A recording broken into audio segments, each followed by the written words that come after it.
Welcome to the Grimace live stream. Tonight, we're diving into a powerful compilation of the most impactful lessons from the past 2 weeks.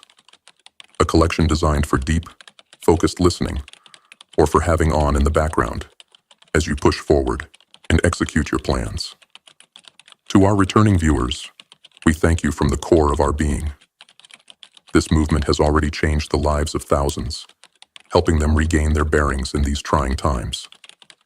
Every day, we're flooded with messages about the profound impact this channel has had on people's lives. Honestly, creating this content has transformed my own life in ways I can't fully express. We've eliminated distractions, hit financial goals, and let go of the toxic habits that once held us back. We are living the Grimace movement, and with every passing day, it's growing stronger. We are deeply humbled by the 25,000 strong souls who make up this community. You have restored our faith in humanity. And we're just getting started. The work we're doing here is far from over. We'll continue to bring you daily content that inspires, motivates, and pushes you back into the game. For those of you new to the Grimace family, we invite you to join this movement. Come with us on this journey as we rise together. Our mission is clear: to restore honor, discipline, and true strength to the human spirit. Let's get to work. It all starts with separating from the herd mentality. We are bombarded by endless temptations, poisoned by a media machine that thrives on our distractions, and seduced by the illusion of comfort. Everywhere we look, we're told to give in, to let go, to take the easy path. But we are not like the rest. We stand as warriors in the ruins of what once was, refusing to let our virtues erode. Because without honor, we are nothing. Without integrity, we are hollow. And without discipline, we are slaves to our impulses. The path we walk is not easy, but it is necessary. It is the path of the warrior spirit, the spirit that conquers not just enemies, but the greatest opponent of all, ourselves. In today's video, we'll take on the lessons that are vital to this journey. We'll talk about self-discipline, the key to true freedom. We'll confront the need to detach from external validation, to rise above the noise of the world. We'll reflect on Memento mori, the inevitability of death, and how it fuels a life of purpose. We'll embrace adversity, the forge that sharpens our blade, and the power of gratitude to see abundance where others see scarcity. And we'll remind ourselves to live in the present moment, where all action, all life, truly exists. This is a call to action, to conquer your goals, to embrace your struggles, to rise above a world that wants you weak. We are Grimace. We are warriors. And together, we will rebuild what the world has forgotten. So subscribe, share, and let's build a community that stands unshaken in a world desperate to see us fall. Lesson 1. Control what you can, accept what you can't. Have you ever felt like the world was stacked against you? Like the universe delights in throwing chaos at your feet, daring you to stumble? You're not alone. But let me tell you something. There's a secret weapon you've been ignoring, a blade you've left sheathed. That weapon is control. Not control over the world. No, that's a fool's errand. You'll never stop the storms from rolling in, or the tides from rising. You'll never silence the whispers of those who misunderstand you, or change the fickle nature of fate itself. But within you, within the fortress of your mind, there lies a power no storm, no critic, no tragedy can touch. It's the power to control how you think, how you act, how you respond. The great Stoics called this the dichotomy of control. Imagine your life divided into two realms, the things within your grasp and the things forever outside it. What's in your grasp? Your thoughts, your decisions, your ability to rise again and again, no matter how many times the world tries to bury you. What lies beyond? The opinions of others, the outcomes of your efforts, the unpredictable hand of destiny. Here's the truth. No one tells you. Peace of mind is not given. It is forged. And it's forged in the fires of that dichotomy. The moment you stop chasing control over the uncontrollable, you free yourself. You cut the chains of anxiety, frustration, and despair. You become untouchable, not because the storms cease, but because you no longer fear getting wet. But let me warn you, this path isn't for the faint-hearted. It requires brutal honesty. It demands that you confront your weaknesses, your ego, your endless desire to control what cannot be controlled. It means staring into the mirror and admitting, I am not the master of this universe, but I am the master of myself. Think about this. You have no control over whether others will applaud or criticize you, but you have every control over whether their words define you. You have no control over whether your plans will succeed, but you have every control over how you show up to face the battle. And here's the paradox. The more you focus on controlling what's within, the more power you wield over what's without. People admire the unshaken. They fear those who stand firm amid chaos. So what will it be? Will you continue to exhaust yourself trying to control the tides? Or will you become the rock that the tides crash against, but can never move? Let the world throw its worst at you.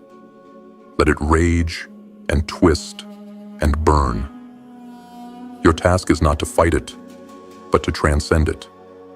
When you stop wasting energy on things outside your control, you unlock a terrifying strength. The strength to shape yourself into someone the storms can never break. And remember this, control isn't about domination. It's about liberation. It's the freedom to say, this is who I am. This is how I choose to respond. This is my unshakable ground. Let go of what you can't control, not as an act of surrender, but as an act of defiance. Because the world doesn't get to decide your peace. You do. Master your mind. Control your actions. Shape your attitude. And then watch as the world, in all its chaos, bows to the one thing it cannot conquer. You. Lesson 2. Live in accordance with nature. Have you ever wondered why life feels like a constant battle?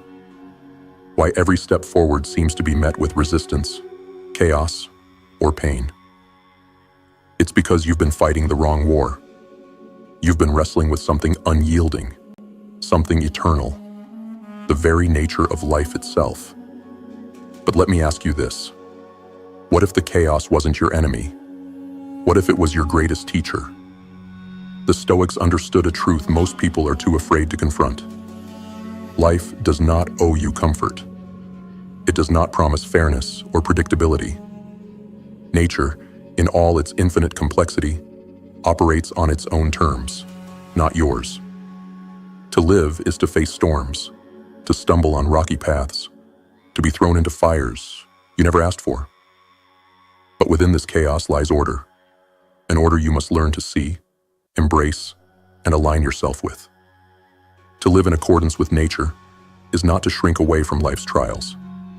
It is to recognize that they are not interruptions. They are the essence of life. Challenges aren't obstacles in your path. They are the path. Pain isn't a curse. It's a forge. Every struggle, every heartbreak, every disappointment is shaping you, tempering you into something stronger, sharper, and more resilient. But only if you let it. Nature is neither cruel nor kind. It simply is. Seasons change, storms come, and the sun sets, regardless of your preferences or plans. The universe doesn't bend to your will, but it doesn't need to. You're not here to control it. You're here to align with it, to understand its rhythms, to flow with its currents, and to find peace. not in avoiding hardship, but in mastering yourself within it.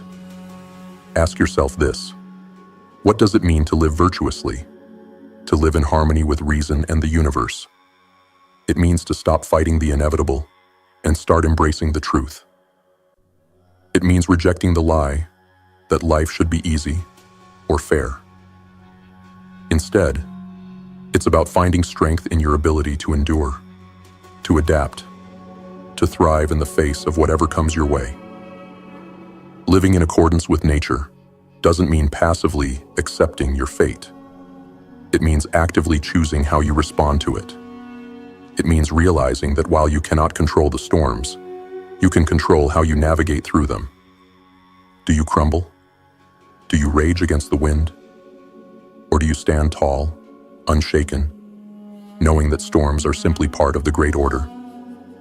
Nature rewards those who embrace it, not with material wealth or superficial comfort, but with something far greater: clarity, resilience, and a peace of mind. It's the understanding that life unfolds exactly as it should, not to serve your desires, but to reveal your strength. So when life tests you, and it will, don't ask, "Why me?" Instead ask, "What can I learn from this? How can I grow?" Because every challenge is an invitation to rise above, to align yourself with the natural order, to live in harmony with the truth of existence. And here's the ultimate truth: you are not separate from the universe. You are not its victim, nor its master. You are the universe. Its laws are your laws. Its challenges are your lessons. Its beauty, its chaos, its infinite complexity, all of it is within you. So, stop running. Stop resisting. Step into the storm, not as its enemy, but as its equal. Live virtuously. Live with reason. Live in accordance with nature. Because in doing so, you'll discover a strength that no chaos can break, a peace that no storm can shake, and a life that is not just endured, but fully and unapologetically lived.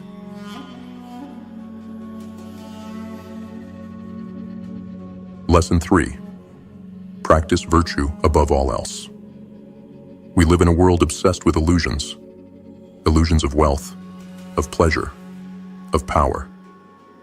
Everywhere you turn, society whispers the same poisonous lie: that happiness lies out there, somewhere beyond you, in the shimmering glow of riches, in the fleeting thrill of indulgence, in the hollow applause of others. But you know better, don't you? Deep down, you've always known the truth. True happiness isn't found in what you can hold in your hands. It's found in who you become. And who you become is forged in the crucible of virtue. The Stoics understood that virtue, true, unwavering virtue, is the only good worth pursuing. Not the riches that can be stolen, not the pleasure that fades with the dawn, not the applause that vanishes the moment the crowd finds someone else to praise. Virtue stands alone, unbroken and unyielding. It is wisdom in the face of ignorance, courage in the face of fear, justice in the face of corruption, and temperance in the face of chaos. It is the foundation of a life that cannot be shaken, no matter how fierce the storm. But here's the harsh truth.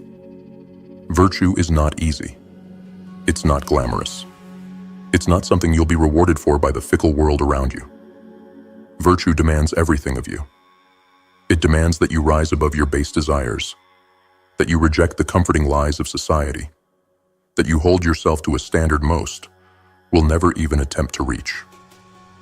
It demands that you look in the mirror and confront every flaw, every weakness, every excuse you've ever used to justify mediocrity. And that's why most people will never understand what it means to be truly happy. They chase pleasure, but pleasure enslaves them.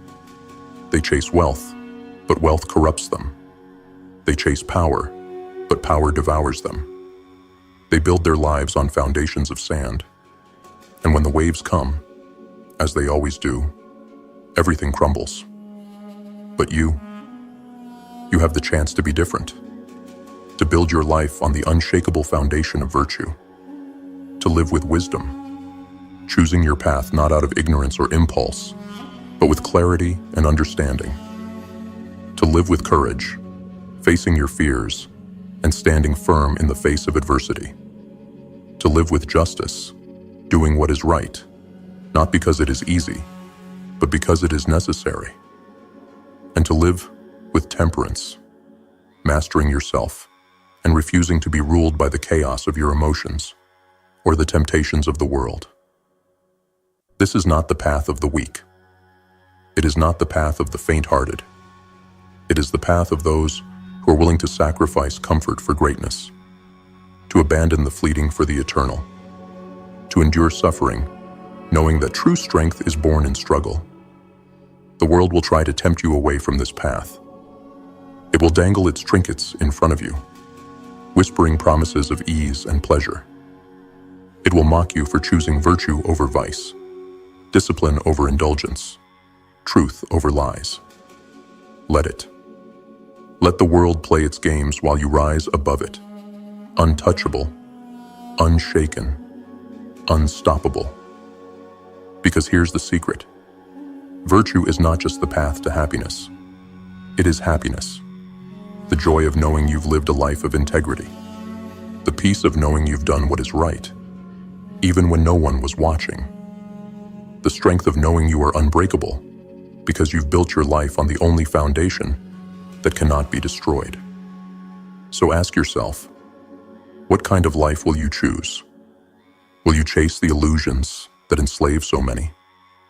Or will you rise above, practicing virtue, not because it is easy, but because it is the only path worth walking? The choice is yours. But remember this, in the end, everything fades. Wealth, pleasure, power, even life itself. But virtue endures.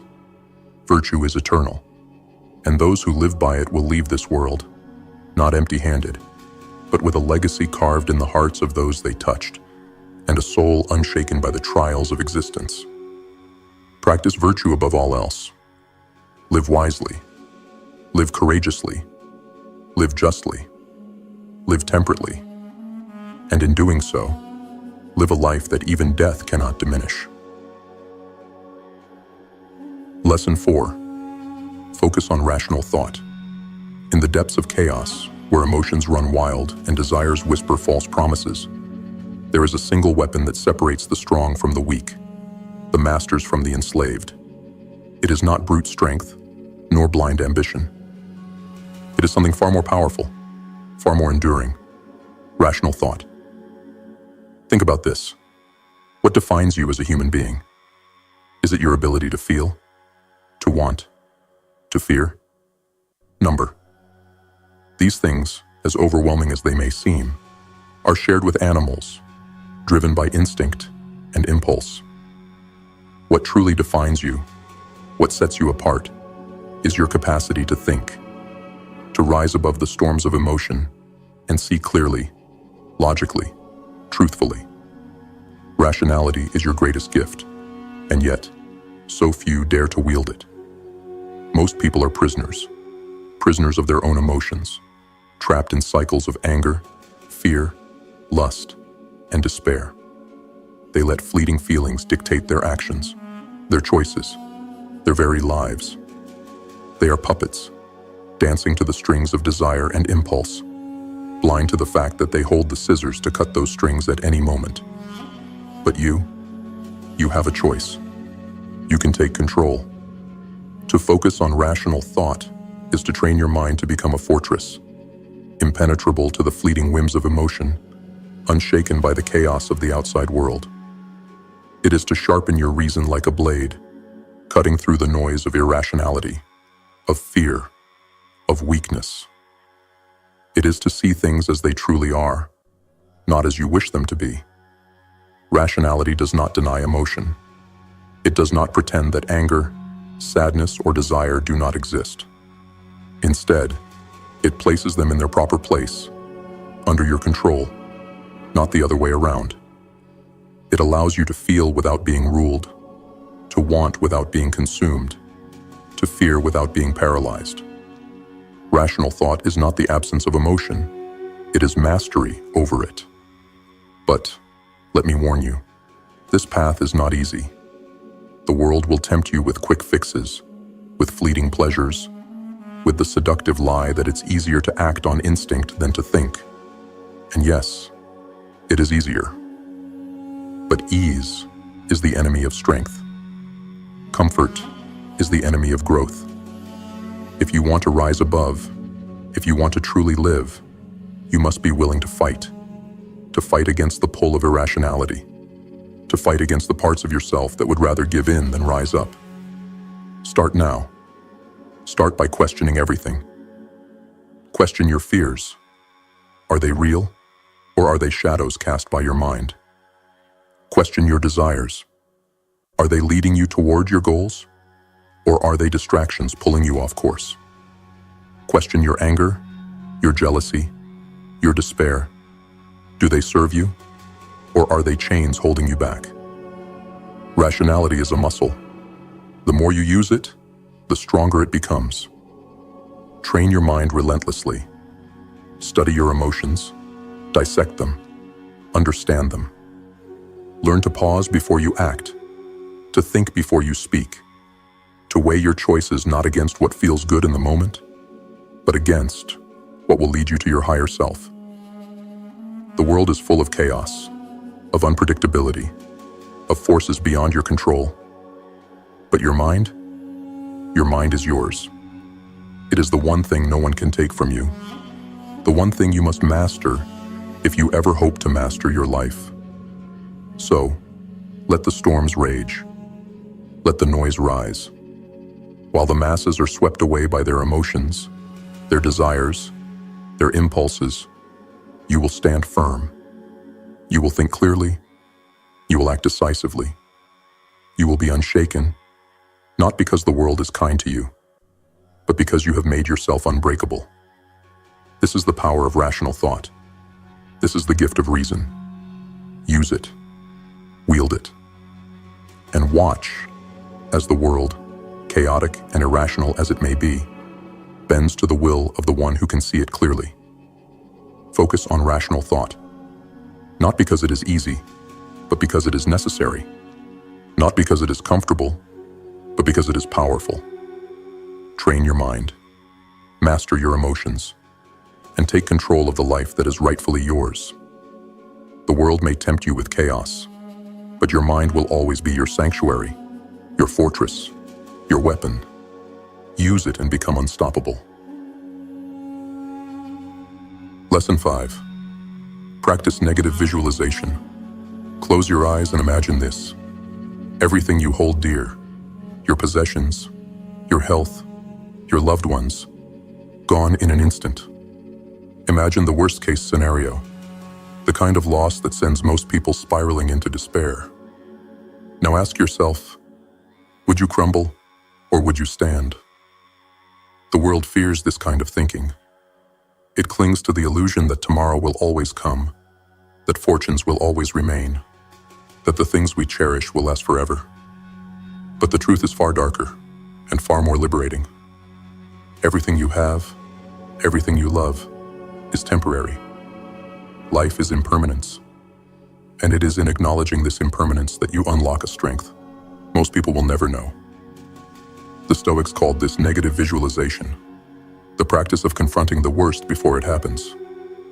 Not as an act of pessimism, but as an act of preparation. Because when you imagine the worst, when you face it in your mind, you strip it of its power. You rob it of its ability to catch you off guard. And when, inevitably, it comes knocking, you'll meet it not with fear, but with calm, unshakable resolve. Most people avoid this practice because it's uncomfortable. They tell themselves, why dwell on what could go wrong? Why think about losing what I have? But that avoidance, that willful ignorance, is a weakness, a chink in their armor that life will exploit. Because when the storm comes, as it always does, they are unprepared. They are shattered by what they refuse to confront. But you will not be caught unaware. You will not fall apart when the inevitable happens. You will have already walked through the fire in your mind. You will have already felt the sting of loss, the weight of hardship, and emerged stronger. And when reality mirrors your darkest imaginations, you will endure. Not because you were lucky, but because you were ready. But here's the secret that most miss. Negative visualization is not just about preparing for loss. It's about appreciating what you have while you have it. When you imagine losing everything, suddenly, the things you take for granted, the roof over your head, the people who love you, the air you breathe, become priceless. You see them for what they truly are, fleeting gifts, not guarantees. And in that awareness, gratitude is born. Think about this. How often do you really stop and appreciate the things you claim to value most? How often do you truly feel grateful for the life you live, instead of complaining about what you lack? The practice of negative visualization forces you to confront the fragile nature of existence, to understand that nothing is owed to you. And in that understanding, you learn to savor every moment, every connection, every breath. But make no mistake, this practice is not for the weak. It requires courage to imagine losing the things you love. It takes strength to confront the worst and still rise. Most people would rather hide from these thoughts, living in a fragile bubble of false security. But you are not most people. You are stronger than that. You are willing to face the darkness, to walk through it, and come out on the other side, unbroken. So, practice this. Imagine the loss of everything you hold dear. Feel the weight of it. Let it burn into your mind. And then open your eyes and look at your life. See the things you have, not as entitlements, but as blessings. Appreciate them. Hold them close. But do not cling. Understand that they are temporary, and that their impermanence is what makes them valuable. Negative visualization is not about living in fear. It's about living with awareness. It's about facing the worst, so you can appreciate the best. It's about building a mind that cannot be shaken, a soul that cannot be destroyed, no matter what life takes from you. Because in the end, life will take everything. That is the nature of existence. But when you've prepared, when you've already faced the loss in your mind, you'll greet that reality not with despair, but with defiance. You'll say, I was ready for this. I lived fully. I loved deeply, and I endured. Practice negative visualization. Not to dwell on the darkness, but to master it. Not to fear loss, but to embrace life. Not to crumble under the weight of reality, but to rise above it with gratitude, with strength, and with the unshakable understanding that you are more than anything life can take from you. You are resilient. You are prepared. You are unstoppable. Lesson 6.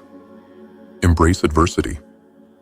What if I told you that every obstacle standing in your way, every hardship breaking you down, every challenge clawing at your resolve, is not your enemy, but your greatest ally? Would you still curse the storm? Or would you step into it willingly, knowing that it is the very thing that will forge you into something unbreakable? Life is pain. Life is struggle. Life is chaos. But life is also growth. And the only way to grow is through the fire. There's no shortcut. No way around it. You don't grow stronger by avoiding resistance. You grow stronger by embracing it. The Stoics understood this truth, and Marcus Aurelius captured it in words that echo through the ages. The impediment to action advances action. What stands in the way becomes the way. Let that sink in. The very thing you see as a roadblock is the path itself. The struggle isn't in your way, it is the way. The pain isn't a punishment, it's a lesson. And every obstacle you face is an invitation to rise, to evolve, to become. But here's the part that separates the strong from the weak. Most people run from adversity. They see it as unfair, as cruel, as something to avoid at all costs. And in their flight, they lose themselves. They lose the chance to grow. They lose the opportunity to become who they were meant to be. They choose comfort, and in doing so, they choose mediocrity. Not you. You know better. You understand that adversity is the forge that sharpens your blade, the weight that builds your strength, the fire that tempers your soul. You don't run from challenges. You run toward them. Because you know that every obstacle you overcome brings you closer to mastery. Every failure you endure teaches you a lesson you could never learn in comfort. Every ounce of pain you feel is fuel for your transformation. Look at your life. Look at the struggles you faced. Did they break you? Or did they reveal something within you that you didn't even know was there? Think of the times you've been brought to your knees. Did you stay there? Or did you rise, stronger, harder, more focused than before? Adversity doesn't destroy you. It strips away the unnecessary, leaving behind the core of who you truly are. But let me be clear. Embracing adversity doesn't mean enjoying it. Pain is pain. Loss is loss. Struggle is struggle. But within each of these lies an opportunity. The opportunity to grow. To prove to yourself that you are stronger than you think. To show the world that no matter how many times you're knocked down, you will always rise again. Think of the greatest warriors, the greatest leaders, the greatest minds. Do you think they became great because life was kind to them? Number. They became great because they faced adversity head on. They didn't see obstacles as problems. They saw them as stepping stones. They didn't run from the fire. They walked into it, knowing it would forge them into something extraordinary. This is your choice. Will you curse the difficulties in your path? Or will you thank them for the opportunity they bring? Will you see adversity as an enemy to be feared, or as a challenge to be conquered? Life will never stop testing you. The storms will never stop coming. But you have a choice. You can let the storms drown you, or you can learn to navigate them. You can let the weight crush you, or you can use it to build your strength. You can let the darkness consume you, or you can become the light that cuts through it. Adversity is not the end. It is the beginning of your growth, the beginning of your transformation, the beginning of a life lived with purpose, with courage, with unshakable resolve. So embrace it. Embrace the struggle, the pain, the setbacks. See them for what they are, opportunities to become more than you were yesterday. Let adversity be your teacher, your forge, your proving ground. Because when you stop fearing it, when you start facing it, you'll realize that the only thing standing between you and your greatness is your willingness to embrace the fire. The obstacle is the path. The challenge is the opportunity. The adversity is the gift. Take it. Face it. Master it. And when the world looks at you, broken and battered but unyielding, it will know. You are not a victim of life's hardships. You are the master of them. And nothing, absolutely nothing, can stop you. Lesson 7. Live in the present moment. There's a prison that most people never escape. It's not built of steel bars or concrete walls, but of memories and fears, regrets about the past, and anxieties about the future. And the saddest part? This prison isn't locked. The door's wide open. But instead of walking free, most people choose to stay, shackled by what was, and terrified of what might be. Why? Because the present moment, the here and now, terrifies them even more. It demands something they're unwilling to give. Their full attention, their full effort, their full selves. But here's the truth you need to hear. The past is dead. The future is a ghost. The only thing that exists, the only thing that has ever existed, is this moment, right now. And yet, most people squander it. They live their lives looking backward, drowning in regrets they can never change. Or they live staring forward, consumed by fears of a future that doesn't even exist yet. They are everywhere but here, and in doing so, they miss the only thing that matters, the present. Ask yourself, how much of your life have you wasted? How many moments have you spent replaying your mistakes, wishing you could rewrite them, knowing full well you can't? How many hours have you spent worrying about a future you can't control, robbing yourself of the energy you need to face it when it comes? You're not living. You're surviving, trapped in a mind that refuses to let you be free. But you can break the cycle. You can escape the prison. All it takes is the courage to step into this moment, fully and completely. Not half-heartedly. Not with one foot in the past and one in the future, but with everything you are. Because this moment, this single breath, this single heartbeat, is all you'll ever truly have. The Stoics knew this. They knew that life isn't measured in years or decades, but in moments. They knew that regret and fear are illusions, distractions designed to pull you away from the now. And they knew that to live fully, to live powerfully, you must embrace the present, no matter how difficult, no matter how uncertain. Think about this.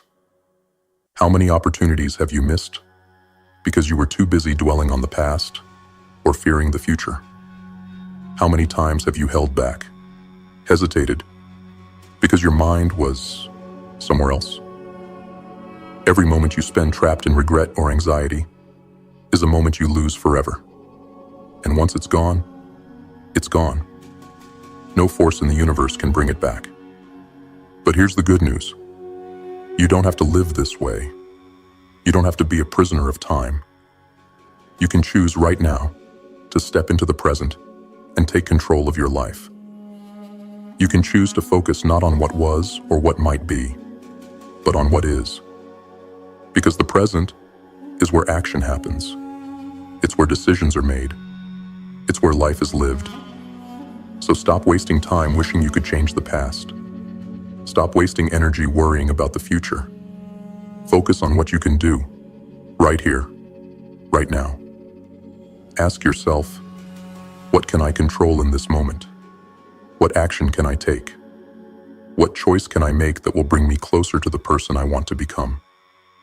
Living in the present doesn't mean ignoring the past or the future. It means refusing to be controlled by them. It means using the past as a lesson, not a chain. It means preparing for the future, but not fearing it. It means understanding that the only power you have, the only power you will ever have, is in this moment. This is where strength is built. This is where courage is born. This is where life happens. So seize it. Own it. Do not squander another second dwelling on what you cannot change or control. Live with intensity. Live with purpose. Live as though this moment is all you have, because it is. And when the end comes, as it inevitably will, you'll face it without regret, without fear, because you'll know that you didn't waste your life chasing shadows. You lived fully, moment by moment, with strength, with courage, with everything you had. You lived in the now, and that made all the difference. The present is your battlefield. Fight for it. Claim it. Master it. Because in the end, the present is all there is, and all there will ever be.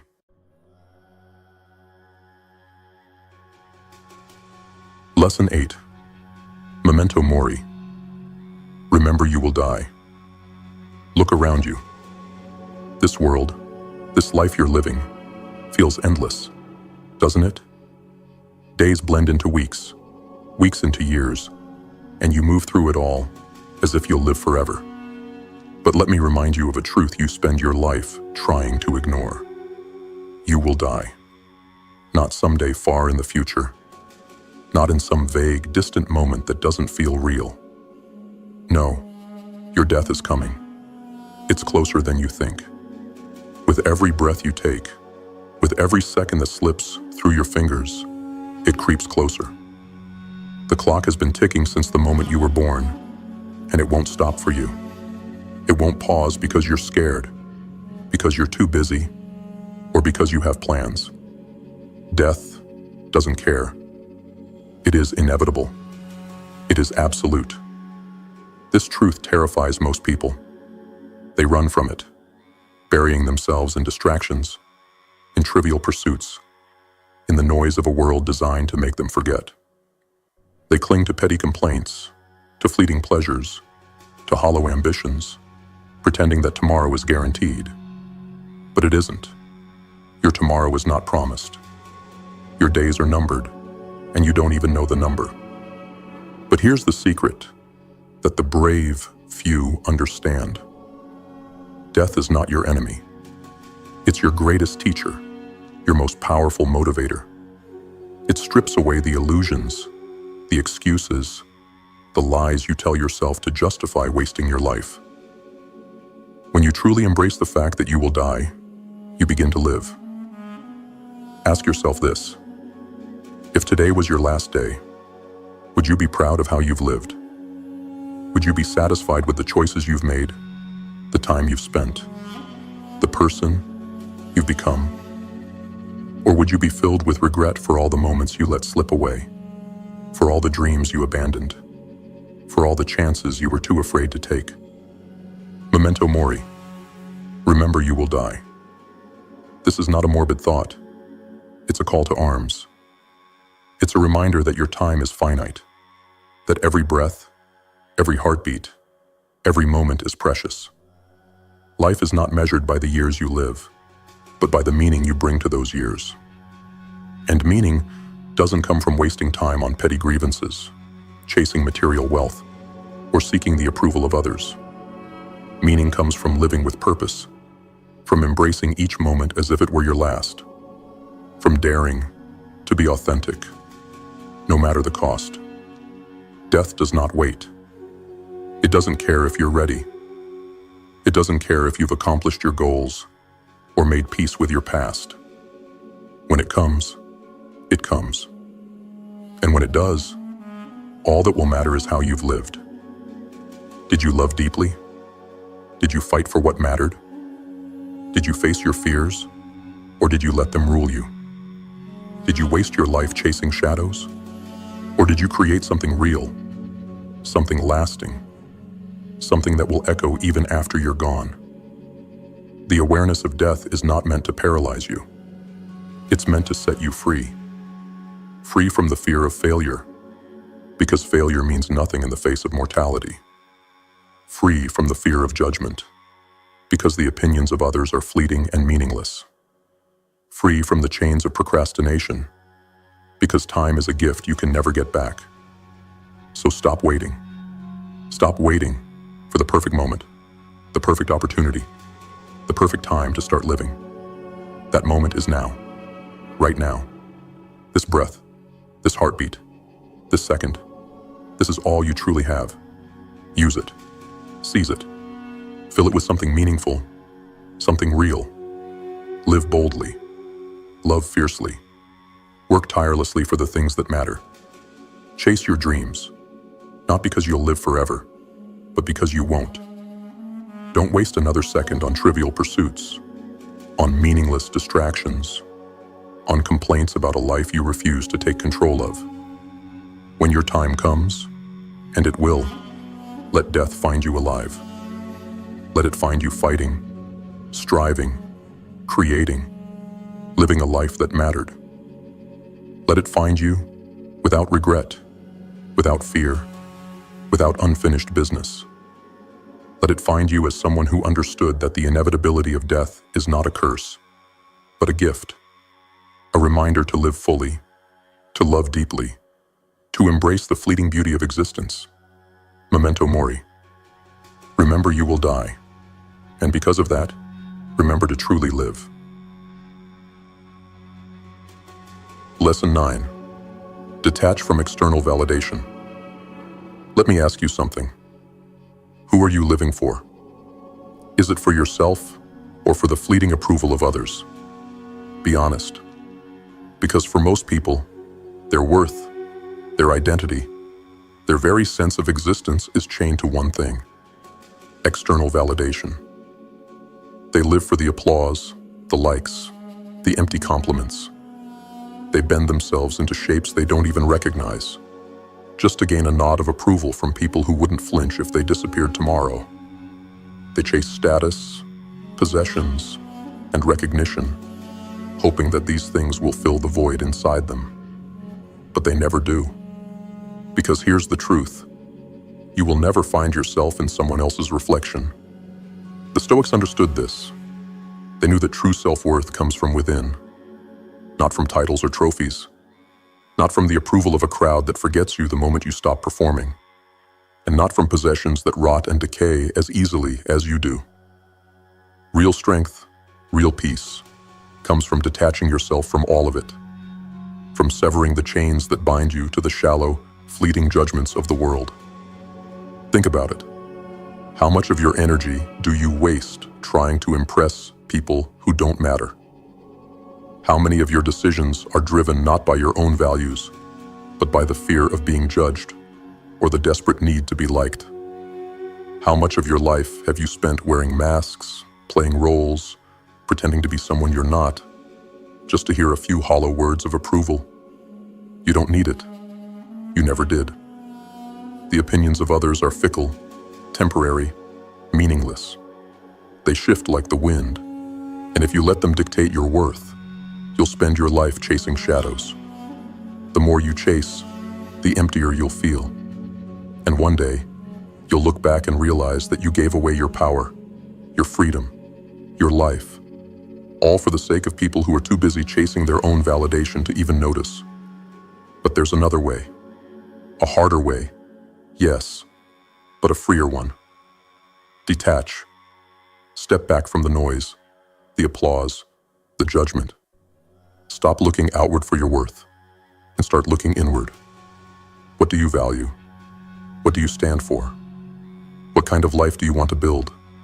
Not for the world to see, but for yourself to live. When you detach from external validation, you reclaim your power. You become untouchable. When the crowd cheers for you, you don't let it inflate your ego. When they jeer or ignore you, you don't let it crush your spirit. Their opinions become irrelevant, like whispers in a storm, because you've built your foundation on something they can't touch. Your own values, your own actions, your own truth. This isn't easy. It requires brutal honesty. It requires you to strip away the masks, to confront the parts of yourself that crave approval, that fear rejection. It requires you to walk away from the crowd, to stand alone in the silence of your own mind and ask, who am I when no one is watching? But once you do, you'll discover something incredible. Freedom. Freedom from the exhausting need to please. Freedom from the fear of judgment. Freedom to live a life that's authentic, meaningful, and yours. You'll no longer waste time chasing recognition, because you'll already have something far more valuable: self-respect. Detach from the applause. Detach from the criticism. Detach from the empty rewards the world offers in exchange for your soul, and focus on what truly matters: your character, your integrity, your actions. Let your happiness come not from what others think of you, but from knowing you've lived in alignment with your own values. Let your worth be defined not by their fleeting approval, but by the unshakable truth of who you are. The world will still scream at you. It will try to pull you back, to tempt you with its shallow rewards, to punish you with its judgments. Let it scream. Let it try. And then let it pass, like the meaningless noise it is. Because once you've detached, once you've reclaimed your power, nothing the world does can touch you. You'll stand apart, unshaken, free. So stop looking outward. Stop living for others. Live for yourself. Build your worth on something real, something eternal. Detach from external validation and watch as the chains fall away, as the noise fades into silence, and as you rise, unbound, unstoppable, and truly alive. Lesson 11. Help others and contribute to the greater good. What do you stand for? What drives you? If your life ended today, would the world notice your absence? Would your existence leave behind echoes, or would it fade into nothingness, like a whisper lost in the wind? This world doesn't revolve around you. That's a bitter pill for most to swallow, but it's the truth. You are not the center of the universe. You are part of something far greater. And yet, most people live like parasites, taking from the world, feeding their egos, hoarding wealth, and offering nothing of value in return. They live in service of themselves, blind to the fact that this selfishness leads to emptiness, not fulfillment.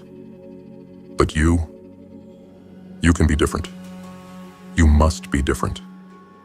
Because the real measure of a life isn't what you take, it's what you give.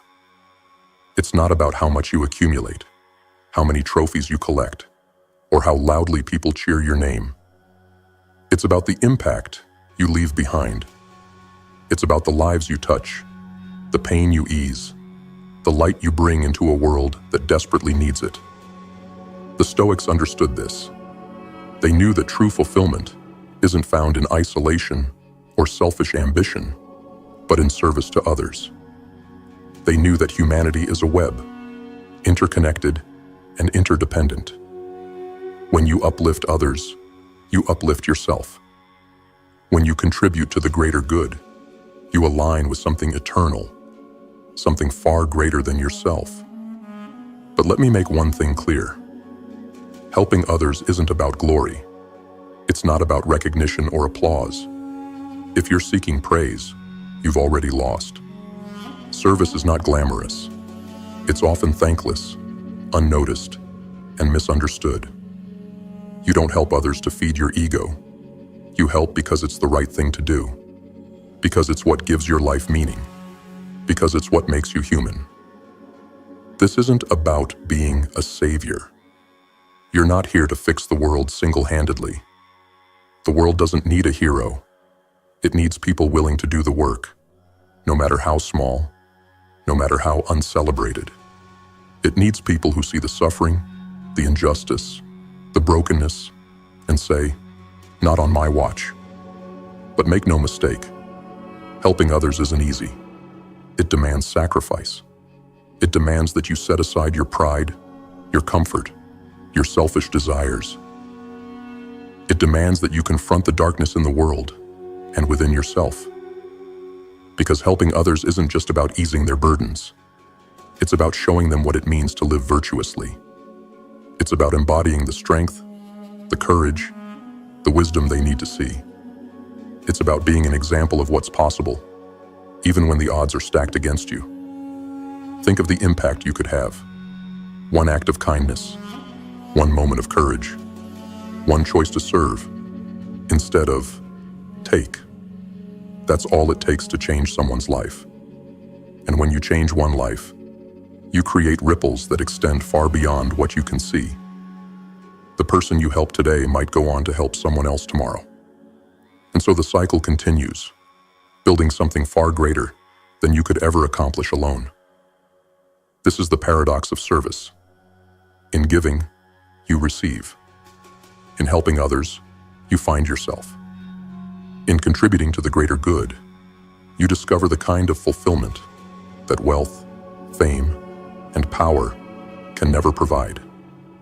Because true fulfillment doesn't come from what you gain, it comes from what you give away. So ask yourself, what kind of legacy will you leave behind? Will you be remembered as someone who took and consumed, or as someone who gave and created? Will you leave behind a trail of destruction, or a path of light for others to follow? This isn't about martyrdom. It's about purpose. It's about stepping into your role as a member of humanity. as someone who understands that we rise or fall together. It's about recognizing that the strength you build in yourself isn't just for you. It's for the people around you, the community, the society, the world. When you help others, you are not weak. You are not soft. You are powerful. You are dangerous to the selfishness, to the greed, to the apathy that infects this world. When you contribute to the greater good, you become unstoppable. Because no force in the universe can break someone who has found their purpose in service to something greater. So rise. Look beyond yourself. See the pain, the need, the opportunity to make a difference. Act not for applause, but because it is who you are. Let your strength serve others. Let your courage inspire them. Let your wisdom guide them. And in doing so, you will find a fulfillment that no external reward could ever provide. This is how you truly live. Not by taking, but by giving. Not by standing alone, but by lifting others up. This is how you create a legacy that will endure long after you're gone. Help others. Contribute to the greater good. And in doing so, become a force that cannot be forgotten.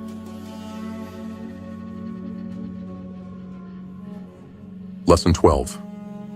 Be grateful for what you have. You wake up every day, and what's the first thing you do? Complain? Focus on what you don't have? Compare your life to someone else's, and feel the sting of envy? You look at your world through the eyes of scarcity, blind to the abundance that surrounds you. And that blindness, it's killing you.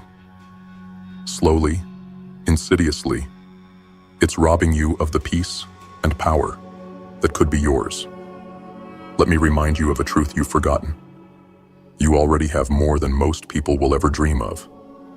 No, I'm not talking about material wealth. I'm talking about the simple fact that you're alive. You're breathing. Your heart is beating. You have another chance, another day, to make something of yourself, to change your path, to fight for what matters. But instead of embracing that, you squander it, chasing shadows of what you think you need to be happy. Gratitude isn't weakness. It isn't settling. It's strength. It's the ultimate rebellion against a world that constantly screams, "You're not enough. You don't have enough. You need more." Gratitude says, "No. I see what I have, and I am richer than you'll ever understand." Gratitude is a weapon, and it's one you need to start wielding. Because here's the dark truth. Life doesn't owe you anything. It doesn't care about your wants, your dreams, or your expectations. It will take from you without warning. It will strip you down to nothing if you let it. And when that happens, and it will happen, what will you hold on to? Will you collapse into despair, mourning what you've lost? Or will you stand firm, grounded in the knowledge that even in the darkest moments, there is something to be grateful for? Gratitude isn't about pretending everything is perfect. It's not about ignoring pain or pretending you're content when you're not. It's about perspective. It's about recognizing that no matter how bad things get, there is always something to hold on to, something to fight for. It's about seeing the world for what it is, not a perfect paradise, but a battlefield where every victory, no matter how small, matters. Look at your life. Really look at it. Are you so blind that you can't see the gifts right in front of you? The people who care about you, the opportunities you've been given, the simple, profound miracle of existing in this moment, right now.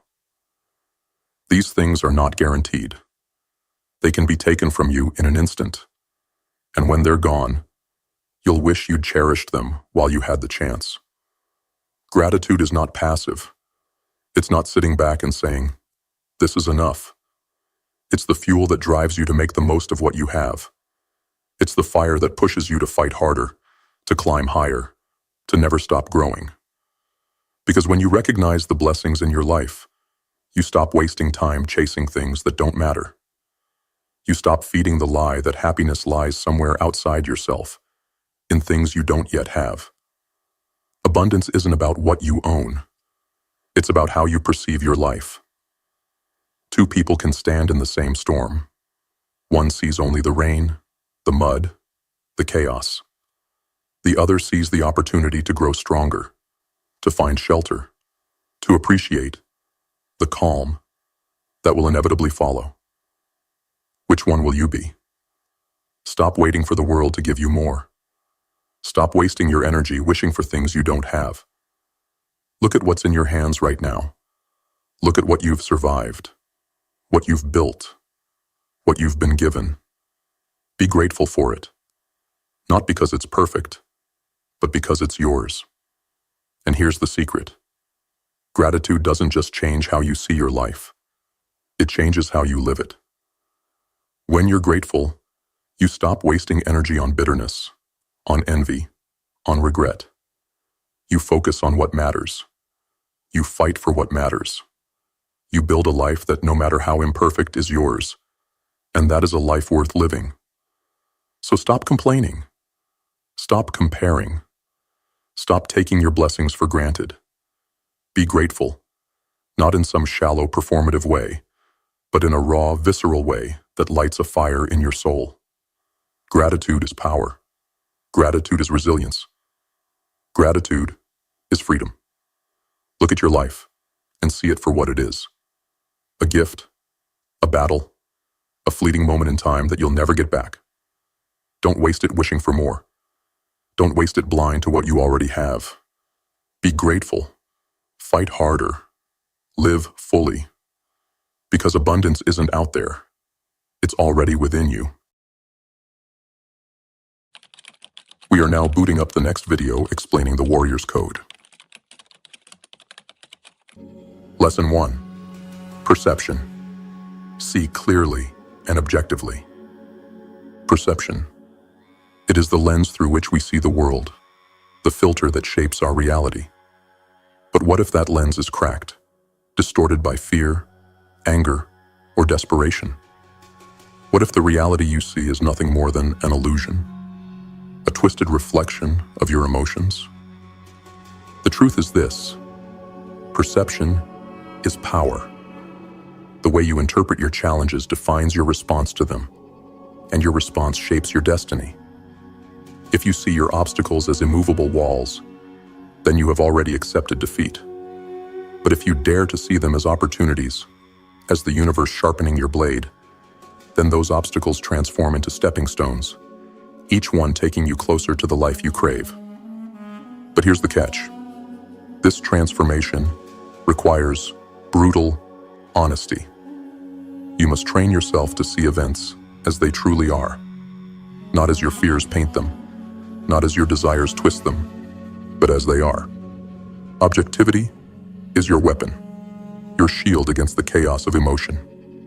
Because emotions, they are liars. They whisper to you in moments of despair, clouding your judgment and leading you to make decisions you'll regret. Emotions beg you to act on impulse, to react in anger, to flee in fear. But you are not your emotions. You are not a puppet to their strings. You are the master of your mind, and mastery begins with clarity. Focus only on what you can control. This is the secret most never learn. The storm will rage, the winds will howl, but you cannot command the storm. What you can command is yourself, your thoughts, your actions, your discipline. Control these, and you control the outcome. Let go of what you cannot change. This is not weakness. This is strength. Accept reality, not as you wish it to be, but as it is. Wishes are for the weak. The strong face the truth, no matter how dark, no matter how brutal. They do not waste time cursing the darkness. They adapt, they endure, and they conquer. Ask yourself, what would happen if you stripped away your emotional distortions? What would happen if you saw every challenge, every failure, every setback with cold, calculated clarity. You would see the cracks in the wall that others miss. You would see the path to victory where others see dead ends. You would become unstoppable. But to do this, you must be willing to shed the comforting lies. You must be willing to step into the void of uncertainty with only your focus and discipline to guide you. This is not the path of the many. It is the path of the few. The path of those who refuse to let fear, anger, or despair define them.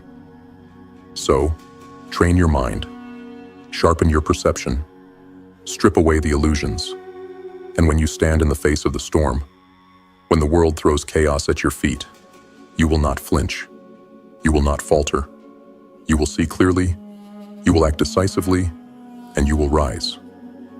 Because in the end, perception is not just how you see the world, it is how you conquer it. Lesson 2. Action. Turn adversity into advantage. Adversity. A word that strikes fear into the hearts of the weak and hesitation into the minds of the uncertain.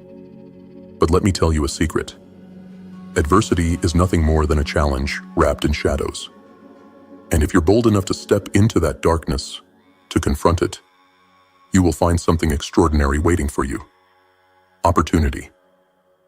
Every obstacle you face is a test, a question posed by the universe. What will you do? Will you cower in fear, or will you act? Because action, my friend, is the difference between the defeated and the victorious. When others stand frozen, paralyzed by fear, doubt, or despair, you must move. You must strike while the chaos swirls around you, while the rest are too afraid to lift their heads. But let's be clear. Action does not mean flailing wildly against the tides. It means calculated, deliberate movement. When you face a mountain, you don't try to move it all at once. You take it apart piece by piece. You break the boulder into gravel. You turn the impossible into the inevitable. Small, consistent actions, relentless in their execution, create a force unstoppable. This is the power of momentum. Think of it this way. Adversity wants you to feel overwhelmed. It thrives on your paralysis. It wants you to see the whole towering problem and believe that it's too much for you. But here's the truth. It's never too much if you're willing to break it down, to chip away at it with unyielding determination. Every small action you take is a strike against the wall, and eventually, walls crumble. But what happens when one approach fails? What do you do when your first plan falls apart? Here is where most people give up. Here is where most people accept defeat. But not you, not us. Because we understand that resilience is the weapon that shatters failure. If one door slams shut, kick down another. If one path is blocked, carve a new one. Adapt. Be flexible. This is survival. This is power. Creativity isn't just a gift. It's a weapon forged in the fires of adversity.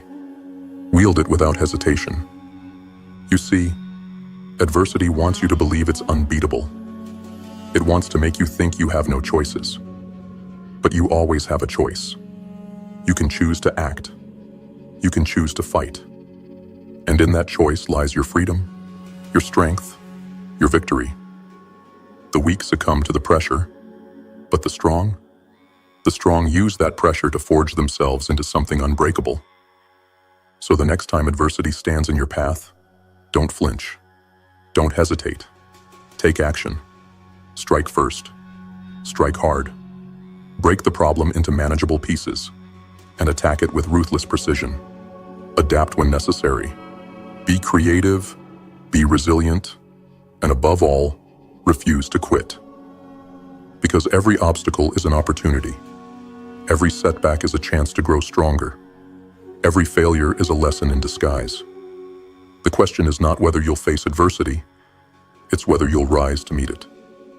And when you do, when you take action, when you turn your challenges into stepping stones, you'll realize that adversity was never your enemy. It was your greatest ally, pushing you to become the force of nature you were always meant to be. So act, conquer, and show the world what it means to turn adversity into advantage. Lesson 3. Will. Endure and thrive. Will. The fire that refuses to die, no matter how fierce the storm. The quiet, unyielding strength that keeps you standing when the world would see you fall. It is the anchor that holds firm amidst chaos, the sword that cuts through despair. But let me tell you a truth most refuse to hear. The world doesn't care about your comfort. It doesn't care about your dreams, your pain, or your struggles. Life will throw you into the abyss without hesitation, daring you to crawl your way back out. And in those moments, when you're battered, broken, and stripped of all illusion, it is your will that determines whether you endure or whether you are forgotten. Willpower is not loud. It doesn't shout or demand attention. It is silent, relentless, and composed. True willpower isn't about the absence of pain. It's about enduring pain with grace. It's about standing tall when everything inside you screams to collapse. It's about composure when chaos reigns. The world respects those who can endure, but it bows to those who endure and thrive. To thrive, you must cultivate a long-term perspective. Do you think the darkness you face now will last forever? It won't. Challenges are temporary, fleeting shadows that pass across your path. But the lessons they carve into your soul, those last a lifetime. Every setback is a seed. Every failure, a teacher. The question is not why this is happening to you, but what you will learn from it. The strong do not see obstacles as curses. They see them as opportunities to grow stronger. And here's the secret weapon of the unbreakable: amor fati, the love of fate. Do not simply accept what happens to you. Embrace it. Love every twist, every trial, every moment of suffering. Why? Because it is all part of your story. The pain, the loss, the triumph, it's all shaping you, sharpening you, preparing you for what lies ahead. Fate doesn't work against you. It works for you, molding you into the warrior you are destined to become. Think about it. Every challenge, every hardship, it has led you to this moment. You are here not despite your struggles, but because of them. The scars you carry are proof that you survived, that you endured, that you refused to break. Love those scars. Love the moments that nearly destroyed you, because they didn't. You're still here. You're still standing. And so, when the next storm comes, and it will come, face it with open arms. Face it with a quiet, unshakable will. Tell the storm, do your worst. I have already endured worse. And then thrive. Rise above it. Let the world see what it means to be unbreakable. Because this life, it isn't about avoiding challenges. It's about embracing them. It's about enduring with grace, learning with humility, and thriving with strength. So cultivate your will. Sharpen it. Make it your greatest weapon.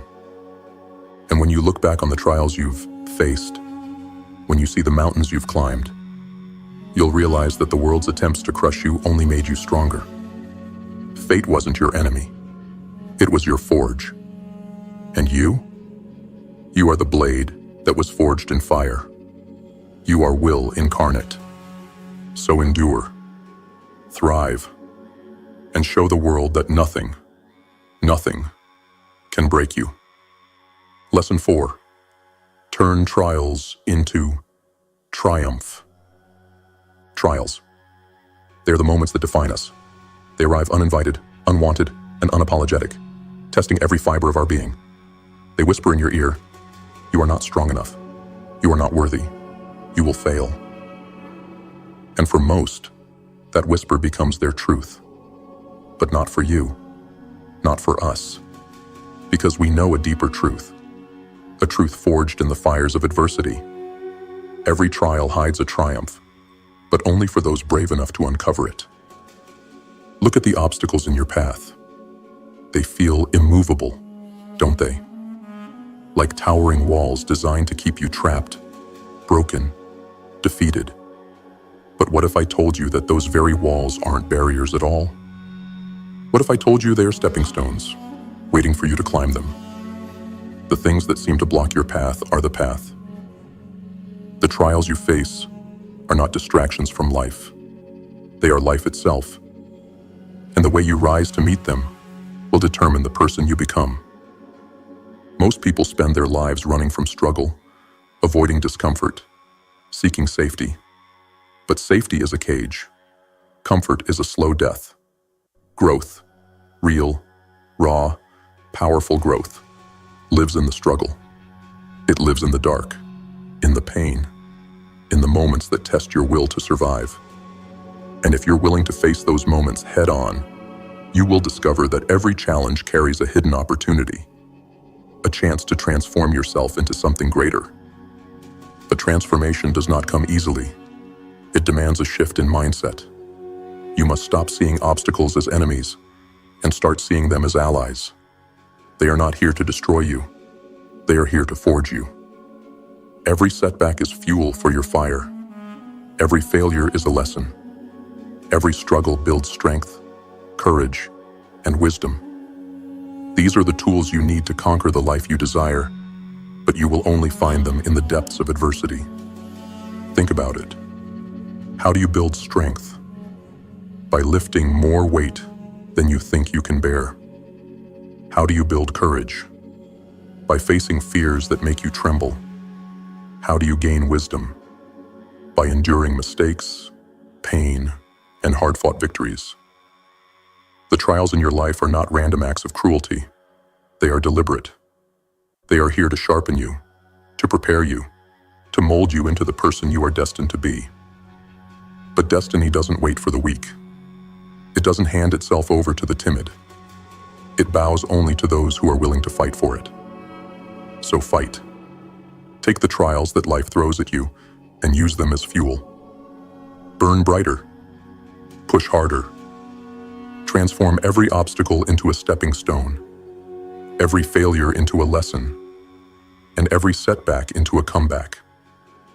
Ask yourself, what will you become if you stop running from struggle and start embracing it?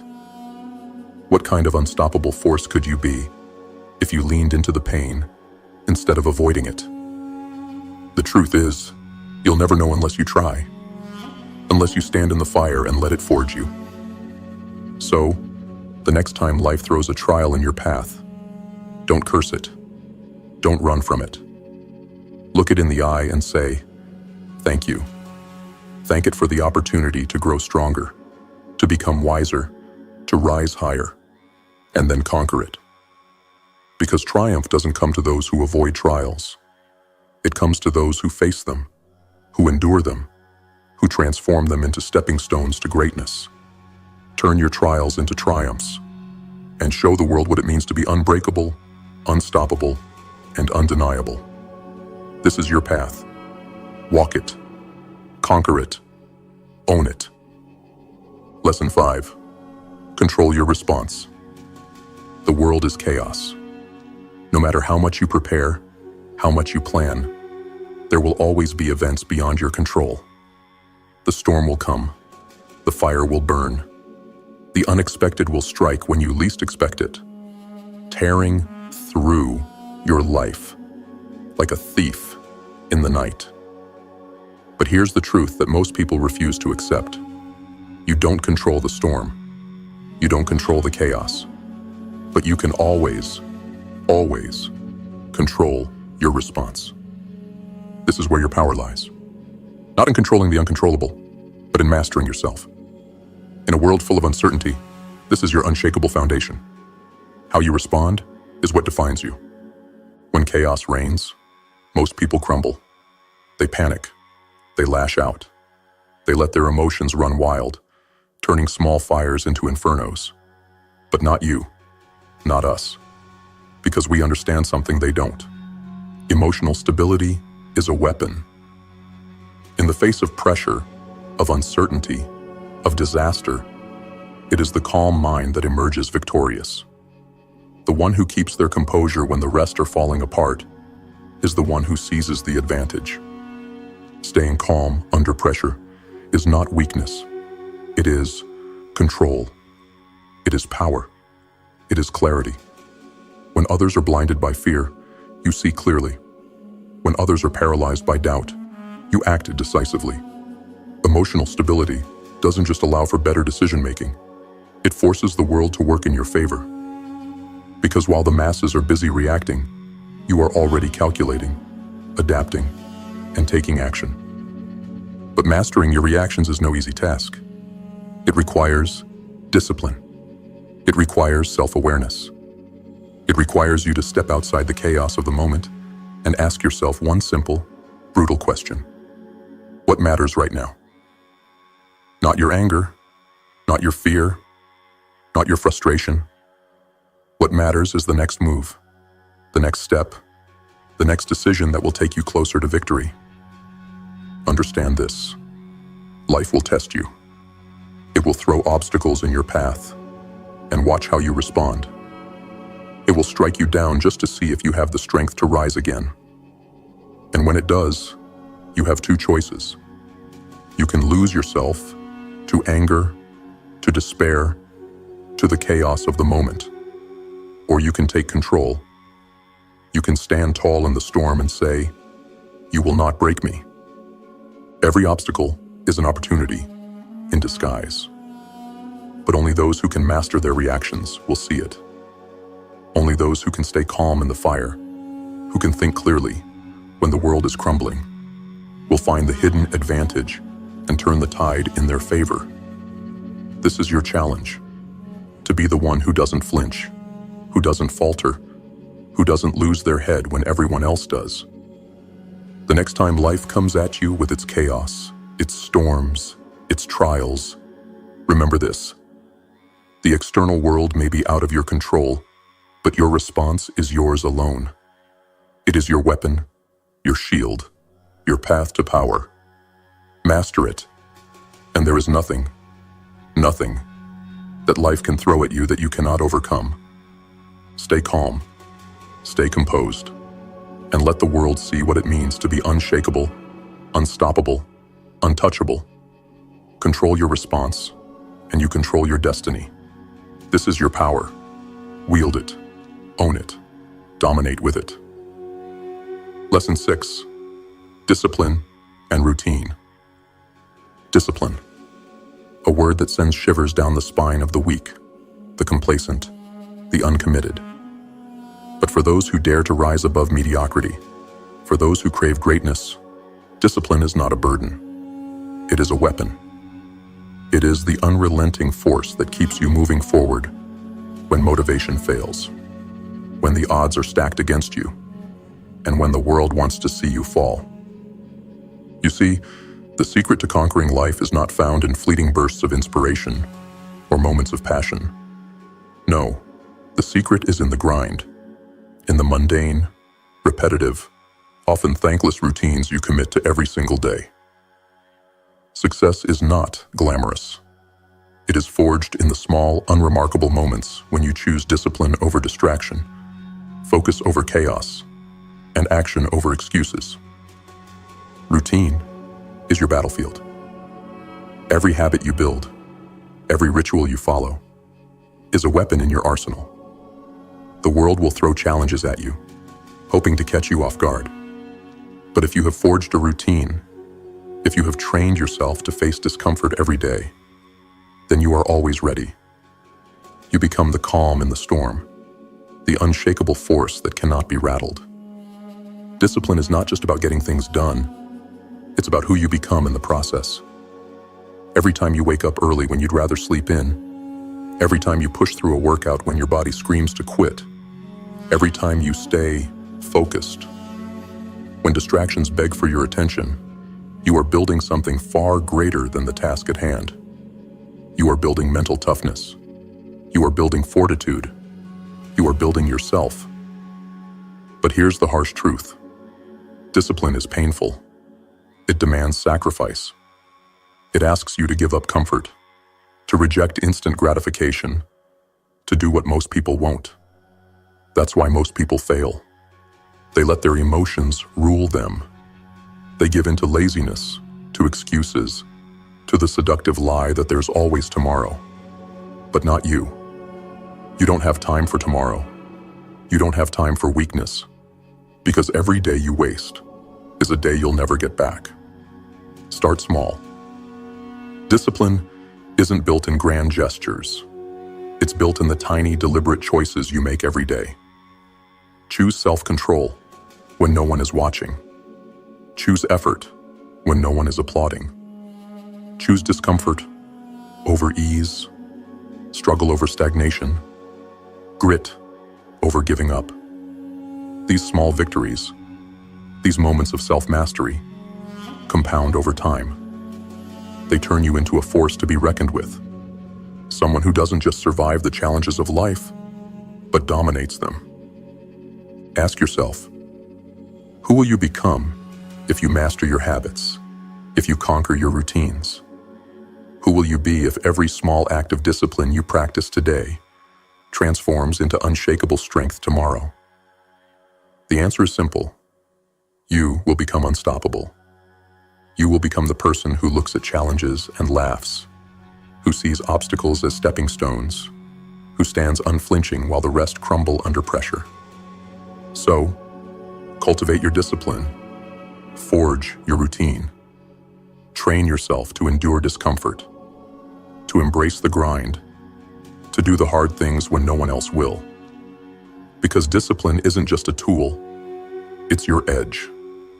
It's the fire that will burn through every obstacle, the anchor that will keep you steady in the storm, and the foundation upon which your greatness will be built.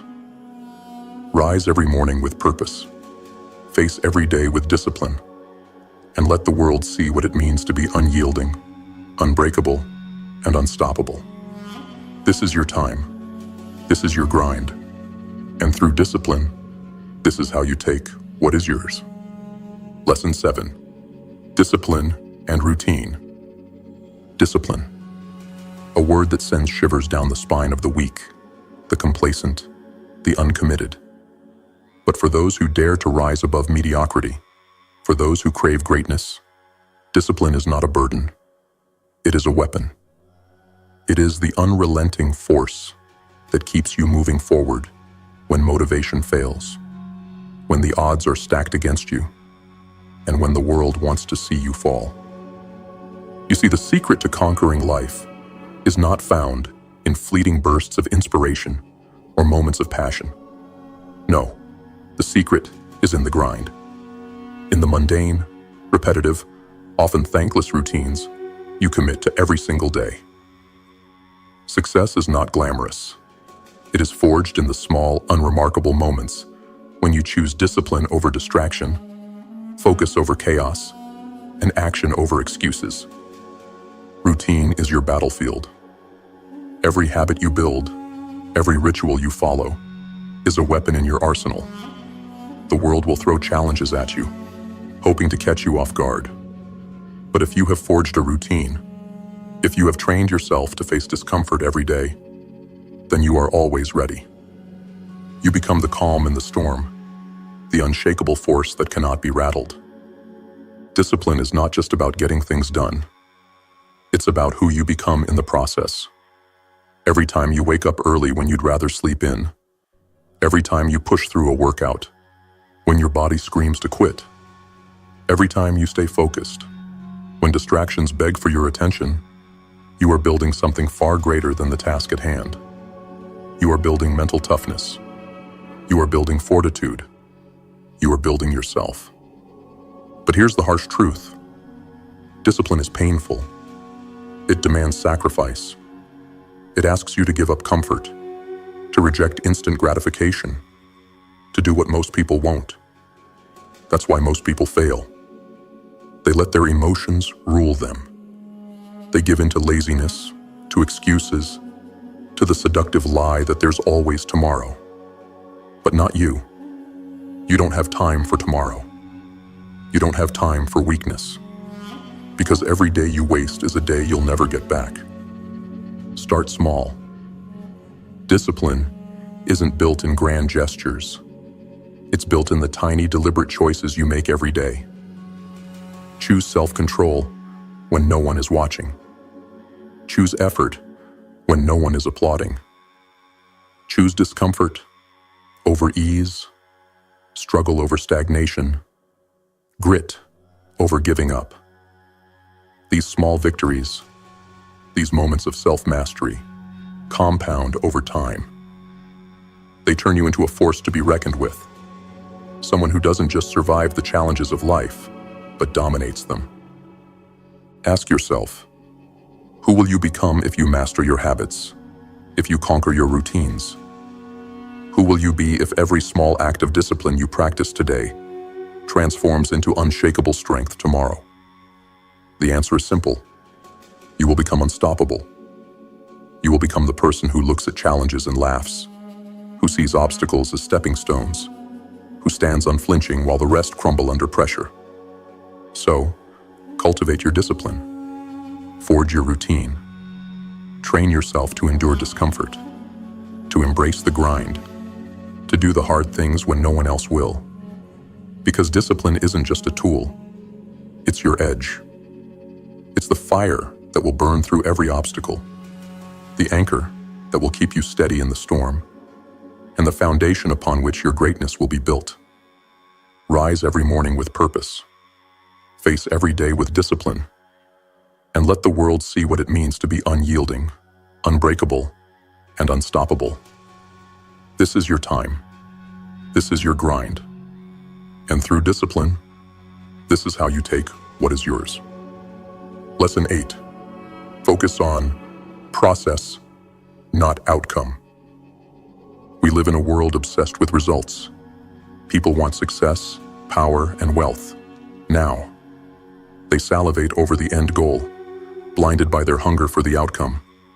But what happens when the results don't come as quickly as they imagined?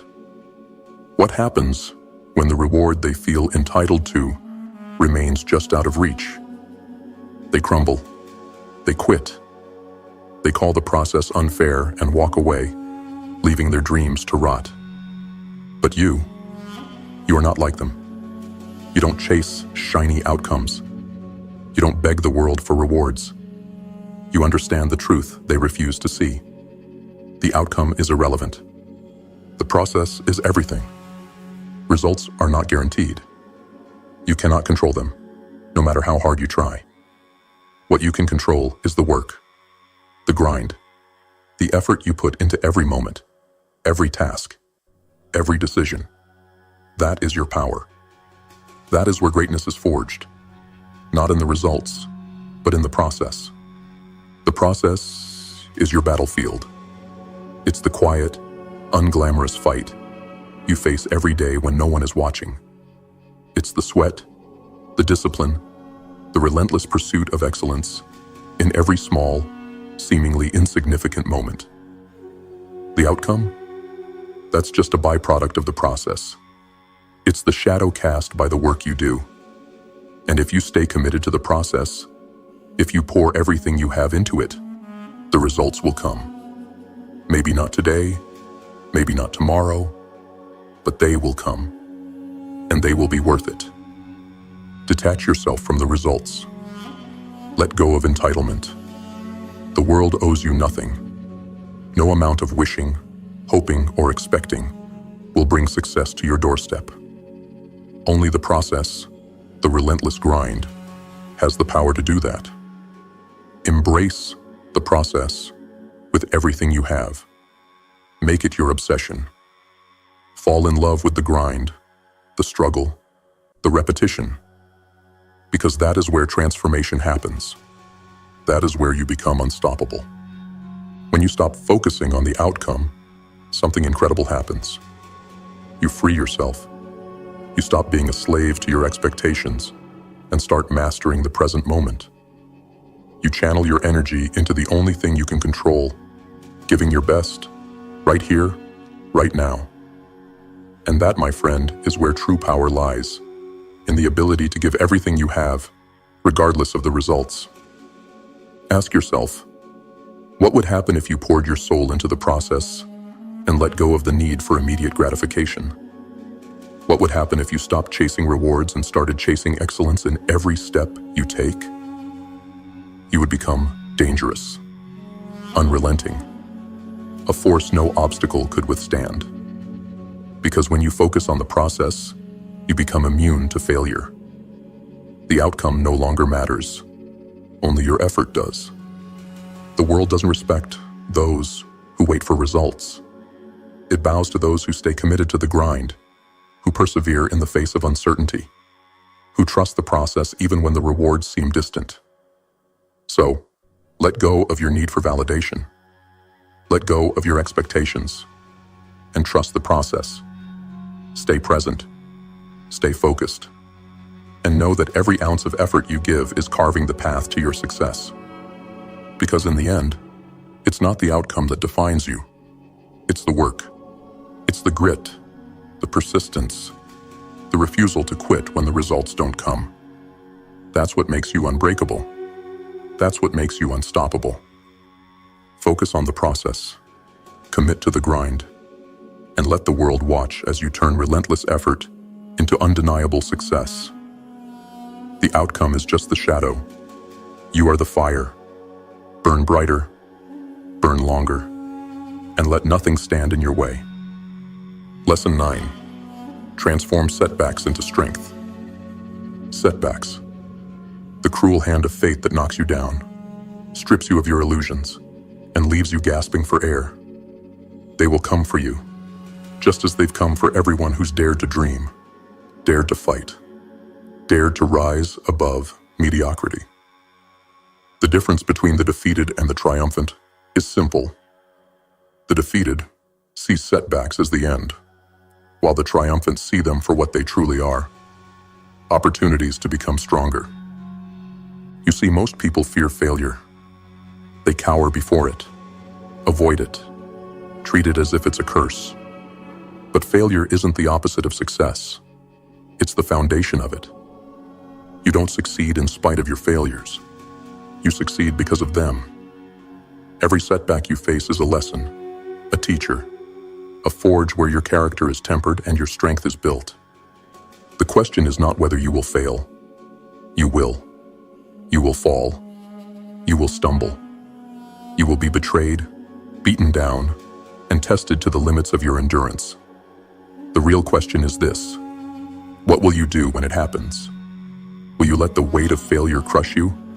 Or will you use it to rebuild yourself into something stronger? Will you give in to despair? Or will you rise, sharper and harder than before? Every challenge you face is a test of your resolve. The universe doesn't care about your comfort. It cares about your growth. It will throw obstacles in your path, not to break you, but to see if you have what it takes to overcome them. Each setback is an invitation to rise higher. Each failure is a mirror, reflecting the person you are and the person you could become, if you're willing to embrace the struggle. But let's be clear, transforming setbacks into strength isn't easy. It's painful. It's brutal. It requires you to face the darkest parts of yourself, to confront your fears, your weaknesses, your doubts. It demands resilience. It demands grit. But in that struggle, you will find something extraordinary. Power. Not the fleeting, shallow power of external success, but the deep, unshakable power of knowing that you can endure anything and emerge stronger. How you handle setbacks defines who you are. When the world knocks you down, it's not your circumstances that matter. It's your response. Do you wallow in self-pity? Or do you rise with vengeance in your heart and fire in your veins? Do you let failure define you? Or do you use it as fuel to ignite your transformation? The choice is yours, and it is the only choice that matters. Understand this. The strongest warriors are not those who have never been defeated. They are those who have faced defeat time and time again and refuse to surrender. They are the ones who have taken every setback, every failure, every betrayal, and turned it into armor, into weapons, into strength. That is the path you must walk. So the next time you face a setback, don't curse it. Don't run from it. Embrace it. Look it in the eye and say, "You will not break me. You will build me." Use the pain to sharpen your resolve. Use the struggle to build your character. Use the failure to prepare for success. Because setbacks are not the end of the road. They are the beginning of your transformation. They are the crucible where weakness is burned away and strength is born. They are the tests that separate the ordinary from the extraordinary, the weak from the unbreakable. So rise. Take every setback, every failure, every challenge, and transform it into strength. Let the world see what it means to face adversity and thrive. Let the world see what it means to turn pain into power. This is your story. Write it with every challenge you overcome. Write it with every victory you earn. And show the world that no setback can stop you. Not now, not ever. Lesson 10. Obstacles are universal. No one escapes the storm. No one walks through this life without scars. You may look around and see others who seem to have it easy, who seem to be untouched by struggle. But understand this. Appearances are lies. Beneath every calm surface is a battle being fought. Beneath every smile is a burden being carried. No one is exempt from obstacles. Struggle is the price of existence. It is the tax you pay for living, for growing, for daring to chase something greater.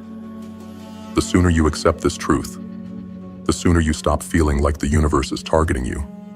The sooner you stop asking, "Why me?" Struggle isn't personal. It doesn't single you out. It's universal. It's part of the human experience. And once you embrace that, you'll realize that struggle isn't here to break you. It's here to make you. Think about it. Nothing worth having comes without a cost. Greatness isn't handed out like candy. It's earned, forged in the fires of adversity. And those fires, they're not a punishment. They're a gift. They burn away your weaknesses. They temper your resolve. They transform you into someone capable of standing tall when the weight of the world is pressing down on you. You don't grow in comfort. You don't build strength in safety. Growth comes from struggle. Character is forged in hardship. Resilience is born in pain. Without obstacles, there is no progress. Without struggle, there is no greatness. The very challenges you face are the stepping stones to the life you want, but only if you have the courage to embrace them. Stop looking at obstacles as curses. Stop seeing them as barriers meant to stop you. They are not walls. They are tests. They are here to ask you one simple question. How much do you want it? How much are you willing to endure to reach your goals? How hard will you fight to claim what is yours? Because the truth is, the path to greatness is littered with challenges, and only those who refuse to give up will make it to the other side. Every obstacle you face is shaping you. It's sharpening you. It's preparing you for the battles ahead. When the weak run from adversity, you will face it. When the fearful crumble, you will rise. Because you understand that obstacles are not the enemy. They are the training ground. They are the crucible that forges the strong, the relentless, the unstoppable. So the next time life throws a challenge in your path, don't curse it. Don't complain. Don't ask, "Why me?" Instead, ask yourself, "What can I learn? How can this make me stronger?" Because every struggle you face is an opportunity. Every obstacle is a chance to grow, to build character, to prove to yourself and to the world that nothing can stop you. Remember, you are not alone in your struggles. Every great figure in history, every hero, every legend has faced their own demons, their own battles. What made them great was not the absence of obstacles, but their refusal to let those obstacles define them. They rose because they embraced the struggle, and so will you. Obstacles are universal. Struggle is inevitable. But greatness is a choice. It's the choice to face the storm, to endure the pain, to rise stronger with every setback. It's the choice to see challenges not as barriers, but as opportunities. So rise, embrace the struggle, use it. Let it build you, let it shape you, let it transform you. Show the world that obstacles are not your end, they are your beginning. And let the scars you earn along the way be the proof that nothing can break you. This is your story. Write it with your resilience. Write it with your strength. Write it with your triumph.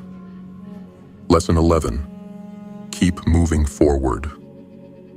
The world will throw everything it has at you. Fear, frustration, failure. It will stack the odds so high against you that you'll be tempted to stop, to surrender, to stay where you are, frozen in place. But let me tell you something. If you stop, you die.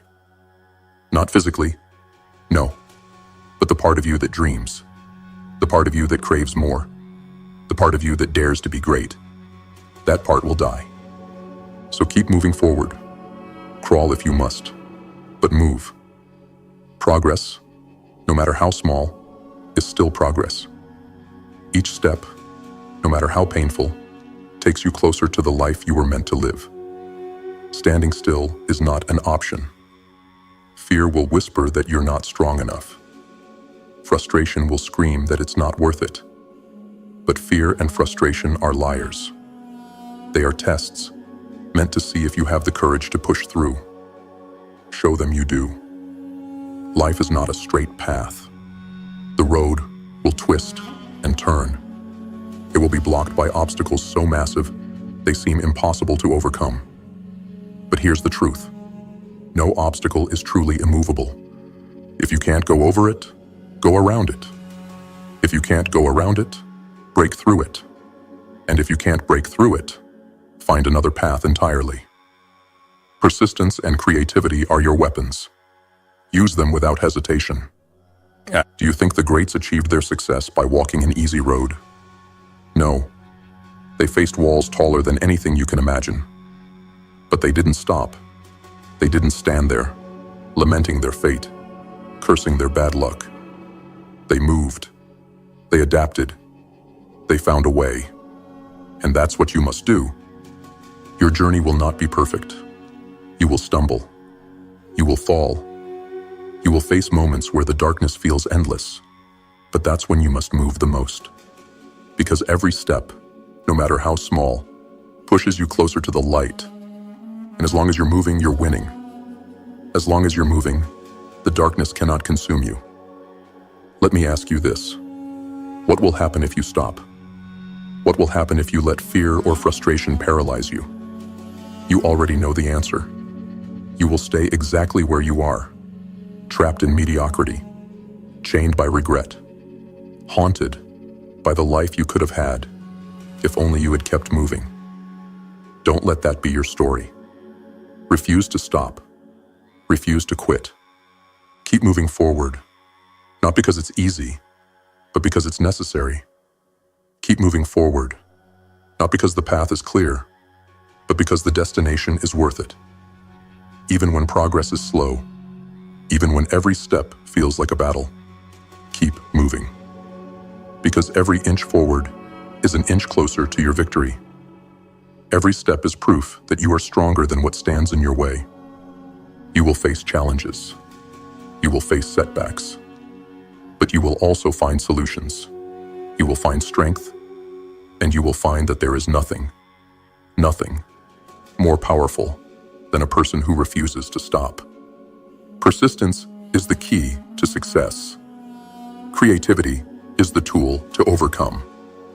Together, They make you unstoppable. So the next time fear grips your heart, the next time frustration makes you want to quit, remember this: the only way out is through. The only way to win is to move. Keep going. Keep fighting. Keep pushing forward. Because every step you take is a step toward greatness, a step toward the life you deserve, a step toward proving that nothing, not fear, not frustration, not failure, can stop you. This is your journey. Own it. Move forward relentlessly, and let the world see what happens when someone refuses to give up. The obstacles will fall, the darkness will fade, and you will rise, unbroken, unyielding, unstoppable. Keep moving forward, always. We are now booting up the next video about leaving your past in the past. Lesson 1. The power of the mind-body. Connection. They say the body never forgets. Every scar, every ache, every shiver in the dead of night, it speaks to a memory buried deep within. You may not recall the moment your world broke, but your body remembers. Traumatic experiences don't fade with time. No, they carve themselves into the crevices of your mind, stored like a poisonous echo, reverberating through your thoughts, emotions, and behaviors. You may think you're free, but the prison lies within you. Your fear, your anxiety, the panic that rises unbidden, these are not random.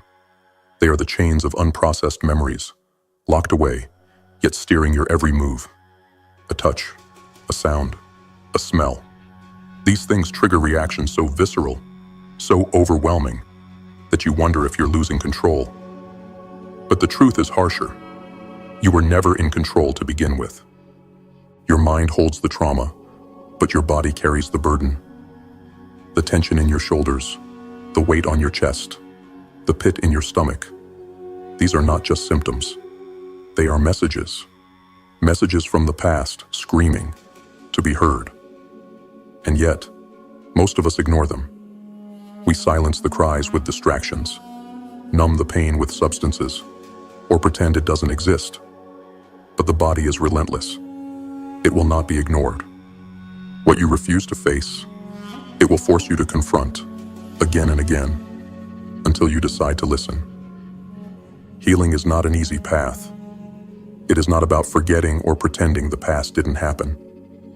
Healing demands courage, the courage to turn inward, to face the dark shadows that haunt you, to acknowledge that your pain is real.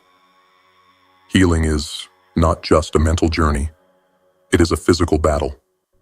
Your body, the vessel of your survival, holds the memories your mind has buried.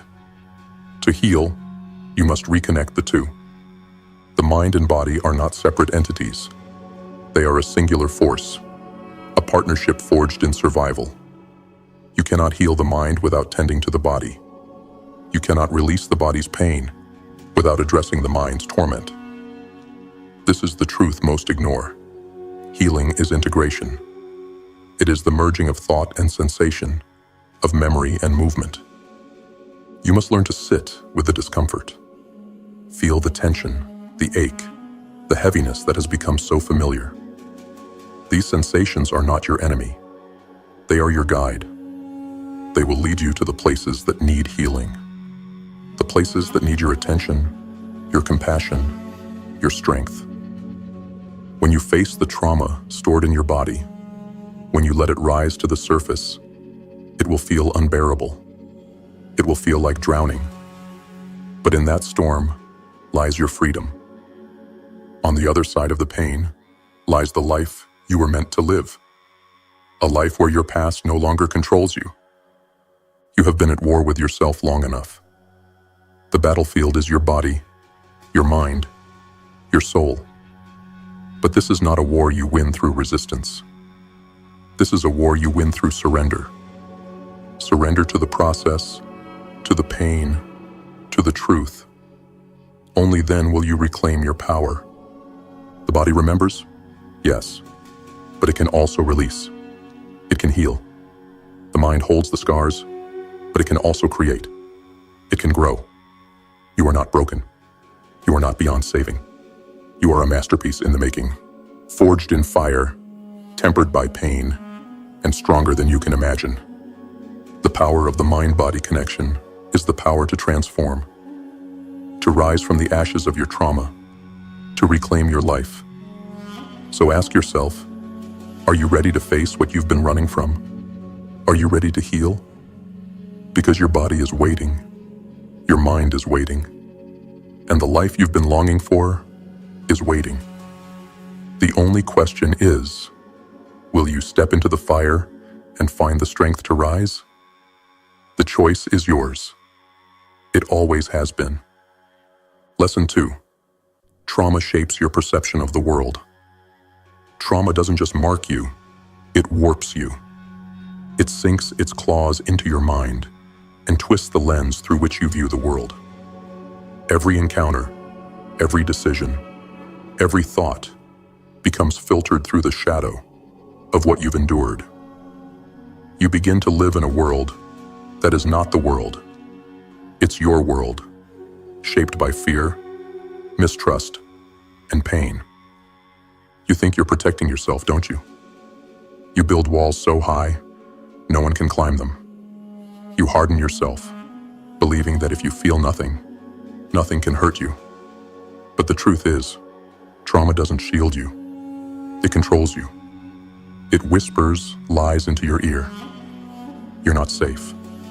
You're not good enough. No one will ever truly care for you. And you believe it. You believe it because the past has carved those lies into the very core of your being. Think about it. How often do you misinterpret someone's actions because you're expecting betrayal? How often do you sabotage a relationship because deep down, you believe you don't deserve happiness? How often do you shrink from opportunities because you've convinced yourself you'll fail? This is trauma's greatest trick. It convinces you that the cage it built around you is your home. But here's the brutal truth. The world you see is not the world that exists. It's the world your trauma has created for you. Every negative belief you carry, every self-sabotaging thought, every fear-based reaction, it all stems from wounds you haven't allowed to heal.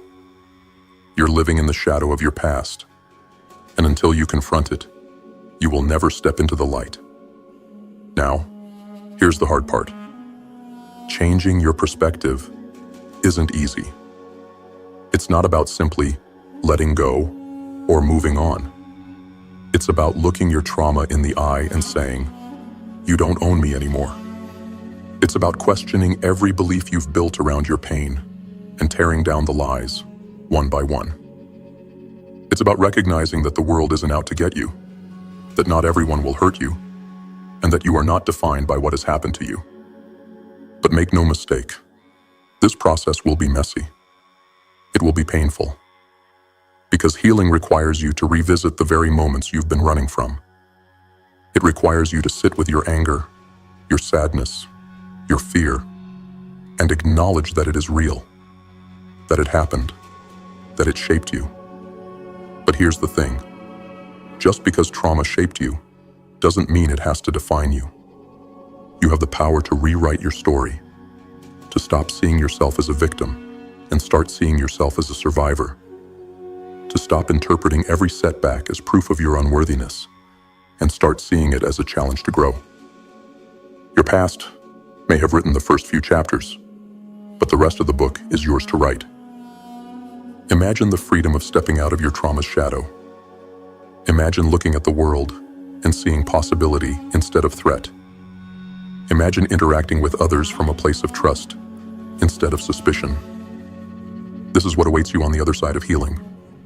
But to get there, you have to do the work. You have to dig deep. You have to confront the parts of yourself you've been too afraid to face.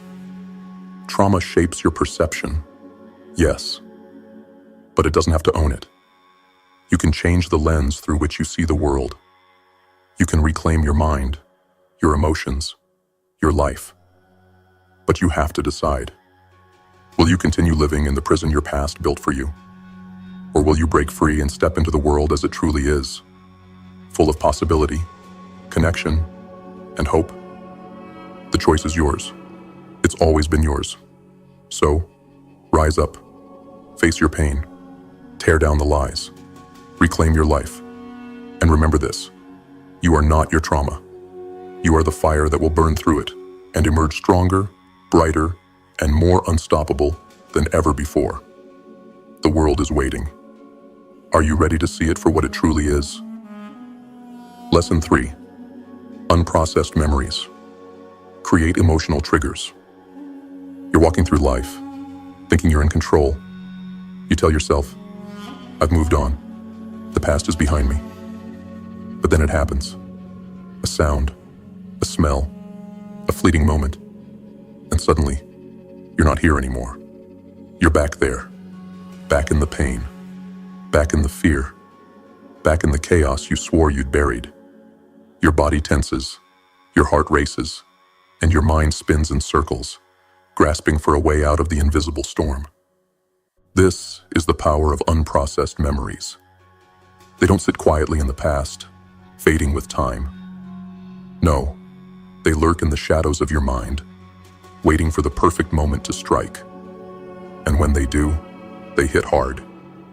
They hijack your emotions, your thoughts, your actions, leaving you powerless, confused, and trapped in a loop of pain you don't fully understand. You see, trauma isn't just something that happens to you. It's something that takes root within you.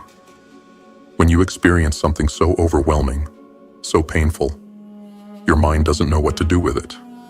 So it locks it away, deep in your subconscious, in the hopes that you'll never have to face it. But what your mind buries, your body remembers. The pain doesn't disappear. It festers, growing stronger with every unacknowledged moment. And then, it finds ways to resurface through emotional triggers. Triggers are not random. They are echoes of your past, pulling you back into moments you never truly left. A stranger's laugh, the sound of a door slamming, a song playing in the background. They seem harmless to others, but to you, they're landmines.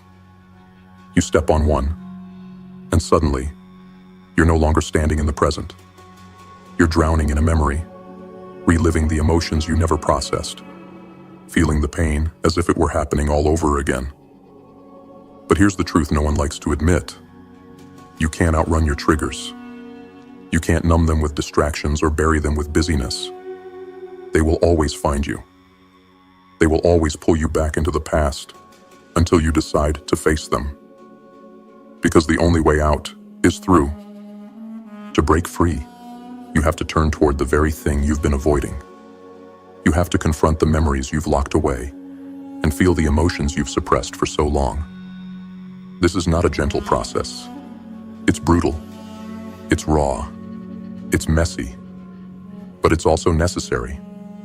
Because every time you confront a trigger, every time you sit with the discomfort and trace it back to its source, you take back a piece of your power. Recognizing your triggers is the first step. When they rise, don't run. Don't fight. Pause. Breathe. Ask yourself, what am I feeling? Why is this affecting me? What does this remind me of? Follow the thread, no matter how painful it is, until you find the memory it's tied to. And when you do, sit with it. Don't judge it. Don't push it away. Just allow yourself to feel, because only through feeling can you begin to heal. And here's the thing. They will lose their power. The triggers that once controlled you will begin to fade. The sights, sounds, and experiences that used to paralyze you will become just that. Sights, sounds, and experiences. They will no longer drag you into the past. They will no longer own you, because you've faced them. You've processed them. You've reclaimed your life. Unprocessed memories create emotional triggers, yes. But they also offer an opportunity to confront your pain, to understand yourself on a deeper level, to grow stronger than you've ever been. The past doesn't have to define you. The triggers don't have to control you. You have the power to break free, to unchain yourself from the emotions that have held you captive for so long. So what will it be? Will you let your triggers run your life, pulling your strings like a puppet? Or will you take back the reins, face the darkness, and finally step into the light? The choice is yours. The battle is yours. And the victory, if you're brave enough to fight for it, will be yours too. Rise up, take back your power, and show your past that it no longer owns you. Lesson 4. Healing requires facing your past. You can run, but you can't escape. You can bury it deep, but it will claw its way to the surface. You can tell yourself it doesn't matter, that you've moved on, that you're fine. But the truth whispers in the quiet moments, doesn't it? The past doesn't just fade because you wish it to. It festers. It lingers. It owns you until you decide to face it. The memories you suppress, the pain you avoid, it doesn't disappear. It hides in the shadows of your mind, poisoning your thoughts, your emotions, your relationships. It finds ways to surface when you least expect it, triggering you, holding you hostage to moments you've long tried to forget. The longer you avoid it, the stronger its hold becomes. You can distract yourself with noise, with work, with people, but the truth is always there, waiting for the moment. You're too tired to run. And let's be honest, you're tired, aren't you? Tired of carrying this weight. Tired of pretending it doesn't hurt. Tired of feeling like no matter how far you go, the past is always right behind you, breathing down your neck. But here's the hard truth. You can't outrun it. You can't outdrink it. You can't outwork it. The only way out is through. Healing isn't about forgetting the past. It's about confronting it. It's about stepping into the dark corners of your mind, the places you've avoided for so long, and shining a light on the pain that's been consuming you. It's about facing the memories you've buried, not to relive them, but to finally process them, to understand them, to strip them of the power they've held over you. But make no mistake, this isn't easy. Healing is not a warm, comforting process. It's a battle, a war against your own fear, your own shame, your own guilt. It will break you before it rebuilds you. It will force you to confront truths you've denied, emotions you've suppressed, and parts of yourself you've long tried to forget. It will strip you bare, leaving you raw, exposed, vulnerable. And in that vulnerability lies your freedom. Because when you face your past, when you truly face it, you take back your power. You stop letting the memories control you. You stop letting the pain define you. You start to see the wounds for what they are. Reminders that you survived. Evidence of your strength. Proof that you are still standing, no matter how hard life tried to knock you down. But healing isn't just about survival. It's about transformation. When you process your pain, you make space for growth. When you confront your memories, you clear the way for new ones. When you let go of the past, you reclaim your future.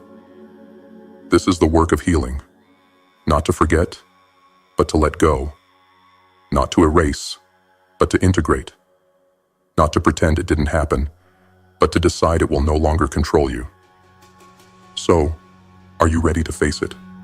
Are you ready to step into the fire and burn away the chains that have held you captive for so long? Because that's what healing demands. It demands courage. The courage to confront your darkest moments, to feel the pain you've avoided, to let the memories rise so you can finally let them go. It demands patience, the patience to sit with your discomfort, to give yourself the time and space to heal. And it demands faith, the faith that on the other side of this process lies a version of yourself that is freer, stronger, and more alive than you've ever been. Healing is not about being perfect. It's not about pretending you're unaffected. It's about becoming whole. It's about integrating the pieces of yourself that were shattered by the past and forging them into something unbreakable. It's about standing in the ruins of what was and building something new, something stronger, something better.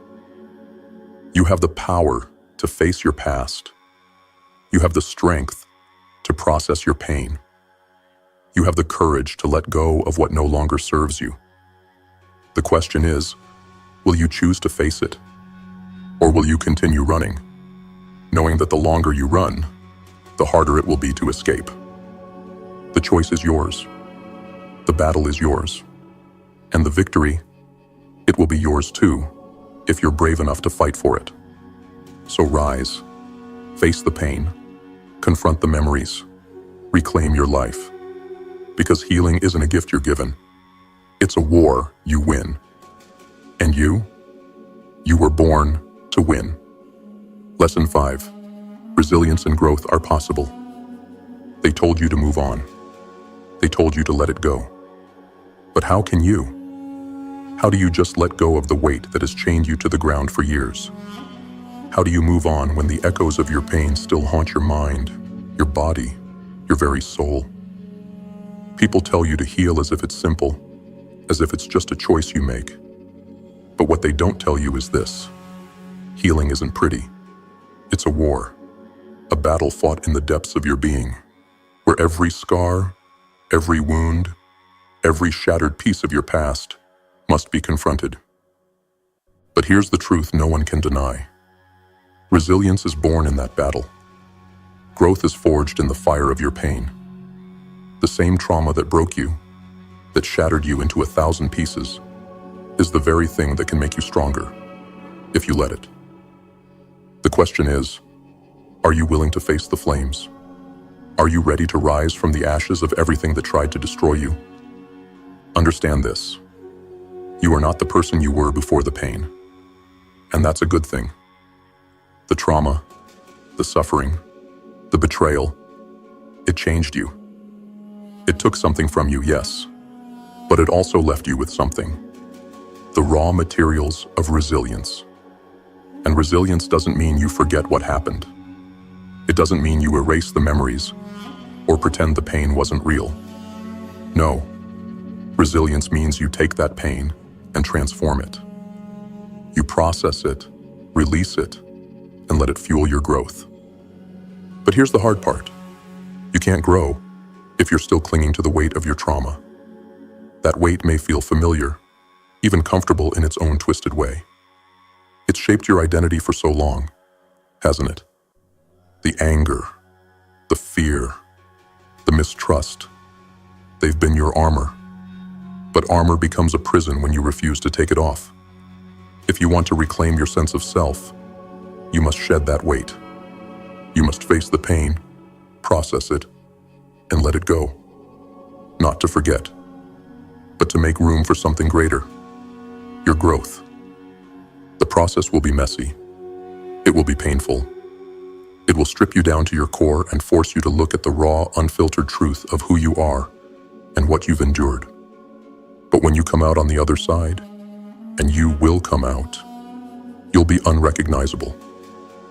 Not because you've lost yourself, but because you've reclaimed yourself. The version of you that was buried under layers of fear, doubt, and self-loathing will finally emerge. And that version of you is powerful beyond measure. Resilience doesn't just happen. It's built, brick by brick, moment by moment, choice by choice. It's in the decision to get up when life knocks you down. It's in the courage to confront the demons of your past. It's in the quiet strength you find when the world feels too heavy to bear.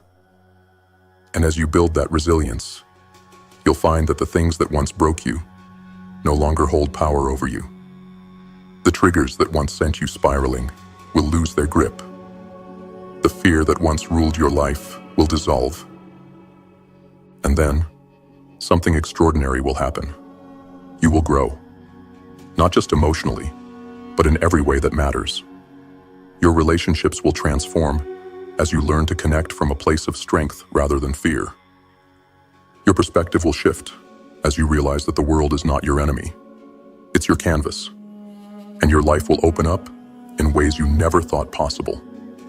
A fulfilling life, a meaningful life, a life built not in spite of your pain, but because of it. This is the truth. Resilience and growth are not given. They are earned. They are the rewards of facing your trauma, processing your pain, and reclaiming your power. So ask yourself, are you ready to do the work?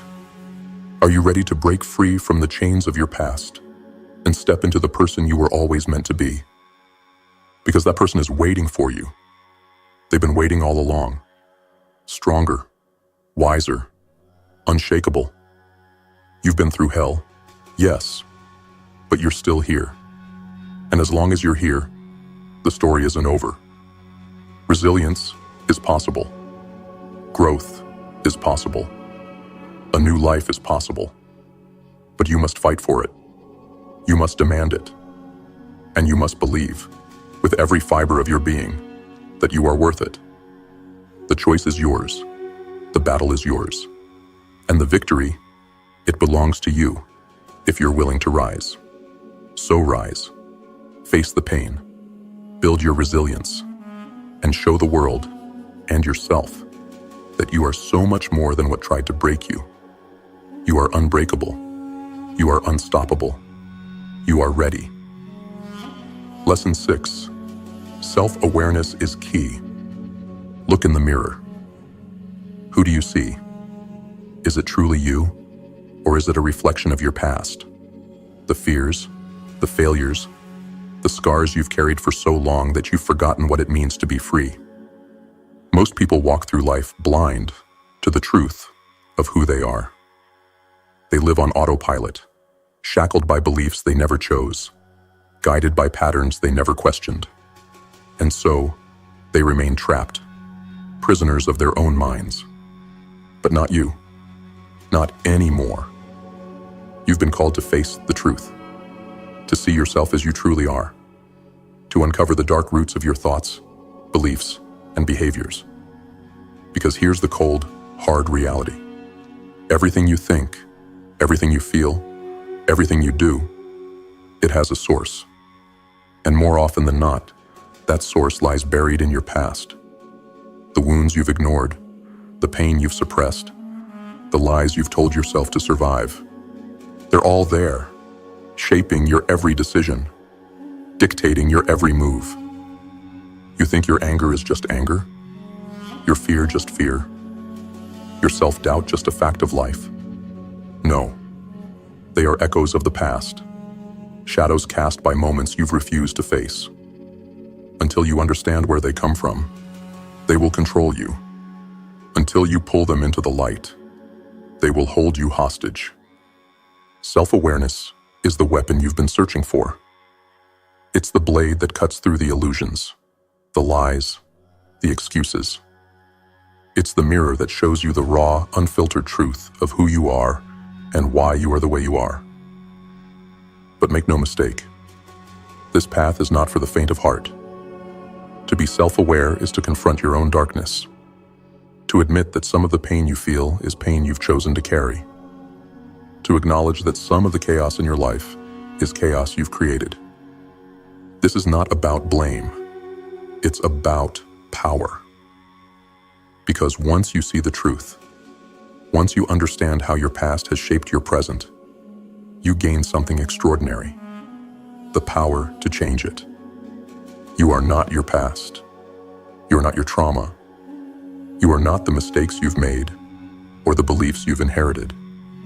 You are the one who decides what comes next. But let's be clear, self-awareness is not just about knowing yourself. It's about owning yourself. It's about looking your flaws in the eye and saying, "You don't define me." It's about taking responsibility for your thoughts, your actions, your life. No more excuses, no more running, no more hiding behind the convenient lie that this is just who I am. No, you are whoever you choose to be, but only if you have the courage to face yourself. This is where mindfulness comes in. Mindfulness is the practice of being present, of observing your thoughts and emotions without judgment. It's the act of stepping back from the chaos of your mind and asking, why? Why am I reacting this way? Why do I feel this pain? Why am I stuck in this pattern? Mindfulness is not passive. It is not soft. It is a ruthless interrogation of your inner world. It is the discipline of dismantling the mental traps that keep you small, weak, and afraid. When you cultivate self-awareness, you stop being a victim of your circumstances. Challenges no longer break you, they teach you. Pain no longer defines you, it strengthens you. You begin to respond to life with intention, not reaction. You stop repeating the same mistakes, clinging to the same toxic patterns, and falling into the same traps. You start creating a life that is truly your own. But don't fool yourself into thinking this journey will be easy. The process of becoming self-aware will strip you down to your core. It will force you to confront the ugliest parts of yourself, the parts you've hidden, denied, and avoided for years. But in that confrontation lies your freedom. In that confrontation lies your power. Self-awareness is key. It is the key to breaking the chains of your past, the key to unlocking your potential, the key to reclaiming your life. So ask yourself, are you ready to look in the mirror and see the truth? Are you ready to confront your darkness and take back your power? Because once you do, there's no going back. Once you see yourself clearly, you'll never again settle for a life controlled by fear, pain, or lies. This is your moment. The moment you stop running. The moment you stop hiding. The moment you rise. Cultivate self-awareness. Embrace mindfulness. Take control. And remember, you are not your past. You are the architect of your future. And the life you've always wanted?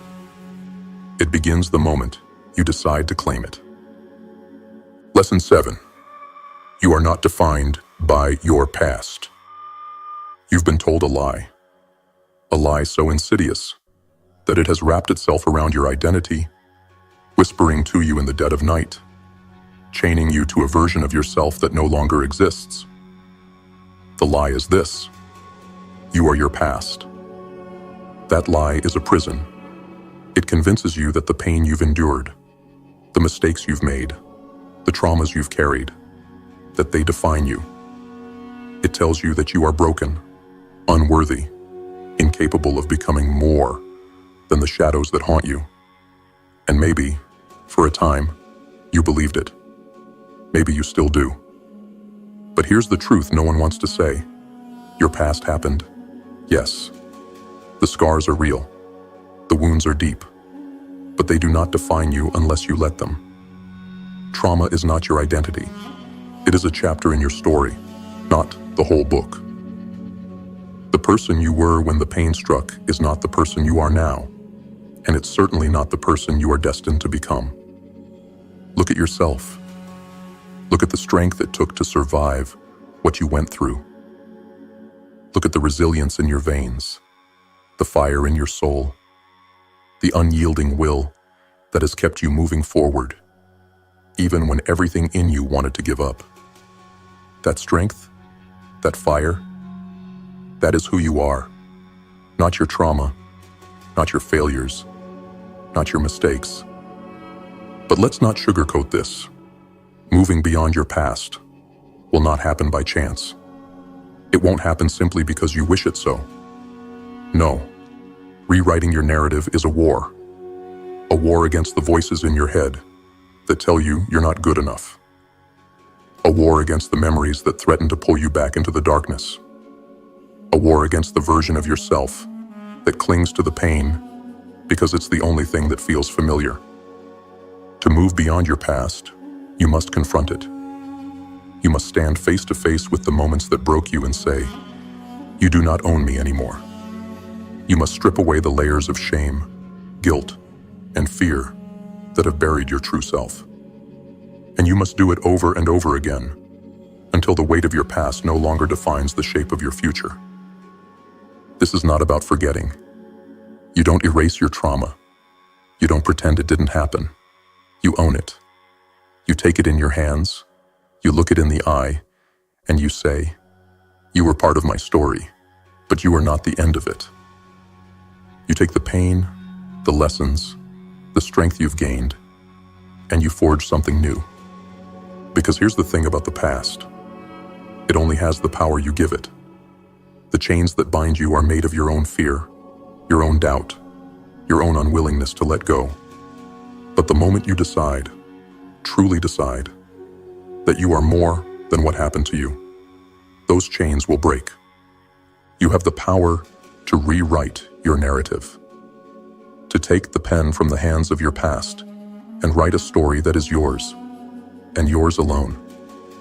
A story where you are not the victim, but the victor. A story where your trauma becomes the catalyst for your growth. Your mistakes become lessons, and your failures become stepping stones. But make no mistake, this is your responsibility. No one is coming to save you. No one can rewrite your story for you. You have to do the work. You have to face the pain, the fear, the doubt.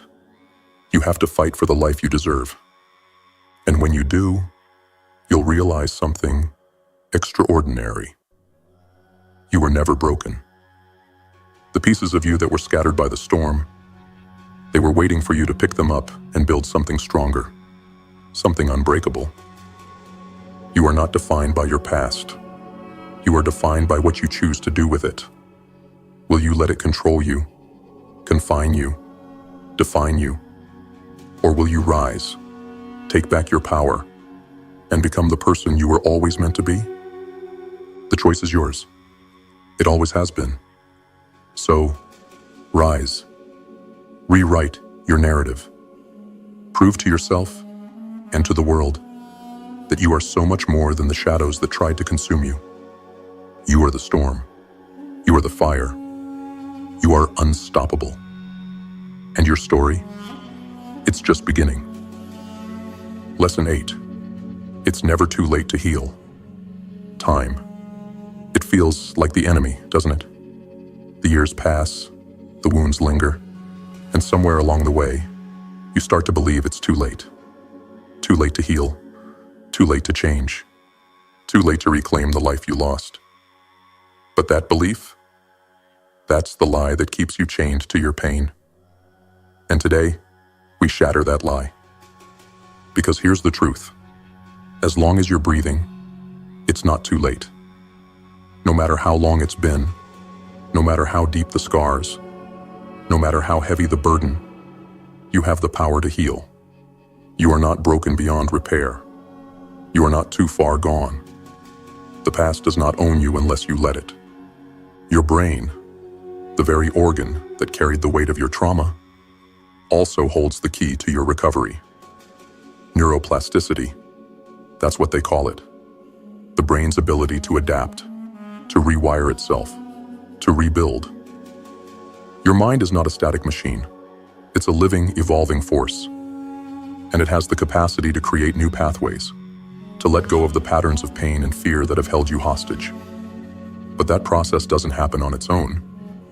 It requires you to act, to choose healing, even when it feels impossible. I'm not going to lie to you. The journey ahead will be brutal. Healing isn't a straight path. It's a labyrinth, a twisting, turning road through the depths of your soul. It will force you to confront memories you've tried to bury, emotions you've tried to numb, truths you've tried to ignore. But here's the thing. The longer you avoid the pain, the stronger its grip becomes. The longer you wait to begin, the heavier the weight becomes. And yet even now, it's not too late. It's never too late. Healing is not about erasing the past. It's about rewriting the story it told you about yourself. It's about taking the pain that once controlled you and turning it into a source of strength. It's about deciding right now that your trauma does not get to define your future. No matter how long you've lived in its shadow, you have the power to step into the light. But let me be clear. Healing isn't some magical transformation. It's work. Hard, grueling work. It's the choice to show up for yourself every single day, even when it feels like nothing is changing. It's the courage to face the darkest parts of your mind and say, "You don't own me anymore." It's the patience to trust the process, even when progress feels painfully slow. And here's the thing. They lied to you about time. They told you that the clock is ticking, that your chance has passed, that healing is something you should have done years ago. But time doesn't work that way. Healing doesn't work that way. The brain doesn't care how old you are, how long you've been carrying the pain, or how many times you've fallen. It cares about what you do now. Every step you take, every moment you dedicate to your healing, every time you choose growth over fear, you're rewiring your mind. You're proving to yourself that the past is not your master. You're reclaiming your life, one decision at a time. It's not easy. It's not quick. But it is possible. And it is worth it. So, what will it be? Will you let another day, another year, another decade slip by while you remain shackled to the pain of your past? Or will you rise, scarred but not broken, and take the first step toward healing? The clock isn't your enemy. It's your ally. Because every second that passes is another chance to begin again. It doesn't matter how long it's been. The trauma doesn't get the final say. You do. The life you've been dreaming of, the peace you've been longing for, it's still within reach. But you have to fight for it. You have to choose it. You have to believe, even when it feels impossible, that you are worth the effort. Because you are. It's never too late to heal. It's never too late to rise. It's never too late to become the person you were always meant to be. The journey will be hard, yes, but you've already survived the worst. You've endured the unimaginable. And if you can survive that, you can survive the process of healing. So start today. Start now. Face the pain. Do the work. Reclaim your power. And prove to yourself and to the world that it's never too late to heal. It's never too late to be free. You've faced the shadows today. You've confronted the weight of your past and begun to see the truth. You are not defined by what's behind you. The scars, the pain, the trauma, they don't own you unless you let them. Remember, every step forward, no matter how small, is a victory over the chains that once held you back. We are now booting up the next video about creating an unbeatable mind. Lesson 1. The power of the mind. Picture your mind as a vast, untamed wilderness. Within it lies a roaring beast, a creature born of fear, doubt, and chaos. It is a creature that feeds on your hesitation, grows strong in your indecision, and waits, ready to devour your ambitions the moment you falter. But hidden deep within this wilderness is also a weapon, forged from your willpower and sharpened by your discipline. This weapon is your mind's true strength, and mastering it is the first step to taming the beast and conquering the wilderness. To wield this power, you must understand a simple truth. Your mind is both your greatest ally and your fiercest adversary. It can build you a fortress of resilience or bury you under the rubble of your fears. It can lead you to the summit of your potential or leave you wandering in the dark valleys of mediocrity. The choice is yours, but the battle is inevitable. Imagine you are a soldier marching into battle. The battlefield is your life, filled with trials, setbacks, and unexpected ambushes. Now imagine your mind is your commanding officer. If it's weak, erratic, and plagued by fear, it will lead you into ruin. But if it's disciplined, focused, and unrelenting, it will guide you to victory, even when the odds seem insurmountable. The question is, will you control your mind, or will you let it control you? Mental toughness is the armor you must wear in this battle.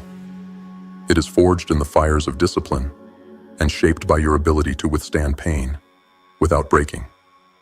Consider this. When the body screams for rest, it is the mind that commands it to move.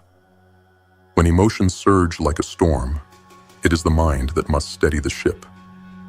And when doubt whispers, "You cannot," it is the mind that must roar back, "I will." But this power does not come easily. It must be earned. Every challenge, every failure, every moment of despair is a test, a hammer strike on the anvil of your mind. With each blow, you either crumble or you grow stronger. The choice is yours to make. But remember this: the mind that is never tested will never know its true strength. Imagine your emotions as a fire.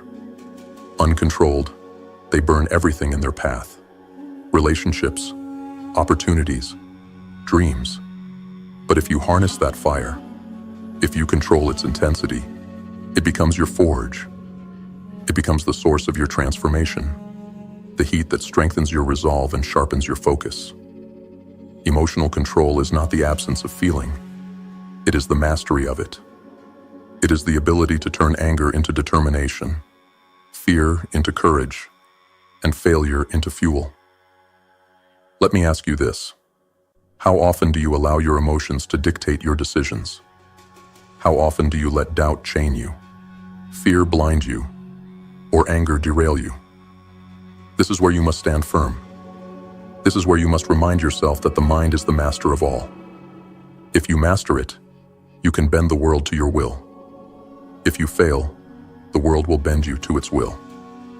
The unbeatable mind is not a myth or a fantasy. It is a choice. It is the decision to see obstacles as opportunities, pain as progress, and fear as a challenge to be conquered. It is the ability to act with calm precision in the face of chaos, to remain unshaken when the world is crumbling around you. It is the understanding that greatness is not born. It is forged in the crucible of relentless mental discipline. Remember this: the world will not give you what you want. It will test how badly you want it. Life will throw storms your way, unrelenting, merciless storms. But those storms are not your enemy. They are your training ground. They exist to strengthen you, to shape you, to prepare you for the battles ahead. Your mind is the fortress you must build to weather those storms. Brick by brick, moment by moment, thought by thought. So, I leave you with this challenge. Face the beast within your wilderness. Forge your weapon. Harness the fire of your emotions. Strengthen your mind until it becomes an unbreakable force, a fortress that no storm can breach. The unbeatable mind is not a gift. It is a lesson, a discipline, a relentless pursuit. And it begins with one simple question. Will you master your mind, or will you let it master you? Lesson 2. The 5 Mountains. Life is a battlefield, and every warrior must choose their weapons wisely. But what if I told you the greatest battle isn't fought with swords or shields? It is fought within. The war rages across 5 terrains, 5 towering mountains that stand between you and the life you were meant to claim. Each mountain demands your strength, your discipline, and your unwavering will. And if you want to conquer the world, you must first conquer these 5 peaks: mental, physical, emotional, intuitive, and spiritual. Mountain 1. The mental mountain. The fortress of the mind. The first mountain is the mind, a fortress that must be built brick by brick. Without clarity, focus, and emotional resilience, your mind becomes a ruin, vulnerable to every whisper of doubt and every storm of fear. Your thoughts are not harmless. They are weapons. They can cut down your ambitions or build bridges to your destiny. Ask yourself, is your mind a fortress or a crumbling wall? When chaos strikes, do you stand firm or do you crumble under the weight of indecision? To master this mountain, you must discipline your thoughts. You must train your focus like a blade, sharpening it against the grindstone of adversity. Fear will attack. Doubt will whisper. But a disciplined mind does not waver. It cuts through the noise and locks onto its target with ruthless precision. Mountain 2. The physical mountain, the temple of strength. The second mountain is the body, a temple that houses your strength and endurance. Imagine this. You're carrying the weight of your dreams, your responsibilities, your ambitions. Now imagine that your body is too weak to bear that weight. It crumbles, and with it, so does everything you've built. Your physical fitness is not just about aesthetics. It is the foundation of your power. A weak body breeds a weak mind. Every drop of sweat, every mile run, every weight lifted is a brick in the temple of your strength. Pain is your teacher, and discipline is your path. Stop running from the grind. It is the forge where warriors are made. Mountain 3. The emotional mountain, the fire, within. The third mountain is the fire within, the realm of emotions. This is where many fall, consumed by the flames of anger, fear, and despair. But let me tell you something. Fire is not your enemy. It is your tool. Left uncontrolled, it burns everything in its path. But harnessed, it becomes the fire that fuels your ascent. Emotional intelligence is the art of mastering this fire. It's the ability to remain calm in the storm, to wield anger as a weapon and fear as a guide. Do not let your emotions rule you. They are not your master. They are your servant. Bend them to your will, and they will carry you higher than you ever thought possible. Mountain 4. The intuitive mountain, the compass of the soul. The fourth mountain is intuition, a compass that guides you through the wilderness of life. Too often we ignore the whispers of our intuition, drowned out by the noise of logic, doubt, and fear. But intuition is not weakness. It is wisdom. It is the voice that knows what the mind cannot see. Trusting your intuition requires courage. It means stepping into the unknown with nothing but faith in yourself. It means silencing the noise and listening to the whispers of your soul. The intuitive mountain is not climbed by force, but by surrender. Surrendering to the truth that lies within you, waiting to be heard. Mountain 5. The spiritual mountain, the summit of purpose. The fifth and final mountain is the spiritual, the summit that connects you to something greater than yourself. This is the mountain of purpose, of alignment, of meaning. Without it, all the other mountains crumble into insignificance. You can have a fortress-like mind, a temple-like body, and a firestorm of emotions. But without purpose, you are nothing more than a wandering soul, lost in the wilderness. The spiritual mountain is not about religion. It is about connection. It is the understanding that you are part of a greater whole. It is the alignment of your actions with your values, your dreams with your purpose. This is the mountain that gives meaning to your struggle and transforms pain into power. It is time to start the climb. Each of these mountains is a test. Each demands something different from you. Your discipline, your endurance, your courage, your faith. And here's the truth. No one can climb these mountains for you. You will face them alone, and you will face them often. But with each climb, you grow stronger. With each summit, you see farther. And with each mountain conquered, you come closer to the life you were meant to live. But let me warn you, these mountains will break you if you let them. They will demand sacrifices, and they will show no mercy. To climb them, you must become relentless. You must embrace the struggle, the pain, the doubt, because the reward is worth it. At the summit of these 5 mountains lies a life of balance, power, and unshakable purpose. So I ask you, will you face the climb? Will you conquer the wilderness of your mind, the fire of your emotions, the frailty of your body, the whispers of your intuition, and the void of purposelessness? Or will you remain at the base, gazing up at the peaks you were too afraid to challenge? The choice is yours. But remember this, the mountains will not move for you. You must rise to conquer them. Lesson 3. The importance of visualization. Close your eyes and step into the darkness. What do you see? Nothing. Look deeper. Within that void lies a world you have not yet shaped. A battlefield waiting for the warrior to step forth. A summit waiting for the climber. A destiny waiting for its master. This is the realm of visualization. It is the place where your victories are born long before the fight begins. And if you learn to command this realm, no obstacle, no enemy, no hardship will ever take you by surprise again. Visualization is not daydreaming. It is not a flight of fancy. It is warfare. It is preparing your mind for battle before the first blow lands. The weak wait for challenges to come. The strong confront them in their minds long before they materialize. They rehearse the struggle, endure the pain, and claim the victory in the theater of their imagination.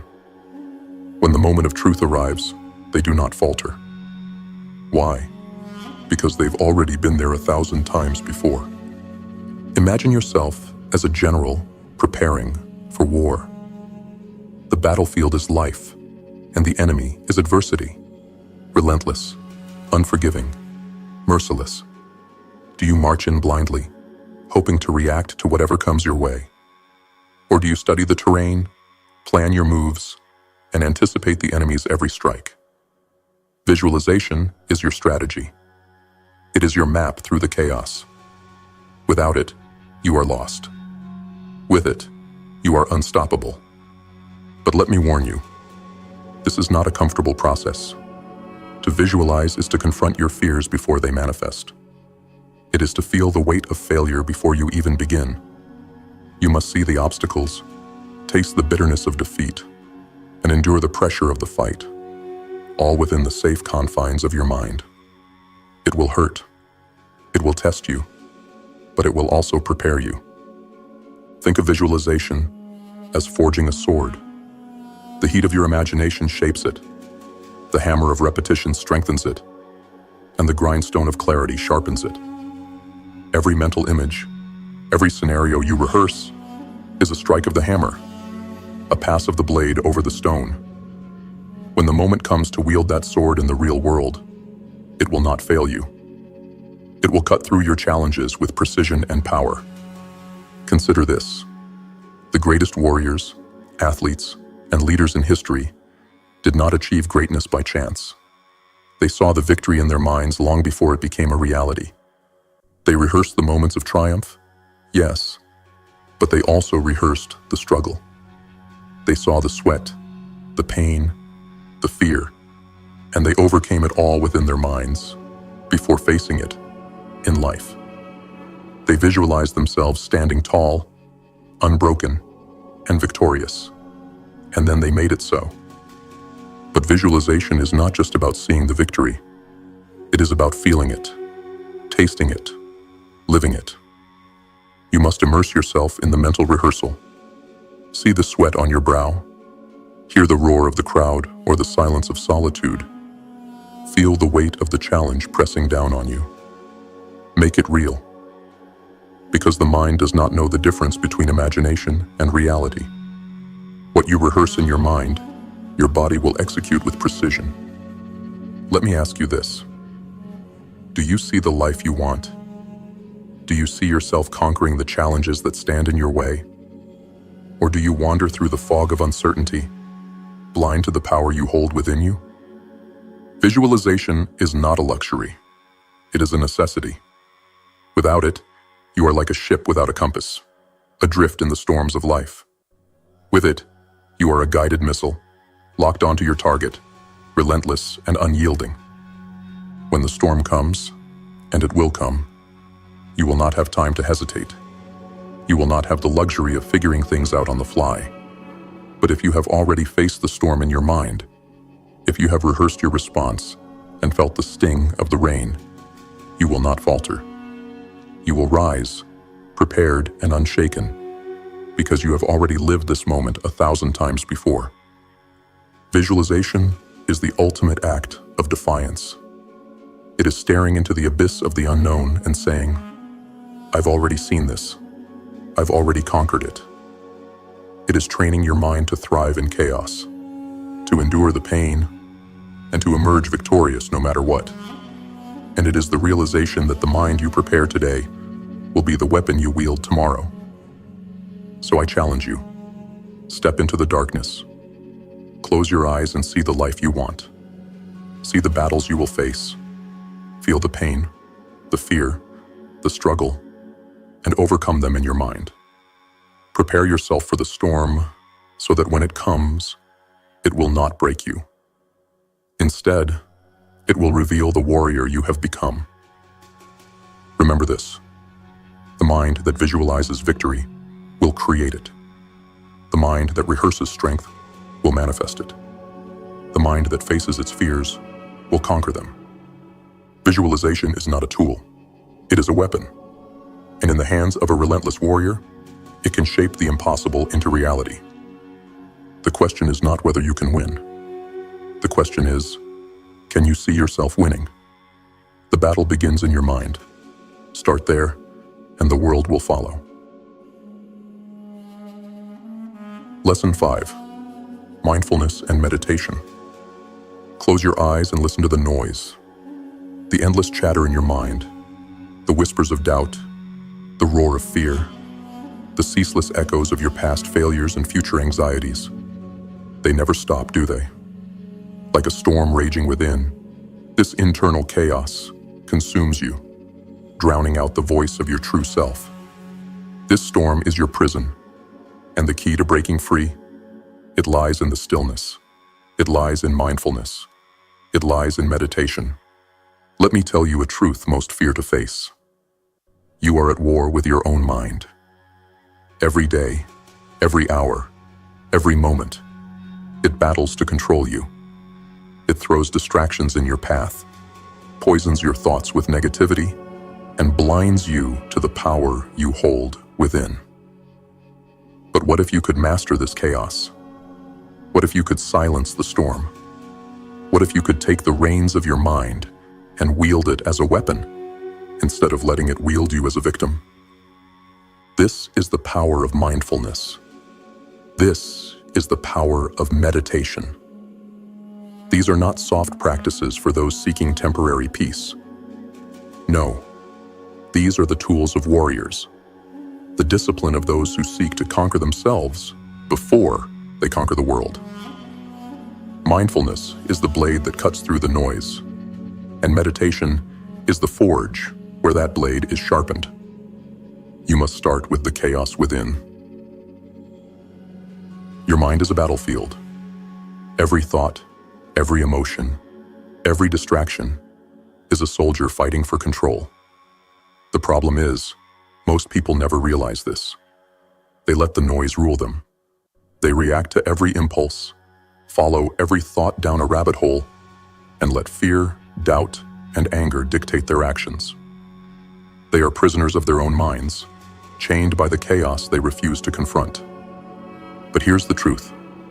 You are not your thoughts. You are not your emotions.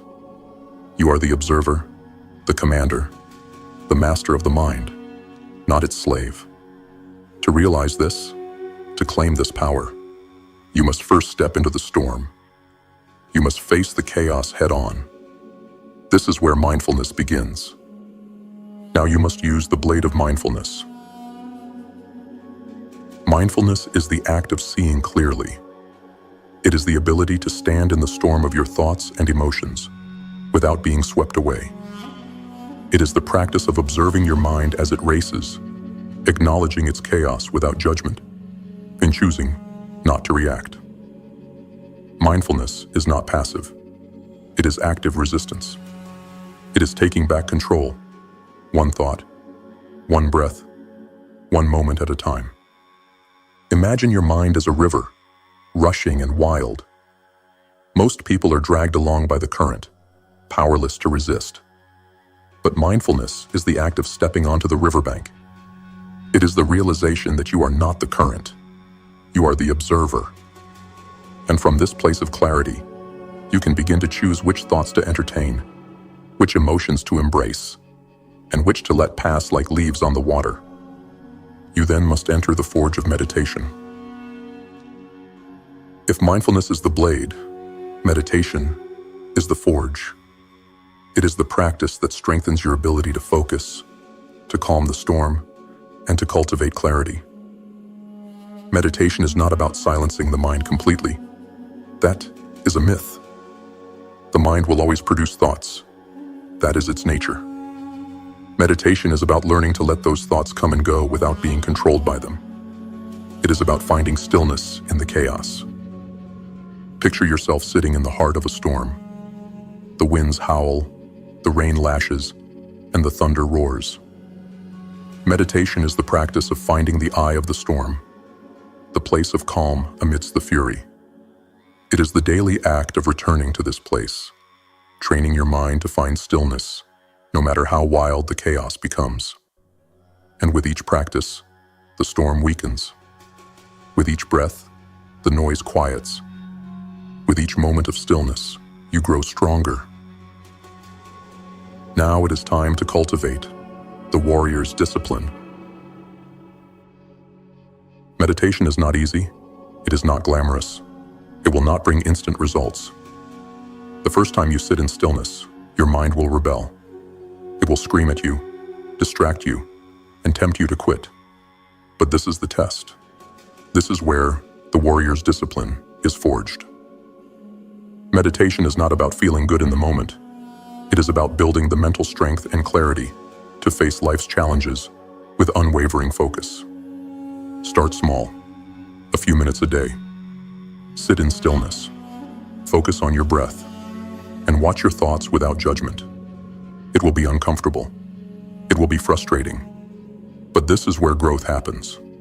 This is where the chains of distraction are broken. Over time, the practice becomes a sanctuary, a place of power you can return to whenever the chaos threatens to overwhelm you. It is now time to harness the power of stillness. Let me ask you, how often do you run from your own mind? How often do you distract yourself with noise, with screens, with anything that keeps you from facing the storm within? This is the greatest weakness of our time, the inability to sit in stillness, to confront ourselves, to master our own minds. But this is also your greatest opportunity. In a world consumed by distraction, the one who masters stillness becomes a force to be reckoned with. Meditation and mindfulness are not luxuries. They are not optional. They are the foundation of a powerful mind. They are the practices that turn chaos into clarity, distraction into focus, and weakness into strength. They are the tools of those who refuse to be ruled by their thoughts, who choose to rise above the noise and claim their rightful place as masters of their own minds. It is a never-ending challenge. So here is your challenge. Sit in the storm, face the chaos, begin the daily practice of mindfulness and meditation. It will be uncomfortable, it will test your patience, but it will also transform you. Over time, you will find a stillness within you, a power, a clarity, a focus that no storm can shake. Remember this: the mind that masters itself masters the world. The storm is not your enemy. It is your training ground. The chaos is not your weakness. It is your forge. Embrace it. Master it. And in the stillness, you will find the power to rise above it all. The question is not whether the storm will come. The storm is already here. The question is, will you rise to meet it? Will you find the stillness within? Or will you let the chaos consume you? The choice is yours. The time is now. Sit, breathe, conquer. Lesson 6. Building a team. You stand alone at the base of the mountain, staring at its impossible height. The summit represents everything you desire: success, purpose, greatness. But the truth is this: no one reaches the peak alone. Those who try to climb without a team often fall, swallowed by the abyss of their own pride and isolation.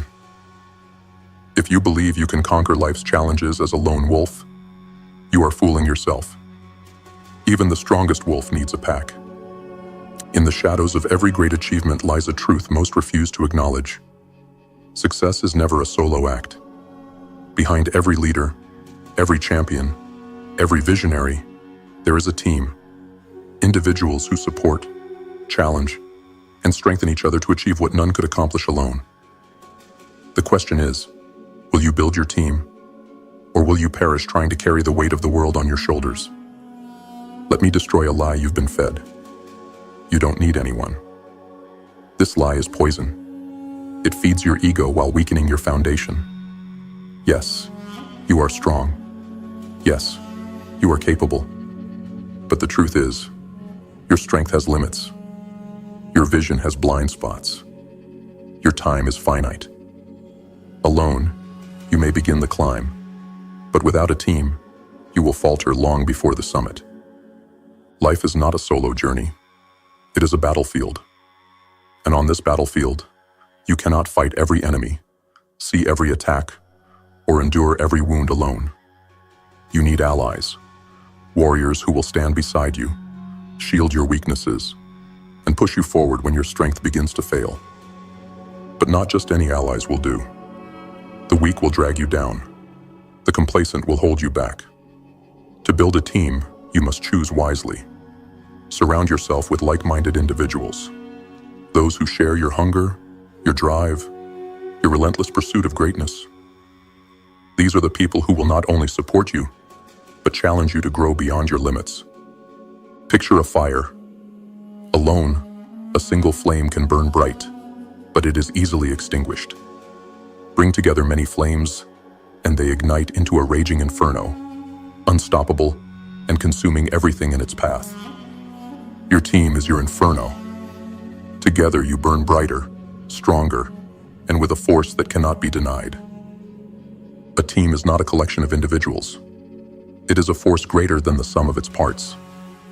Each member brings their own strengths, their own perspectives, their own fire.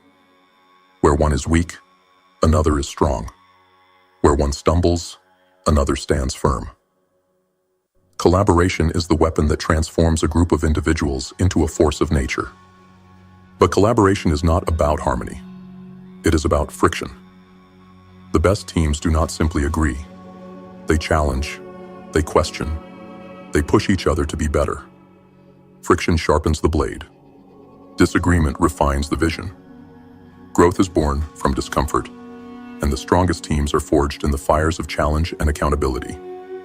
To build a team, you must also lead. Leadership is not about control. It is about vision. A leader sees the summit and inspires others to climb with them. A leader recognizes the strengths of their team and amplifies them. A leader does not demand loyalty. They earn it through their actions, their integrity, and their unwavering commitment to the mission. But leadership is also about humility. It is the ability to admit that you do not have all the answers, that you cannot do it all alone. A leader listens, learns, and grows alongside their team. They lead not from above, but from within, as a part of the pack, not apart from it. Building a team is not easy. It requires time, effort, and vulnerability. It requires you to put aside your ego and open yourself to the strengths and weaknesses of others. You will face betrayal, disappointment, and failure along the way. But the reward is worth the struggle. The right team will not only help you climb the mountain, they will make the journey worthwhile. They will push you to become the best version of yourself, They will celebrate your victories and stand by you in defeat. They will be your strength when yours begins to falter, your clarity when the path becomes unclear, and your fire when the cold winds of doubt threaten to extinguish your flame. So let me ask you, who stands with you? Who challenges you? Who pushes you forward when you want to give up? If the answer is no one, then it's time to face the truth. You will not succeed alone. You need a team, a pack, a tribe. And building that team begins with you. Choose your allies wisely.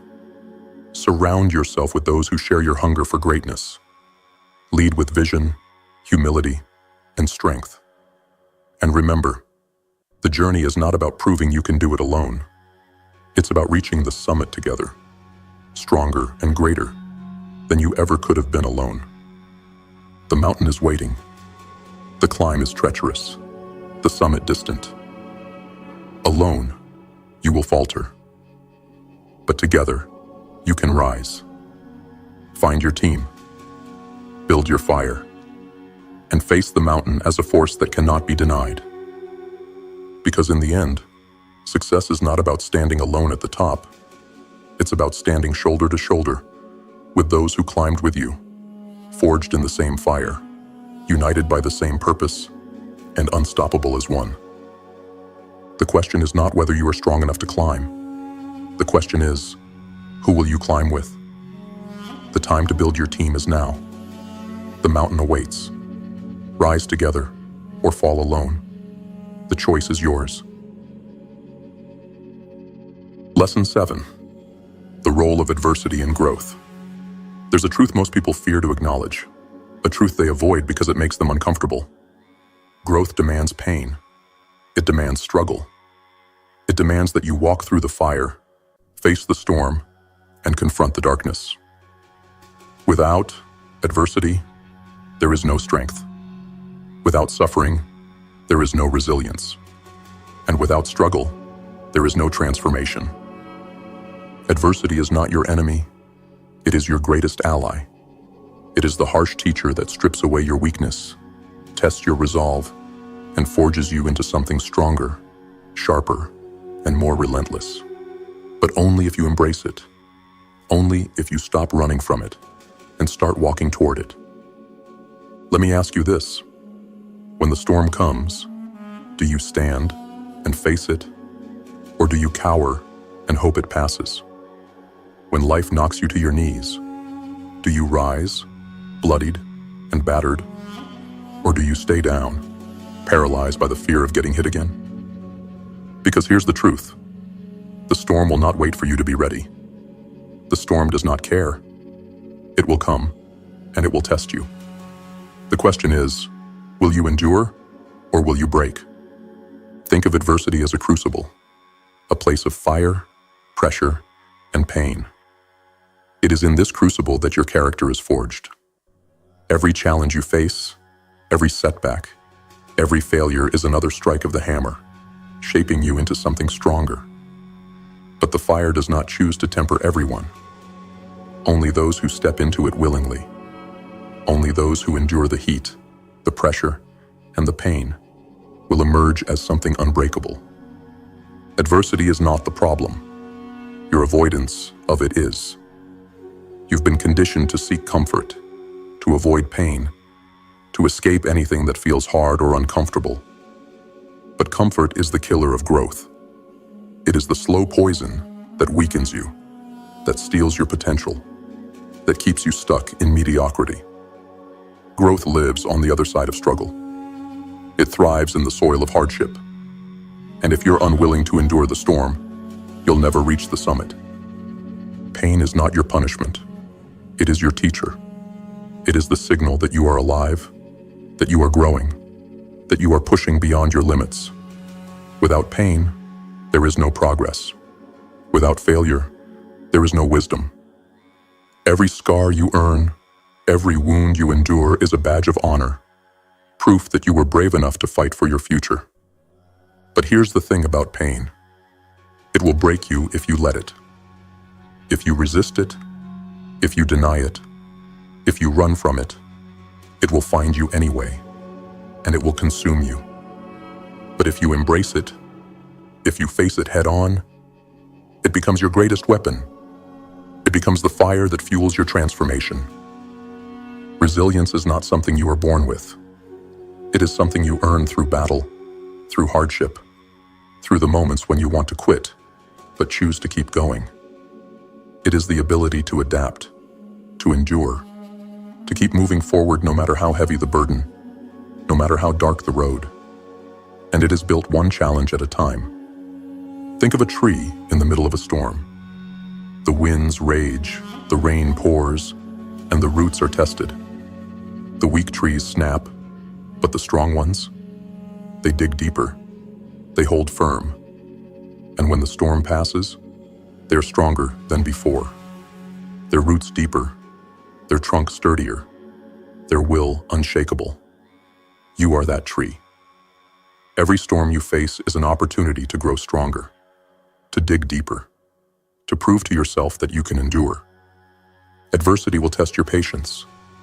It will push you to the edge of your endurance, to the point where quitting feels like the only option. But it is in these moments that true growth happens. It is in these moments that perseverance is born. Every time you choose to keep going, to take one more step, to fight for one more second, you are strengthening the muscle of resilience. You are proving to yourself that you are stronger than the pain, tougher than the challenge, and capable of enduring far more than you ever thought possible. Adversity does not just demand strength, it demands adaptation. The world is not static, and neither are your challenges. The ability to adapt, to adjust, to learn from every failure and pivot when necessary is the mark of an unbeatable mind. Those who cannot adapt are crushed by adversity. Those who can, rise above it. Think of a river meeting a boulder. The weak would stop, blocked by the obstacle. But the river does not stop. It flows around, over, and through the boulder. It adapts. It continues. Be the river. When life places a boulder in your path, do not stop. Do not complain. Find a way. Flow forward. Adapt and conquer. Here's the dark truth. Growth does not care about your comfort. It does not care about your excuses. It demands sacrifice. It demands pain. It demands that you step into the fire, that you face the storm, that you endure what most are too weak to handle. But in return, it offers something priceless: transformation. The chance to become something greater than you are today. So I ask you, will you embrace the fire, or will you run from it? Will you let the storm break you, or will you stand firm and grow stronger? Will you adapt, persevere, and endure, or will you let adversity crush you under its weight? The storm is coming. The fire is waiting. The challenges ahead are not a question of if, but when. You can fear them, avoid them, and let them rule your life. Or you can embrace them, face them, and let them forge you into something unbreakable. Adversity is not your enemy. It is your greatest teacher. It is the path to growth, the crucible of resilience, and the forge of mental toughness. Step into the fire. Stand in the storm. Face the darkness. And when it is over, you will not be the same. You will be stronger, sharper, unstoppable. The question is not whether you will face adversity. The question is, will you rise through it, or will you fall beneath it? The choice is yours. The time is now. Lesson 8. Commitment to continuous improvement. Let me paint a picture for you. There's no finish line. There's no moment where you arrive, victorious and complete, with nothing more to achieve or learn. Life does not work that way. Growth does not work that way. The moment you believe, you've made it. The moment you stop striving, stop learning, stop pushing forward, that is the moment you begin to decay. The truth is simple, yet so many refuse to accept it. You are either growing or you are dying. There is no in between. Commitment to continuous improvement is not a choice. It is a demand. It is the cost of greatness. It is the mindset that says, good is not enough. Better is not enough. There is always more. But let me be clear. This is not about perfection. It is about relentless progress. It is about looking at who you were yesterday and swearing that today you will be stronger, sharper, and more relentless. Most people fall into the trap of comfort. They achieve a little success, a little growth, and they settle. They build a fortress of complacency, convincing themselves that they've done enough. But comfort is a liar. It whispers in your ear, telling you to rest, to relax, to take it easy. And while you sit there, basking in the glow of mediocrity, the world moves on. Your competition moves on. The fire inside you grows cold. And before you know it, the edge you once had is gone. Let me ask you, are you comfortable? Have you stopped climbing? Stopped learning? Stopped growing? Because if you have, you are dying. Slowly, quietly, but dying nonetheless. Growth is not a destination. It is an endless ascent, a climb with no summit. And that is the beauty of it. There is always more to learn, more to achieve, more to become. The journey of self-mastery is infinite, and those who embrace this truth become unstoppable. They understand that the struggle never ends, but neither does the reward. With every step forward, you become more powerful, more resilient, more capable of conquering whatever life throws your way. But this ascent is not easy. The higher you climb, the thinner the air becomes, the more treacherous the path. And yet, this is where the strongest are forged. This is where the weak turn back, and the relentless press on. Will you press on? Or will you settle for where you are now, blind to the heights you could still reach? A growth mindset is not just about wanting to improve. It is about believing, deep in your core, that improvement is always possible. It is the refusal to be defined by your past, your mistakes, or even your current abilities. It is the belief that you are not fixed, that you are not limited, that you are capable of evolving into something far greater than you are today. But belief alone is not enough.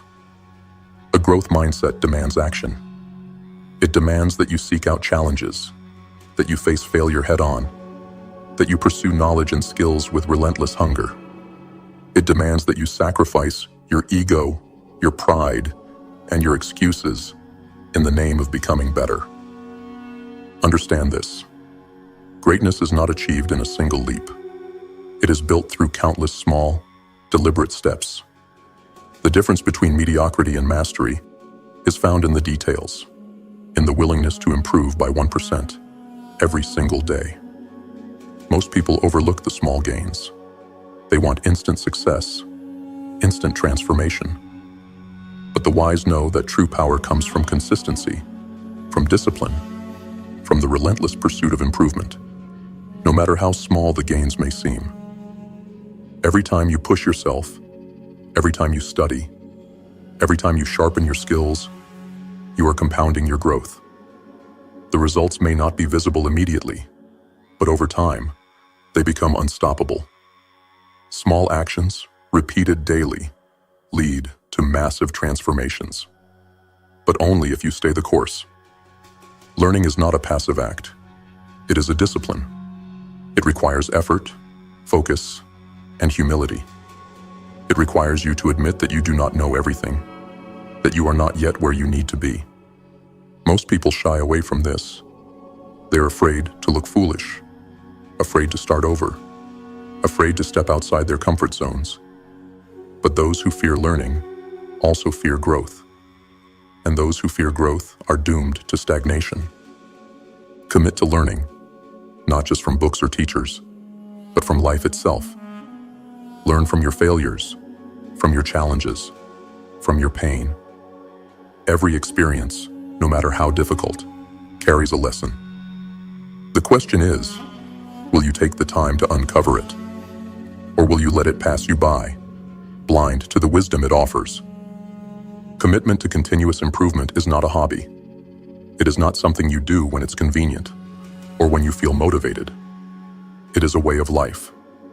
It is waking up every day with a hunger to be better than you were yesterday. It is the refusal to accept mediocrity, the relentless drive to reach higher, to push further, to climb faster. This journey is not for the weak. It is not for the complacent. It is for those who are willing to sacrifice comfort, who are willing to face failure, who are willing to endure the grind in the name of becoming something greater. It is for those who understand that the road to mastery is endless, but the rewards are infinite.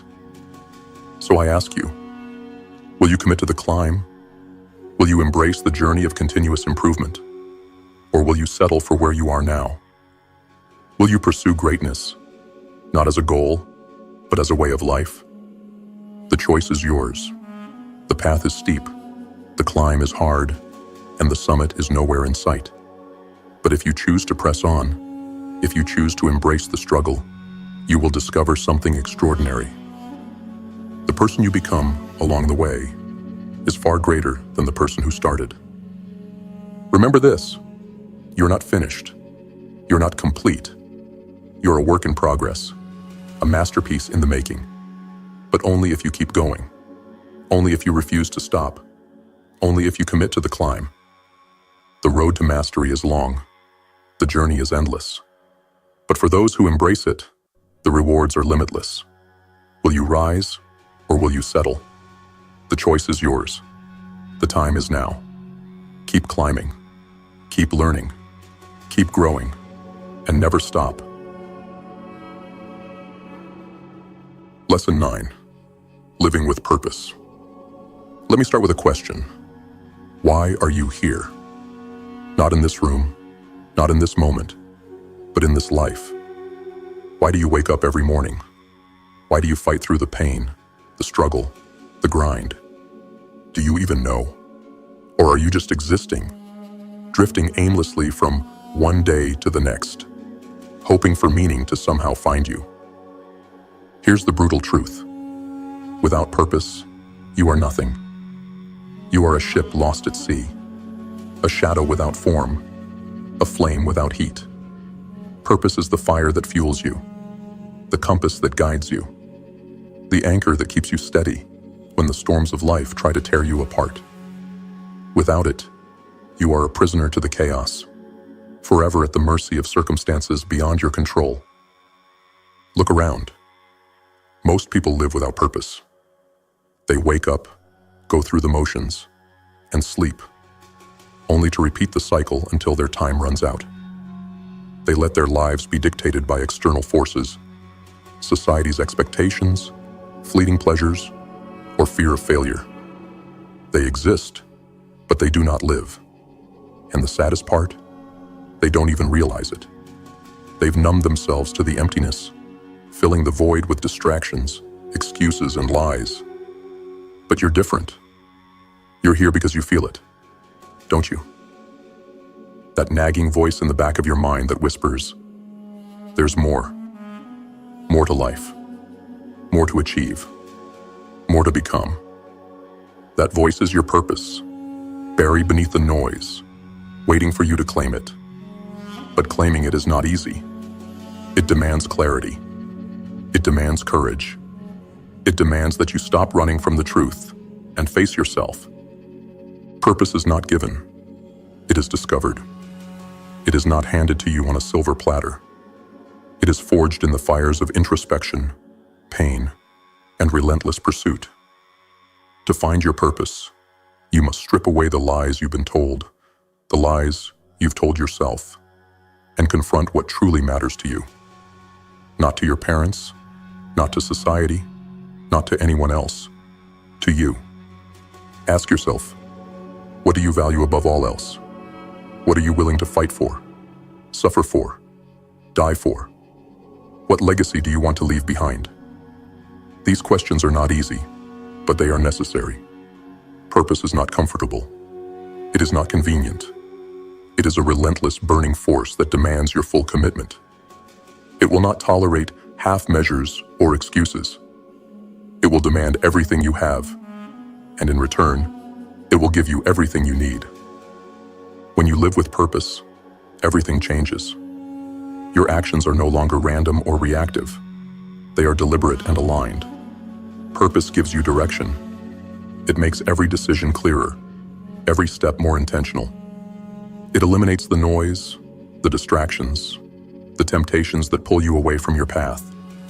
With purpose, you don't waste time chasing things that don't matter. You focus, you execute, you move forward.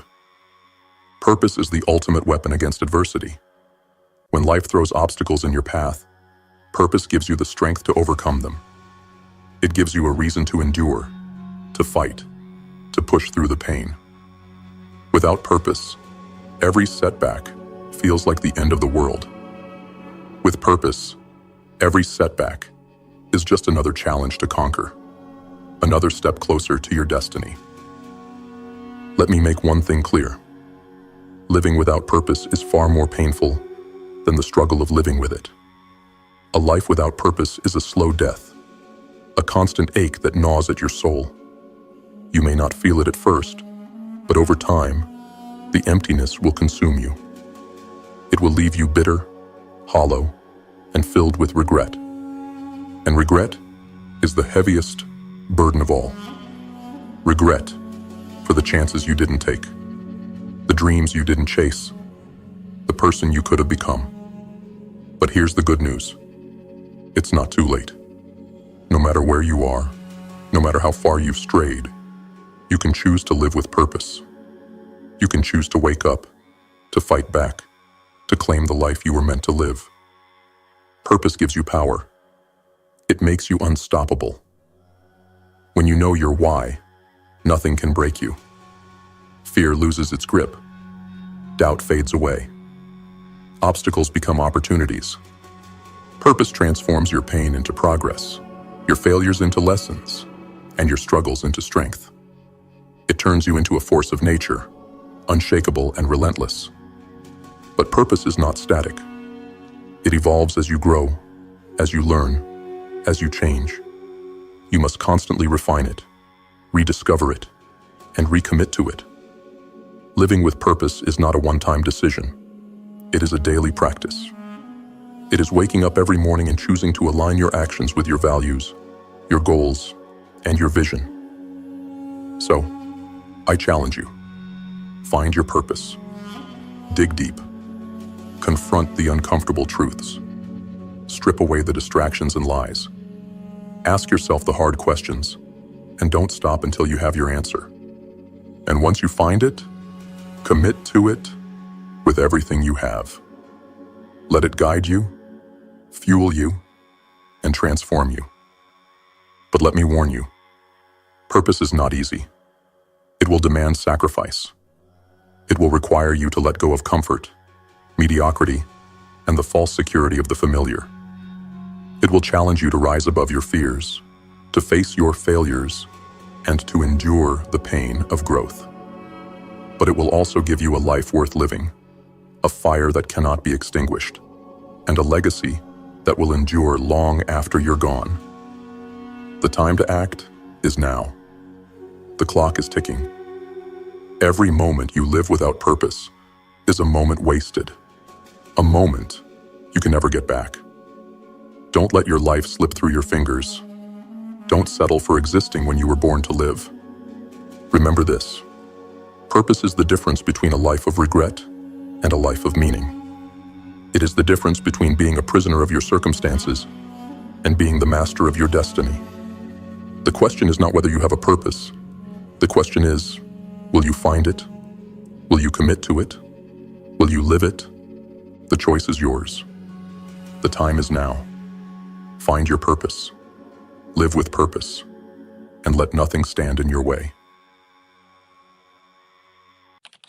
We are now booting up the next video about building back trust with yourself. It's time to face the hardest person you'll ever confront. Yourself. That reflection in the mirror doesn't lie, but you've been lying to yourself for far too long. You say you want change, but your actions betray you. You say you're ready to rise, but your excuses keep you crawling. That ends now. To build trust with yourself, you have to be real with yourself. Raw, honest, brutal.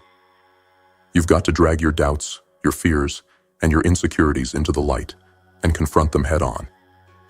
Because if you can't trust yourself, how can you expect the world to trust you? How can you conquer anything if you haven't even mastered what's inside you? To my returning Grimface warriors, keep grinding, keep pushing. You've seen the fire, and you're here to fan the flames. To my new recruits, this is your initiation. Step into the darkness and find your power. There's no room for weakness here, but there's endless room for growth.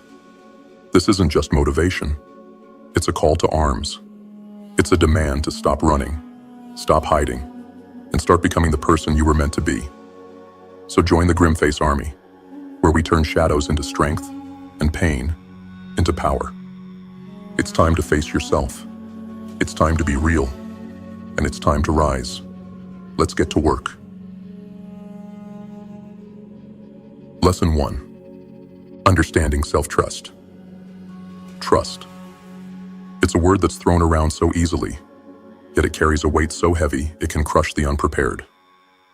When we talk about trust, we speak of relying on someone or something to act in our best interest. But let me ask you this. What happens when that someone fails you? When the pillar of support you leaned on crumbles into dust? When the hands you reached for are nowhere to be found? In those moments of betrayal, despair, and isolation, there's only one place left to turn: to yourself. But here's the real question. Do you trust yourself? Self-trust. It's not just a concept. It's a weapon. A razor-sharp edge forged in the fire of adversity and cooled in the waters of resilience. To trust yourself means to rely on the only person who will never abandon you, never falter, never let you down. If you are willing to master the alignment of your internal selves. Self-trust is the ability to depend on yourself, to act in your own best interests, not to coddle yourself, not to indulge in fleeting pleasures, but to act in alignment with your highest potential. It's a pact between the fractured pieces of your soul, the part of you that dreams, the part of you that fears, and the part of you that acts. Most people are at war within themselves. They say they want greatness, but their actions betray them. They crave freedom, but chain themselves to excuses.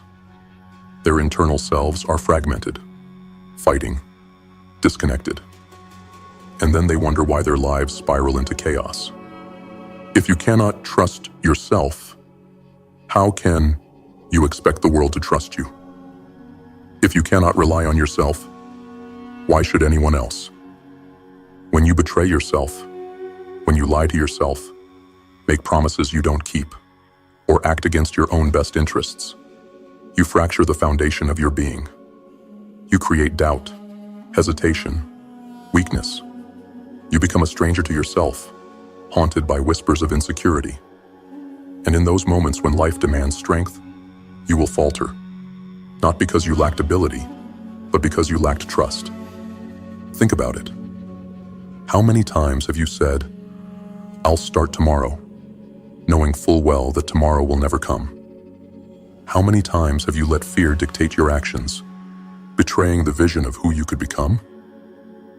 Every broken promise to yourself is a crack in the mirror of your identity, building the fortress of self-trust. But here's the truth. You can rebuild.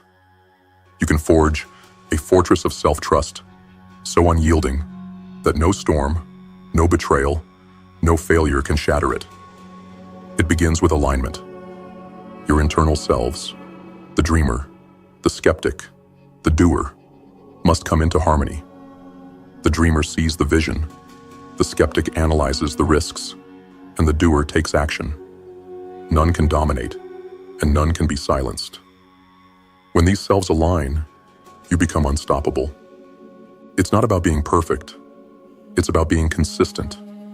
Start small. Keep the promises you make to yourself, no matter how trivial they seem. If you say you'll wake up at 5 a.m., get out of bed like your life depends on it, because it does. If you say you'll take that risk, step into the unknown with the ferocity of a lion. And when you fail, and you will, do not cower. Do not retreat. Face the failure, own it, and rise again. Self-trust is not about never falling. It's about knowing you'll always get back up. Here's the dark truth. No one is coming to save you. The safety nets you cling to will eventually snap. The people you rely on will falter. And when the lights go out and you're left alone with nothing but your thoughts, the only question that matters is, do you trust yourself enough to keep going? Self-trust is not soft. It is not gentle. It is ruthless. It demands that you face your demons, confront your weaknesses, and stand tall in the face of your own failures. It's the voice inside you that says, I've got this, even when the world screams otherwise. So, I challenge you. Look in the mirror and ask yourself, do I trust me? If the answer is no, don't despair. Fight. Fight to align your internal selves. Fight to rebuild the foundation you've neglected. Fight to become the person you were always meant to be. Because in the end, trust in others is fragile. Trust in systems is fleeting. But self-trust, that is unbreakable. That is power. And when you possess it, nothing can stop you. The question isn't whether you will face challenges, betrayals, and failures. You will. The question is, when the storm hits and the world turns its back, will you have the strength to stand tall, look within, and say, I trust myself to survive this? The answer lies within you. Find it, nurture it, and never let it go. Lesson 2. Fragmentation of self. Look into the darkness within yourself, and you will see it. A battlefield.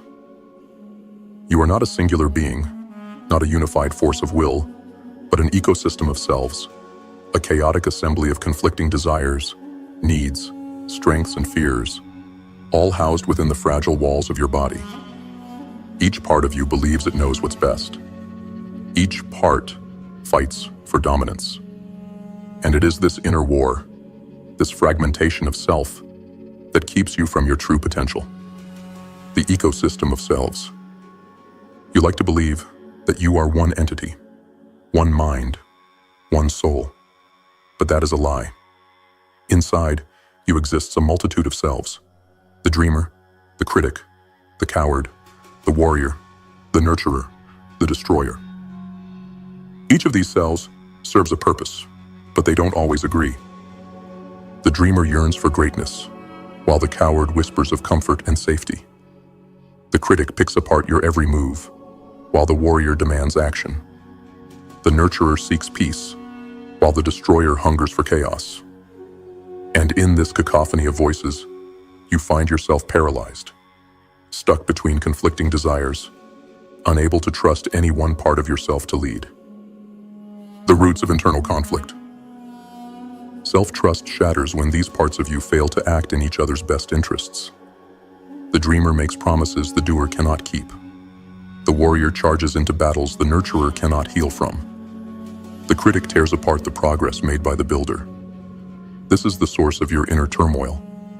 When one part of you betrays another, it creates a fracture in your being, a crack in the foundation of who you are. And let's be honest, how often have you betrayed yourself? How many times have you allowed the coward to silence the dreamer? How many times have you let the destroyer take over, only to regret the ruins left behind? Every time you pit one part of yourself against another, you deepen the divide. You create a zero-sum game where one part of you wins at the expense of the whole. But here's the truth. No part of you wins unless all of you wins. The zero-sum trap. Imagine this. You push yourself to achieve a goal, ignoring the warning cries of your body and mind. You succeed, but at what cost? Your health suffers. Your relationships deteriorate. The part of you that thrives on connection is left behind, silenced, abandoned. In this moment, one part of you has won, but the system, the ecosystem of your being, has lost.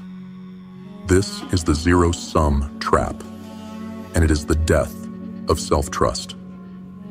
When one part of you takes without giving, when one part dominates while the others suffer, you create imbalance. You create resentment. And just as a fractured team cannot win a war, a fragmented self cannot achieve greatness.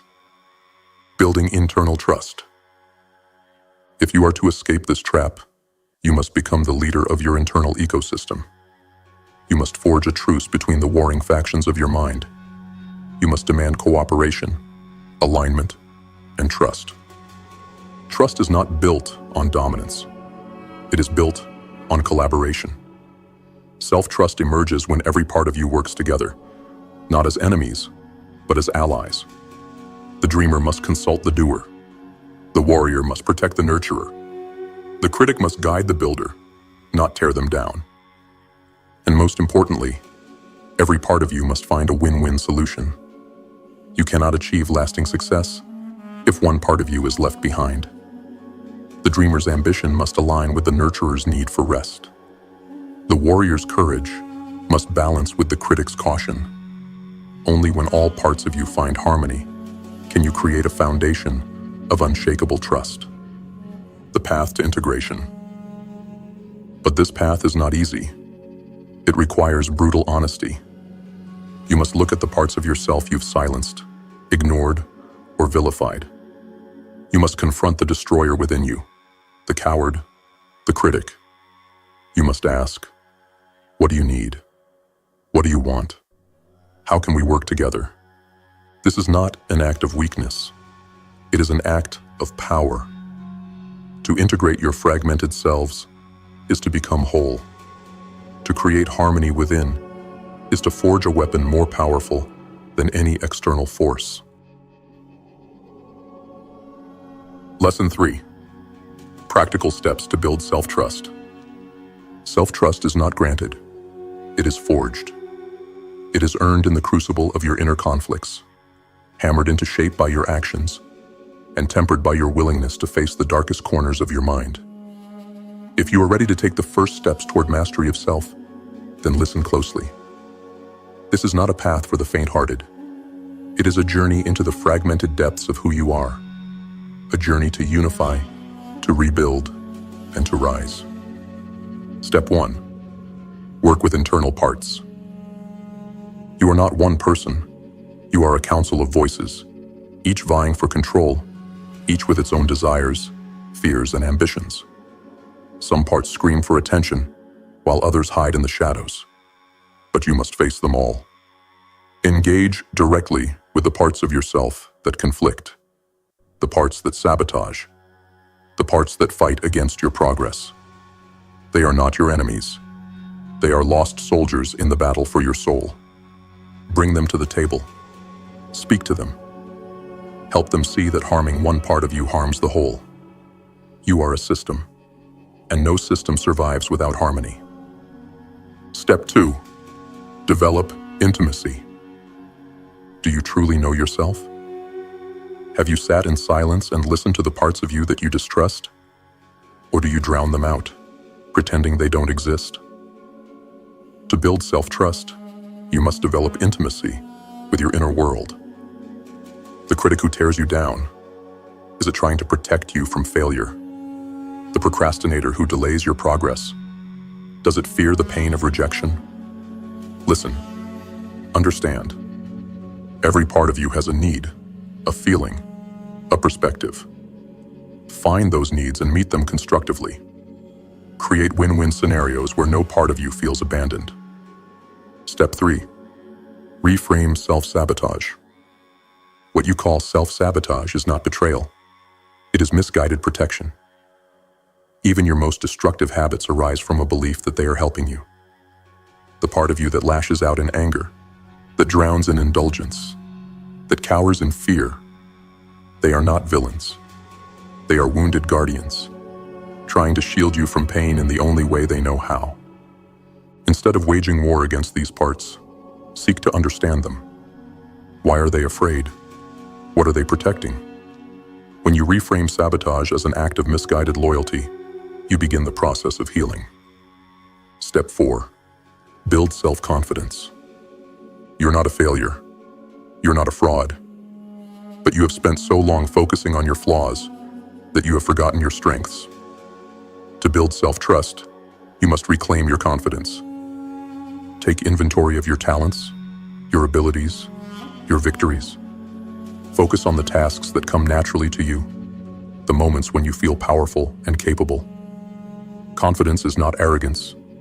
It is the quiet certainty that you're enough, that you have value, that you can trust yourself to handle whatever comes.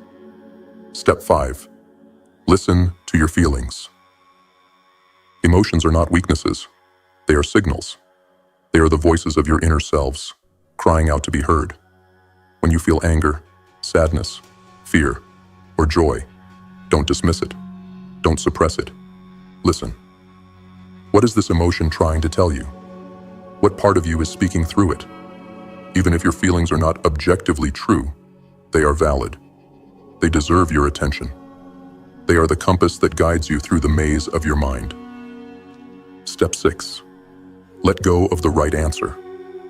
There's no perfect path. There's no universal truth that will solve all your problems. Stop searching for the right answer and start searching for your answer. What feels right to you? What aligns with your values, your goals, your authentic self? Be willing to evolve. Be willing to change. Self-trust is not built on rigid certainty. It is built on the courage to adapt and grow. Step 7. Take risks. You will never trust yourself if you are afraid to act. Risk is the crucible of self-trust. It is in the leap, the unknown, the mistake that you discover what you are capable of. Yes, you will fail. Yes, you will stumble. But every failure is a lesson. Every mistake an opportunity to grow stronger. Trust is not built in safety. It is built in the fire of risk. Step 8. Compile a trust list. You already trust yourself more than you realize. Take a moment to reflect. Make a list of all the ways you rely on yourself every day. Do you wake up on time? Do you keep your promises to others? Do you face challenges, even when they terrify you? This list is your foundation. It is proof that you are capable, reliable, and worthy of trust. Build on it. Expand it. Reinforce the positive perception of yourself. Step 9. Develop boundaries and authenticity. Trust cannot exist without boundaries. You must know where you begin and where the world ends. Establish your limits. Protect your energy. And above all, live authentically. Align your actions with your true self. Not the self the world wants you to be, but the self you are when no one is watching. Authenticity is the bedrock of self-trust. When you live in alignment with your values, your desires, your truth, you strengthen the bond between your inner selves. Lesson 4. Mindset shifts. Trust. It's not a switch you flip. It's not a fleeting moment of clarity. It's a process. A dark, gritty, often painful journey into the depths of your soul. And if you're waiting for the day you wake up suddenly trusting yourself, let me tell you, that day will never come. Self-trust isn't gifted. It's earned. It's fought for. It's built brick by brick in the shadows of your inner battles. If you're ready to step into the fire and forge this trust, then prepare yourself. Because this isn't about comfort. This is about transformation. Too many people give up on themselves because they expect immediate change. They believe that self-trust is an event, a single decision, It's not. Self-trust is a process, and processes take time. This isn't a quick fix. It's a slow, deliberate dance with every fractured part of your being. It's showing up for yourself day after day, even when you don't feel like it, even when it hurts, even when it seems like you're not making progress. But here's the truth. Every step matters. Every small action you take toward trusting yourself builds momentum. You don't see it right away, but trust is growing in the background, like roots digging deep into the soil. So stop expecting perfection. Stop expecting instant results. Instead, focus on the process. Show up, do the work, and trust that the foundation you're building will hold, even when the storms of life come crashing down. Your lack of self-trust isn't because you're broken. It's because you're fragmented. You've allowed parts of yourself to exist in isolation, to battle against one another. The dreamer doesn't trust the doer. The critic doesn't trust the nurturer. The coward doesn't trust the warrior. If you want self-trust, you must integrate. You must bring these parts of yourself together, not as enemies, but as allies. And to do that, you need awareness. Awareness is the weapon that cuts through the noise. It's the spotlight that illuminates the shadows where your fears and doubts hide. Without awareness, you're blind to the patterns that keep you stuck. You're blind to the reasons why you sabotage yourself, why you break promises to yourself, why you hesitate to take action. So start paying attention. Listen to your internal dialogue. Notice the push and pull of your inner selves. When you feel fear, ask yourself, which part of me is afraid and why? When you feel resistance, ask yourself, which part of me is holding back and what does it need? This is the work. This is how you begin to integrate. And as you do, the fractured pieces of your identity will begin to align. You'll start to feel a sense of unity, of wholeness, and that is where trust is born. Here's the paradox of self-trust. It's hard to build it first, but the more you build it, the easier it becomes. Trust feeds on itself. Progress creates momentum. And as you start to trust yourself, you'll find that the process becomes more natural, more intuitive. Imagine this. You take one small step toward trusting yourself. You follow through on a promise, no matter how small. That success creates a spark of confidence. That confidence fuels your next step. And with every step, the spark grows into a flame until it becomes an unquenchable fire. The better it gets, the better it gets. But you have to start. You have to push through the resistance, the fear, the doubt. You have to keep going, even when it feels like nothing is changing. Because change is happening. It's just happening beneath the surface, in places you can't see yet. So, here's the truth. Self-trust is not a destination.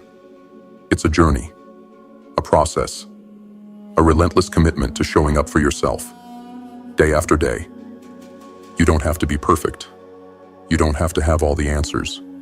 You just have to start. Take one step, then another. Build the momentum, build the fire. And as you do, remember this. The process will get easier. The fragments of your soul will begin to align. The doubts and fears that once held you back will fade into whispers. And you will stand, whole and unshaken, as a force to be reckoned with. This is the path. This is the work. Trust the process. Trust yourself. And never stop moving forward. Because the better it gets, the better it gets. And the fire within you is only just beginning to burn. We are now booting up the next video about how it takes more than motivation to succeed. Lesson 1. Passion and perseverance. Drive success. What separates the ordinary from the extraordinary? What makes one soul rise when the rest crumble under the weight of adversity? It's not talent. It's not luck. It's something deeper. something darker, something forged in the fires of relentless struggle. Grit. Grit. A word that reeks of sweat, blood, and sacrifice. It's not glamorous. It doesn't shine in the spotlight or glitter with instant gratification. Grit is ugly. Grit is dirty. And grit is essential.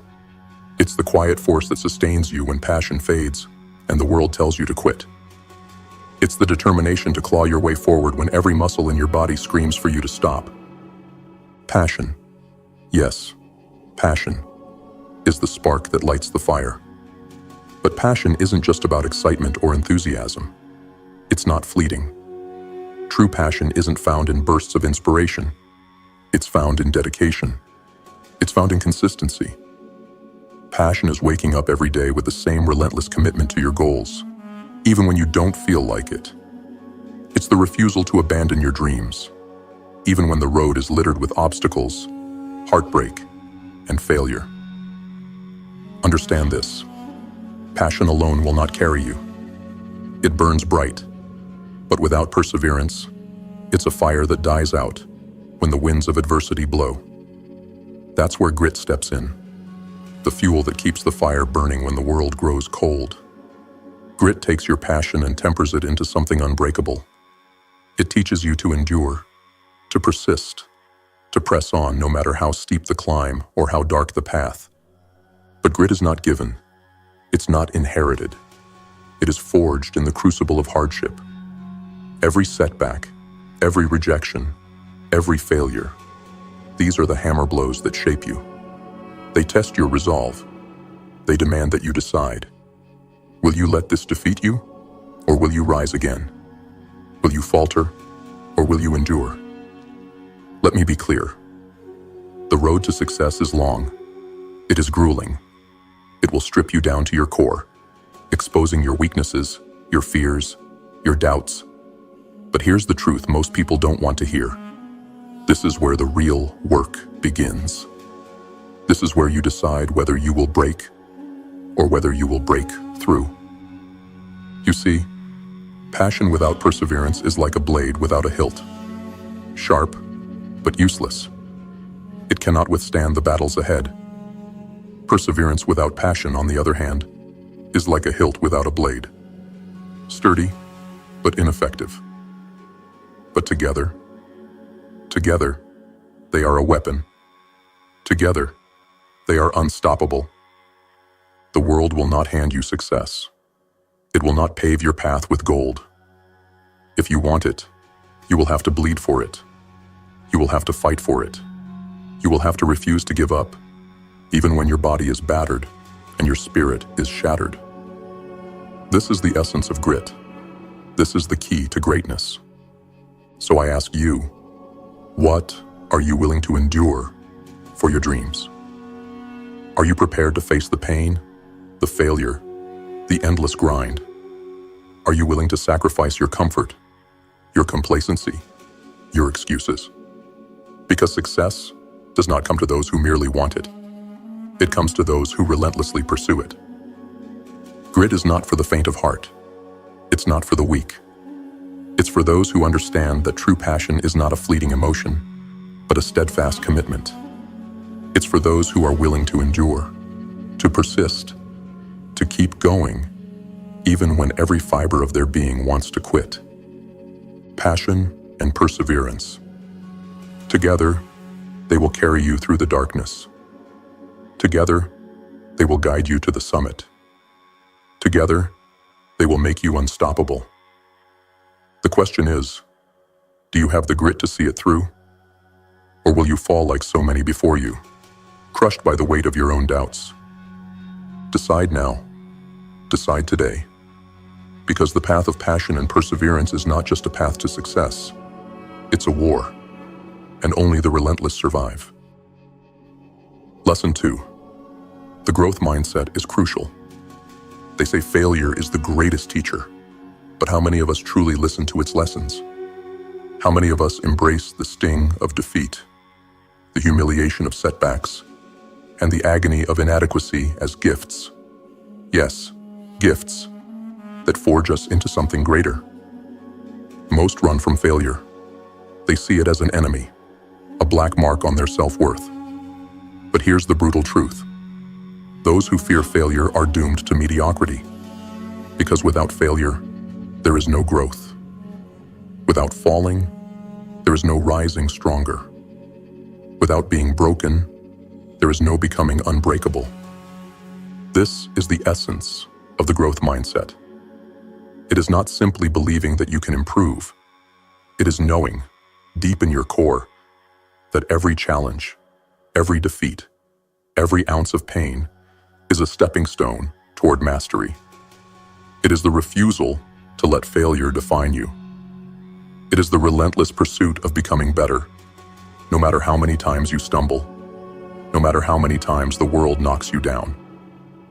The fixed mindset? It is a prison.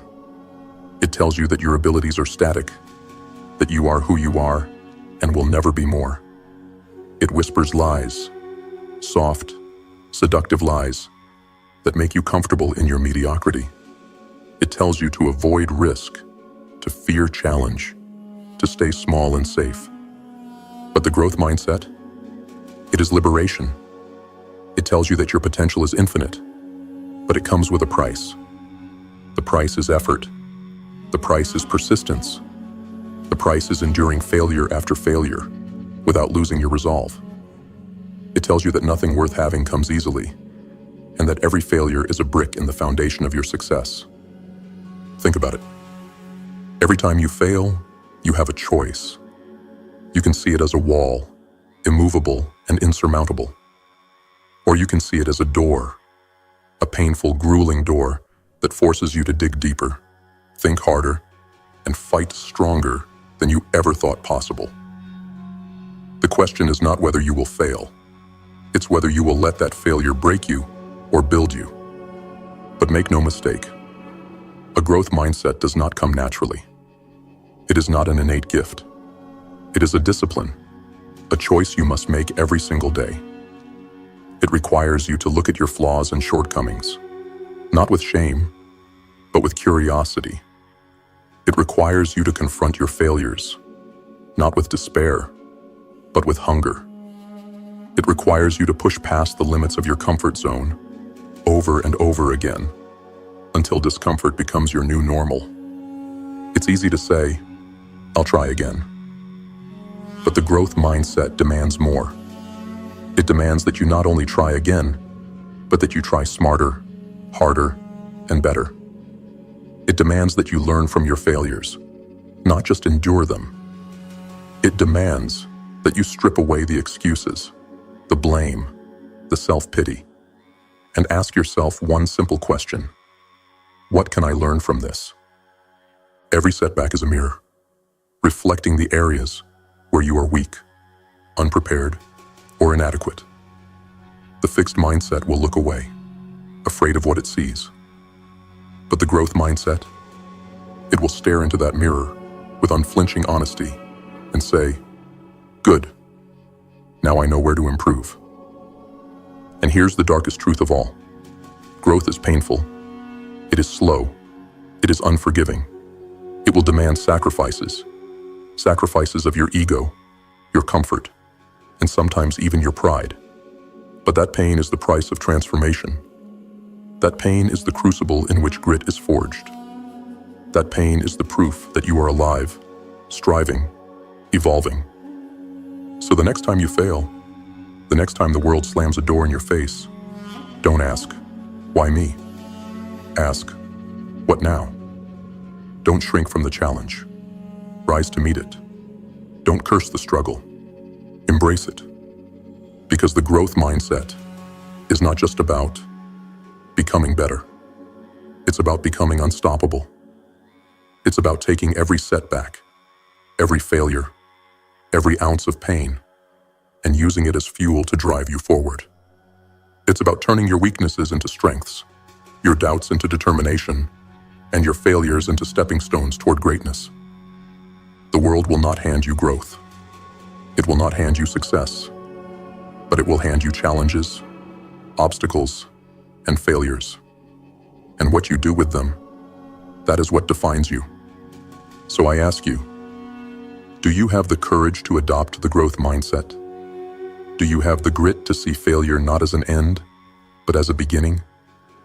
Do you have the strength to look at your pain, your mistakes, your inadequacies, and say, thank you.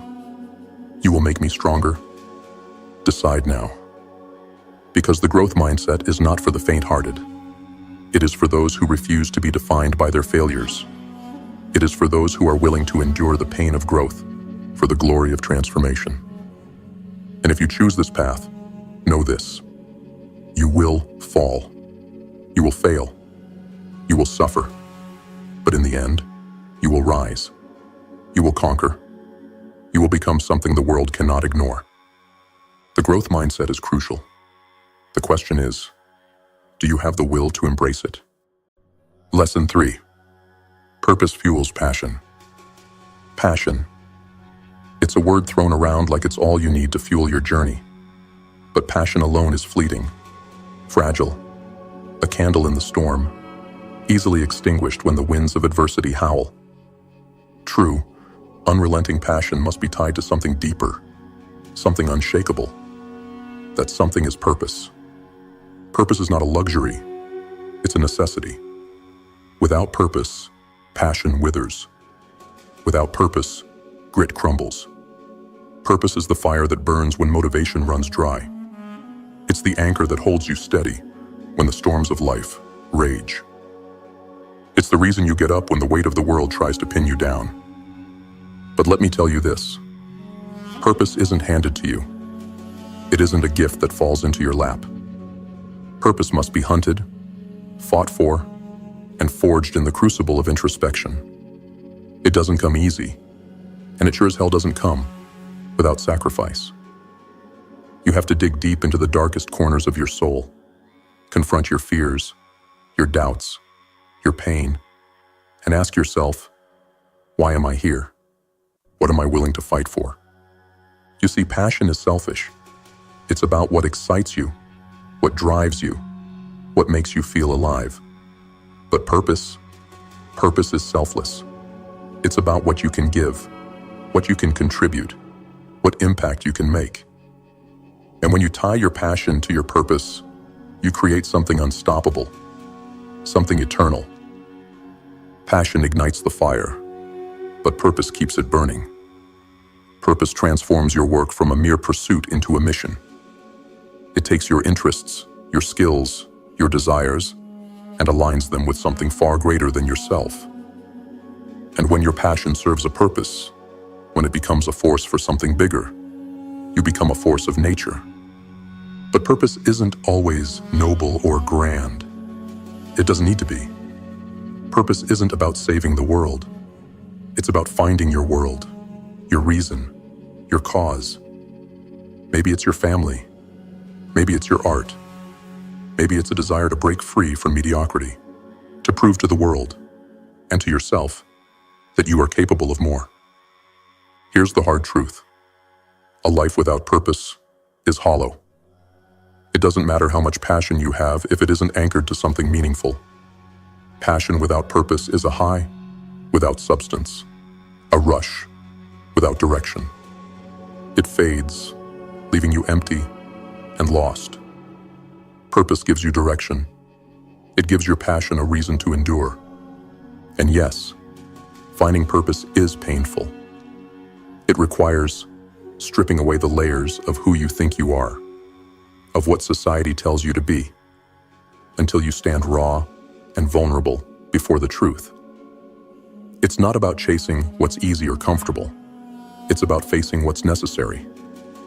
Purpose demands that you align your passion with a goal that matters, a goal that scares you, a goal that forces you to evolve into someone stronger, someone better. But here's the beauty of purpose.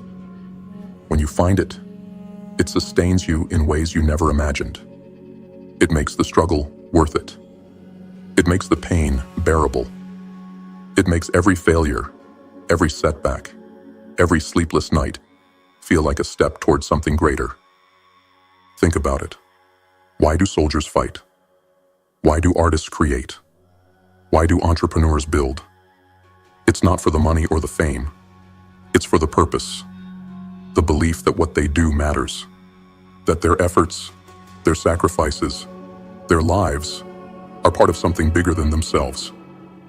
So I ask you, what is your purpose? What drives you when the excitement fades? What keeps you moving when passion alone is not enough? Is it your family? Is it your legacy? Is it the desire to leave this world better than you found it? Don't fool yourself into thinking purpose will come to you. You have to go out and find it. And once you do, once you tie your passion to your purpose, you become unstoppable. Purpose doesn't just fuel passion, it transforms it into something eternal. The world will try to distract you. It will try to seduce you with comfort, with complacency, with the hollow promises of instant gratification. But remember this, comfort is the enemy of purpose. Purpose is born in struggle. It is forged in the fires of adversity. It thrives in the darkness where most fear to tread. So find your purpose, fight for it, align your passion with it. And when you do, you will discover a power within you that no obstacle, no failure, no force in this world can extinguish. Purpose fuels passion. Purpose sustains grit. Purpose transforms lives. The question is, are you brave enough to find yours? Lesson 4. Effort is key to mastery. Mastery. It's a word that gets thrown around as if it's something you can stumble upon, something that might one day fall into your lap if you're lucky enough or talented enough. But let me be brutally clear. Mastery is not a gift. It's not a stroke of luck. It is a price you pay in blood, sweat, and relentless effort. Effort. That's the one word most people fear, isn't it? Because effort demands consistency, sacrifice, and patience. It's not glamorous. It doesn't offer immediate rewards. But let me tell you something. Talent without effort is meaningless. Inspiration without effort is fleeting. Effort is the bridge between mediocrity and greatness. Without it, your dreams are nothing but fantasies. Angela Duckworth speaks of deliberate practice, a method that's as painful as it is powerful. It's not just about showing up. It's about showing up with purpose. It's about identifying your weaknesses, exposing your flaws, and attacking them with a ruthless focus. It's not fun. It's not easy. But it's necessary. Deliberate practice demands that you strip away your illusions of competence. It forces you to confront the brutal reality of where you fall short. And that's where the magic happens. Not in doing what you're already good at, but in grinding through the areas where you are weak, where you are vulnerable, where you are most likely to fail. But here's the truth. Most people don't want to hear. Effort is boring. It's repetitive. It's exhausting. It's the daily grind of doing the same thing over and over again, refining it bit by bit, inch by inch, until you master it. It's not the adrenaline rush of a breakthrough or the euphoria of success. It's the quiet, grueling work that no one sees, that no one applauds, but that ultimately makes all the difference. We live in a world obsessed with bursts of intensity. The all-nighter, the crash diet, the sudden sprint toward a goal. But mastery doesn't come from bursts of intensity. It comes from consistent effort over time. The kind of effort that grinds down mountains, that carves rivers into stone. The kind of effort that doesn't quit, that doesn't make excuses, that doesn't wait for motivation to show up. You want to master something? Then show up every day. Not just when you feel inspired, not just when it's convenient. Every single day. Because mastery isn't about what you do when you're feeling good. It's about what you do when you're tired, when you're frustrated, when the world is against you, and you still refuse to quit. But let's not sugarcoat this.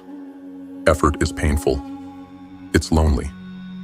It's waking up early when the rest of the world is still asleep. It's staying late when everyone else has gone home. It's sacrificing your comforts, your distractions, your excuses. It's pushing through the days when progress feels invisible, when it feels like you're running in place, when every step forward feels like a war against your own limitations. And that's the point.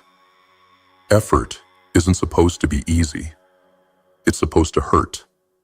It's supposed to test you, to stretch you, to break you down, so you can build yourself back up stronger.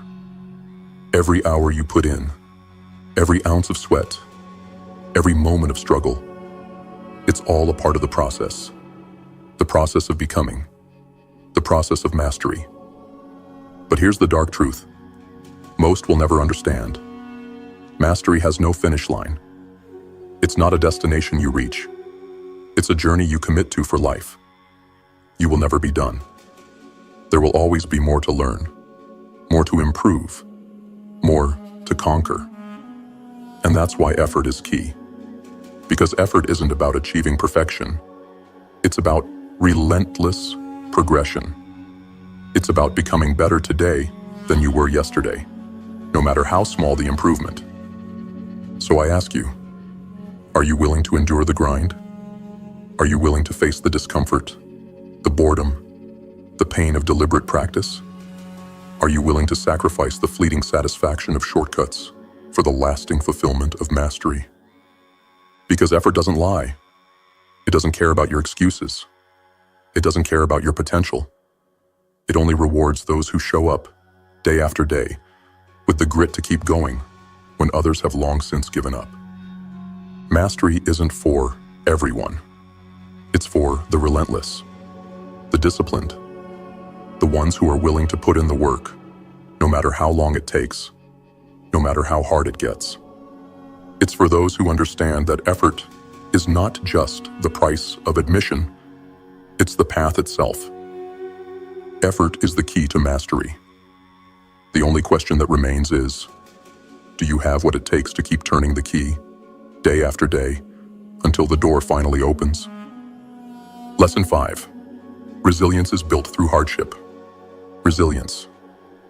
The word alone tastes bitter, doesn't it? Because it's not something handed to you, not something you inherit or stumble upon. Resilience is forged in fire.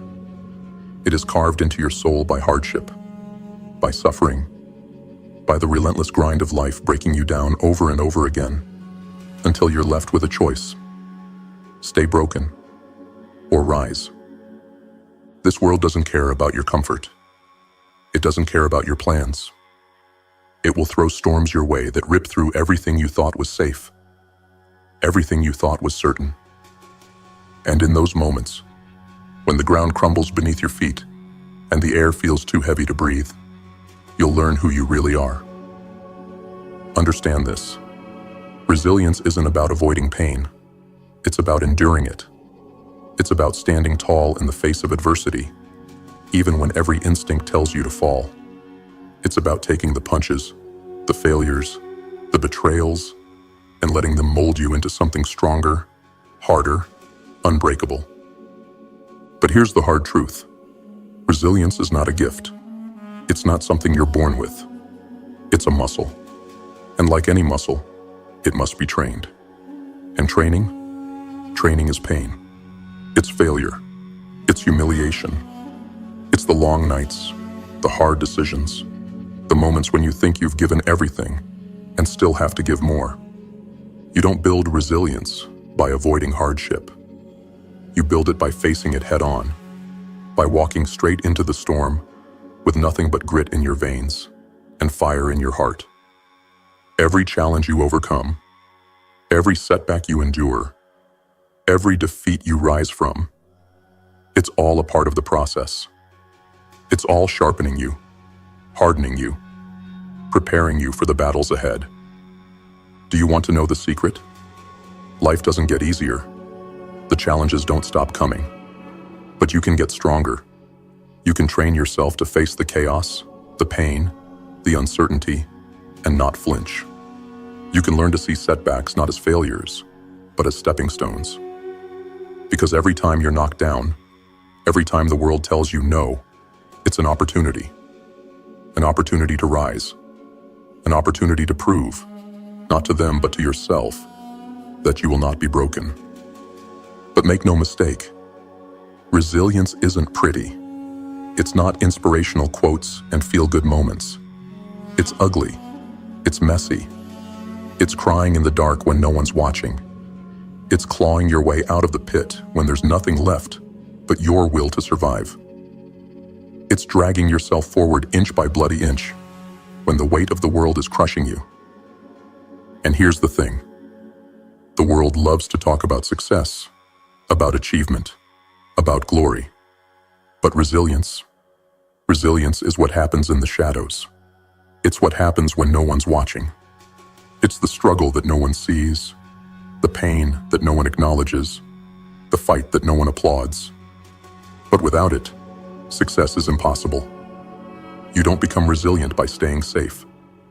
You don't build grit by avoiding failure. You become resilient by stepping into the fire, by daring to take risks, by embracing the pain as part of the process. The scars you earn along the way, they're not signs of weakness. They're proof that you've survived, that you've endured, that you've grown stronger than the forces that tried to break you. So stop running from hardship. Stop fearing failure. Start welcoming the struggle. Because every challenge you face, every setback you endure, every moment of pain is shaping you into something greater. Resilience is the cornerstone of grit. It's the armor that protects you, the foundation that holds you steady, the strength that allows you to keep moving forward, even when the path is dark and uncertain. But here's the question you need to ask yourself. Are you willing to embrace the pain? Are you willing to let it teach you, strengthen you, transform you? Are you willing to see your hardships not as roadblocks, but as the very building blocks of your resilience? Because the truth is this: life will knock you down, again and again and again. And every time it does, you will face a choice. Stay down or rise. Quit or fight. Break or rebuild. Resilience isn't built in the moments of ease. It's built in the moments of struggle. It's built in the moments when everything feels impossible, and yet you keep going. It's built when you take the pain, the failure, the rejection, and you let it forge you into something unshakable. So I ask you, will you let life break you? Or will you rise from the ashes, stronger, harder, more resilient than ever before? Resilience is built through hardship. The question is, do you have the courage to embrace the fire? Lesson 6. Grit can be cultivated. Grit. It's not something you're born with. It's not some mystical trait that a chosen few possess, while the rest are doomed to mediocrity. No, grit is earned. Grit is forged. And the brutal truth? You can cultivate it, if you're willing to pay the price. The world would have you believe that success is reserved for the talented, the lucky, the naturally gifted. But they're wrong. Talent is overrated. Luck is unreliable. And gifts? Gifts fade. What remains, what separates the ordinary from the extraordinary, is grit. That relentless drive to keep going when the odds are stacked against you, when the road ahead seems endless, when every step forward feels like dragging yourself through fire. But here's the good news. Grit is not fixed. It's not some static quality you either have or don't. It's a muscle, and like any muscle, it can be trained, strengthened, and sharpened. You are not stuck with the level of resilience, passion, or perseverance you have today. You can build it. You can become stronger. You can become unstoppable. So how do you cultivate grit? It begins with passion, but not the fleeting kind of passion that fizzles out when things get tough. No, I'm talking about the kind of passion that consumes you, the kind that makes you get up every day and pursue your goals with unrelenting focus. Passion isn't just about loving what you do. It's about committing to it, dedicating yourself to it, even when the excitement fades, even when the obstacles pile up. But passion alone is not enough. Grit demands perseverance. It demands that you show up, day after day, rain or shine, success or failure.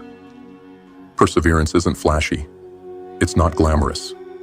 It's grinding through the hard days, the boring days, the painful days, knowing that every step forward, no matter how small, is a step closer to your goals. And here's where the growth mindset comes in.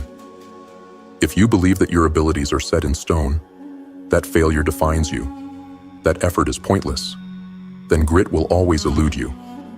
But if you believe that you can grow, that you can learn, that every failure is a stepping stone to success, then grit becomes inevitable.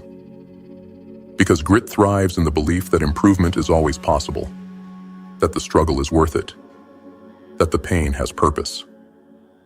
But let's not stop there. Grit is not cultivated in isolation. It's not just an individual journey. Parents, educators, leaders, you have the power to plant the seeds of grit in others. You have the power to encourage persistence, to demand discipline, to inspire a focus on long-term goals. You have the power to teach those around you that setbacks are not failures, but opportunities. That discipline is not a punishment, but a path to freedom. That grit is not just a tool for survival, it's a weapon for domination.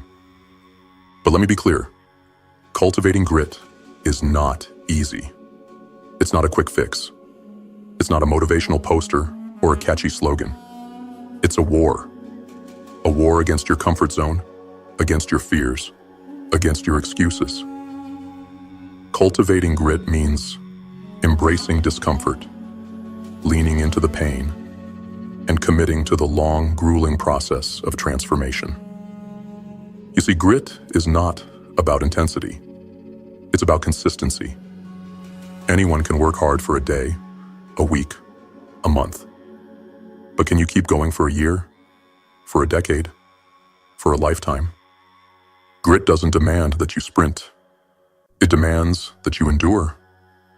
It demands that you outlast. It demands that you keep moving forward, no matter how slow, no matter how hard, no matter how hopeless it seems. And here's the darkest truth. Grit will test you. It will push you to your limits and then demand more. It will ask you to sacrifice your comfort, your complacency, your excuses. It will strip you down to your core and force you to confront who you really are. But if you have the courage to endure, the courage to persist, the courage to cultivate grit, then nothing, and I mean nothing, will stand in your way. So I ask you, are you ready to cultivate grit? Are you ready to embrace the discomfort, the struggle, the relentless pursuit of greatness? Are you ready to push past the limits you thought defined you? To grow into the person you were always meant to be? Because grit is not a gift. It is not a talent. It is a choice. A choice to rise when you fall. A choice to fight when you're tired. A choice to keep going when everyone else has given up. And if you make that choice, day after day, year after year, then there is no force on this earth that can stop you. Grit can be cultivated. The question is, will you do what it takes to cultivate yours? Lesson 7. The importance of a grit culture. Look around you. Who do you stand beside? Who do you walk with? Who do you listen to when the world grows silent and the doubts creep in? Because let me tell you this, your environment matters. The people you choose to surround yourself with will either sharpen your edge or dull your blade. And in this life, only the sharp survive. A gritty culture. It's not just a luxury, it's a lifeline. If you want to rise, if you want to endure, if you want to become the force of nature you were meant to be, you need to be part of a culture that doesn't flinch in the face of hardship. A culture that values persistence over perfection. A culture that doesn't coddle weakness, but demands resilience, discipline, and a relentless focus on the long game. You see, grit is contagious. When you stand shoulder to shoulder with individuals who refuse to quit, who stare down adversity and laugh in its face, who keep moving forward no matter how brutal the path, something inside you changes.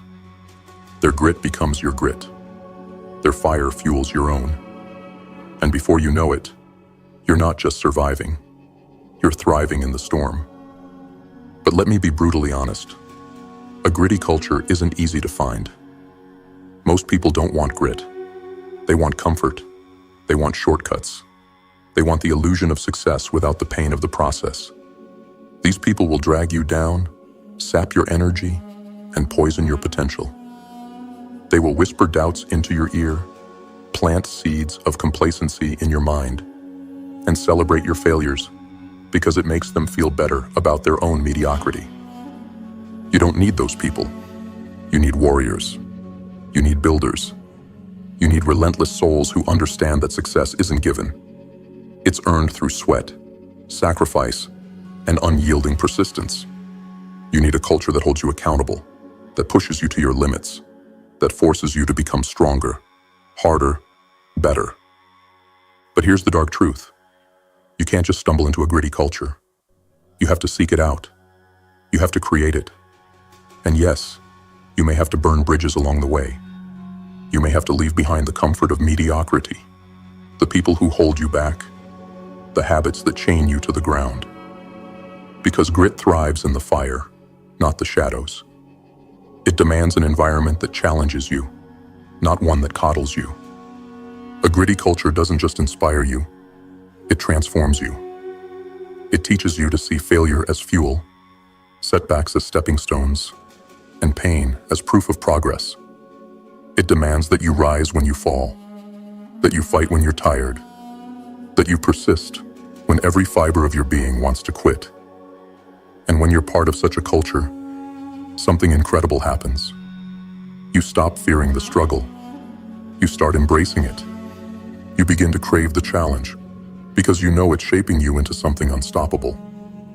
But it's not just about what you take. It's about what you give. In a gritty culture, you're not just a participant.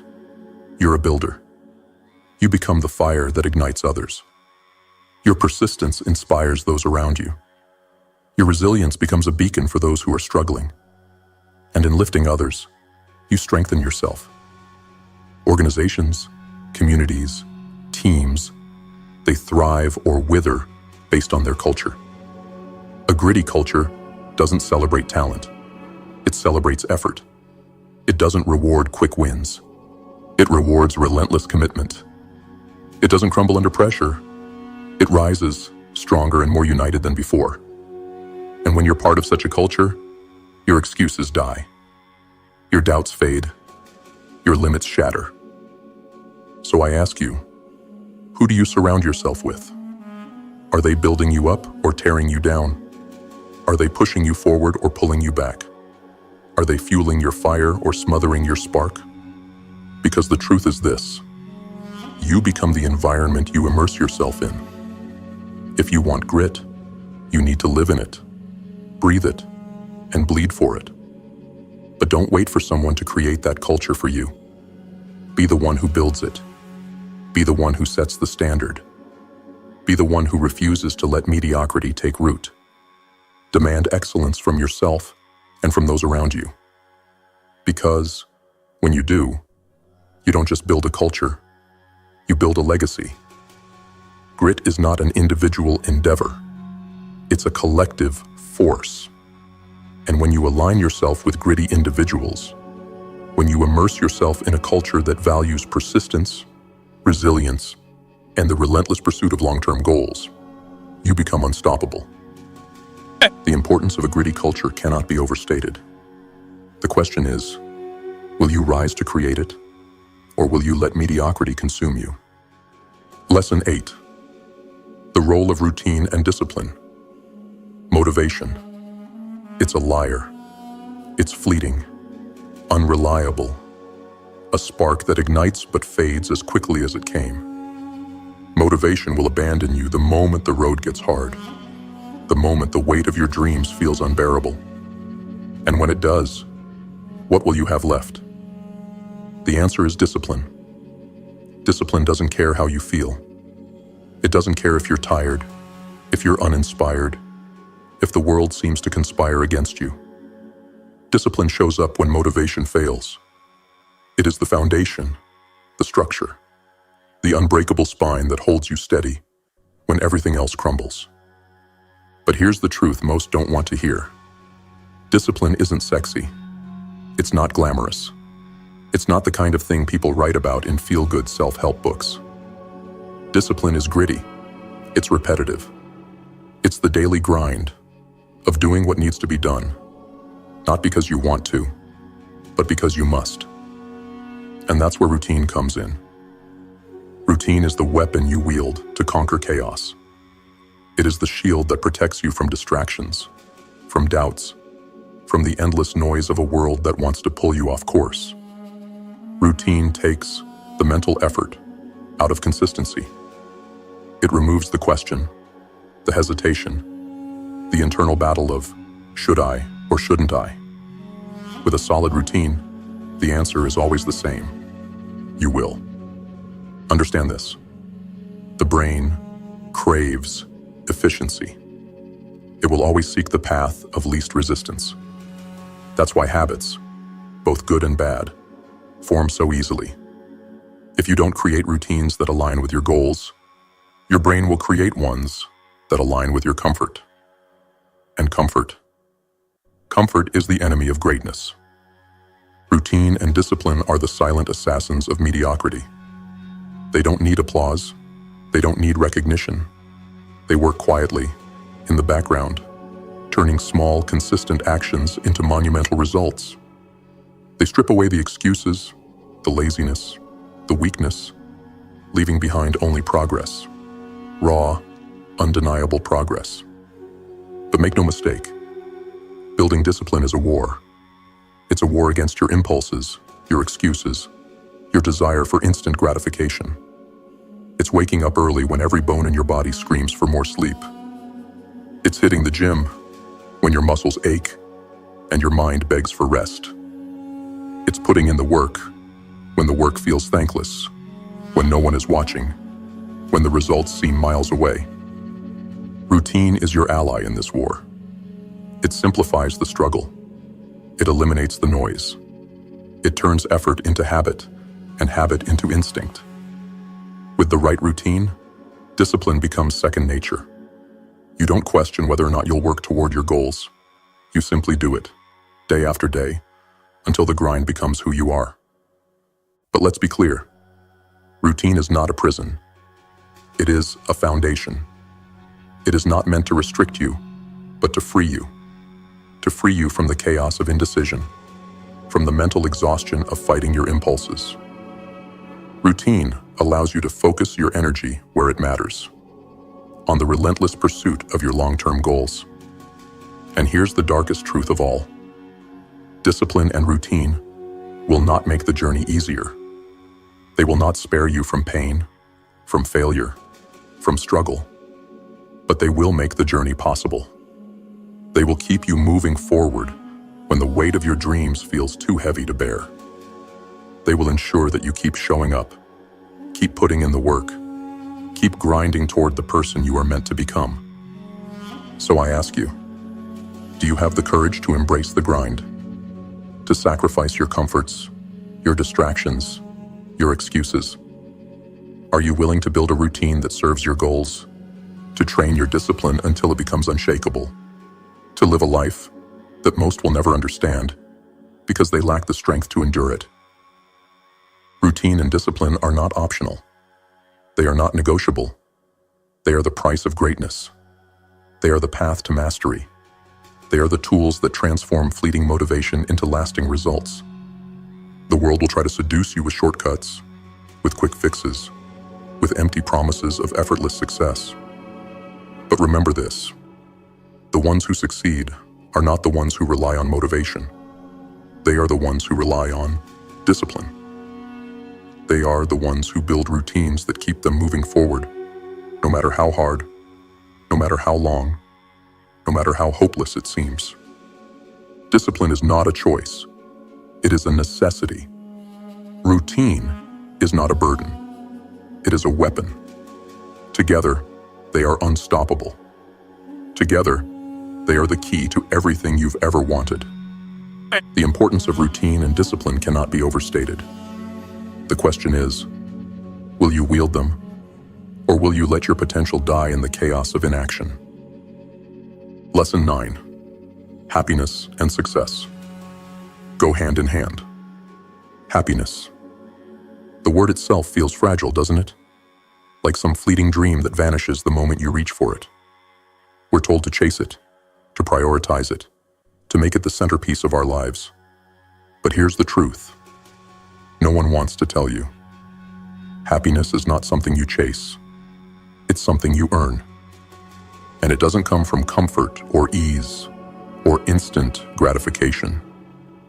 It comes from struggle. It comes from grit. It comes from the pursuit of something meaningful. Happiness and success. They are not opposites. They are not two separate paths. They are one and the same, forged from the same fire, built from the same relentless pursuit of goals that matter. But here's the kicker. True happiness doesn't come from the destination. It comes from the climb, the grind, the pain of pushing yourself past your limits for something greater than yourself. Grit.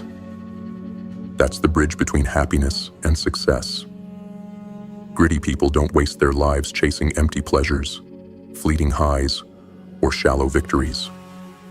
They don't settle for meaningless goals that bring temporary joy, but leave them hollow inside. No, gritty people know that true happiness, real, unshakable happiness, comes from pursuing something that matters, something that challenges them, something that forces them to grow. But let's not sugarcoat it. The pursuit of meaningful goals is brutal. It's not all smiles and inspiration. It's long nights, hard decisions, and endless sacrifices. It's failure after failure, setback after setback. But here's the paradox. That struggle, that pain, that relentless grind, that's where fulfillment is born.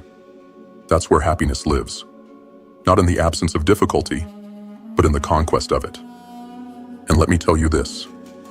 The external rewards, the money, the recognition, the accolades, they're hollow without the internal victory. Long-term success isn't about what you achieve. It's about who you become in the process. It's about looking in the mirror and knowing, without a shadow of a doubt, that you've earned every inch of your progress, that you've fought for it, that you've bled for it, that no one can take it from you. You see, happiness isn't the absence of struggle. It's the presence of meaning. It's the knowledge that your pain, your effort, your sacrifices, they're not wasted. They're building something. They're shaping you. They're leading you to a life that matters. But most people won't get this. Most people spend their lives chasing comfort, avoiding pain, settling for mediocrity because it's easier. And then they wonder why they feel empty, why their success feels hollow, why their happiness never lasts. The answer is simple. They have no grit. They have no fire.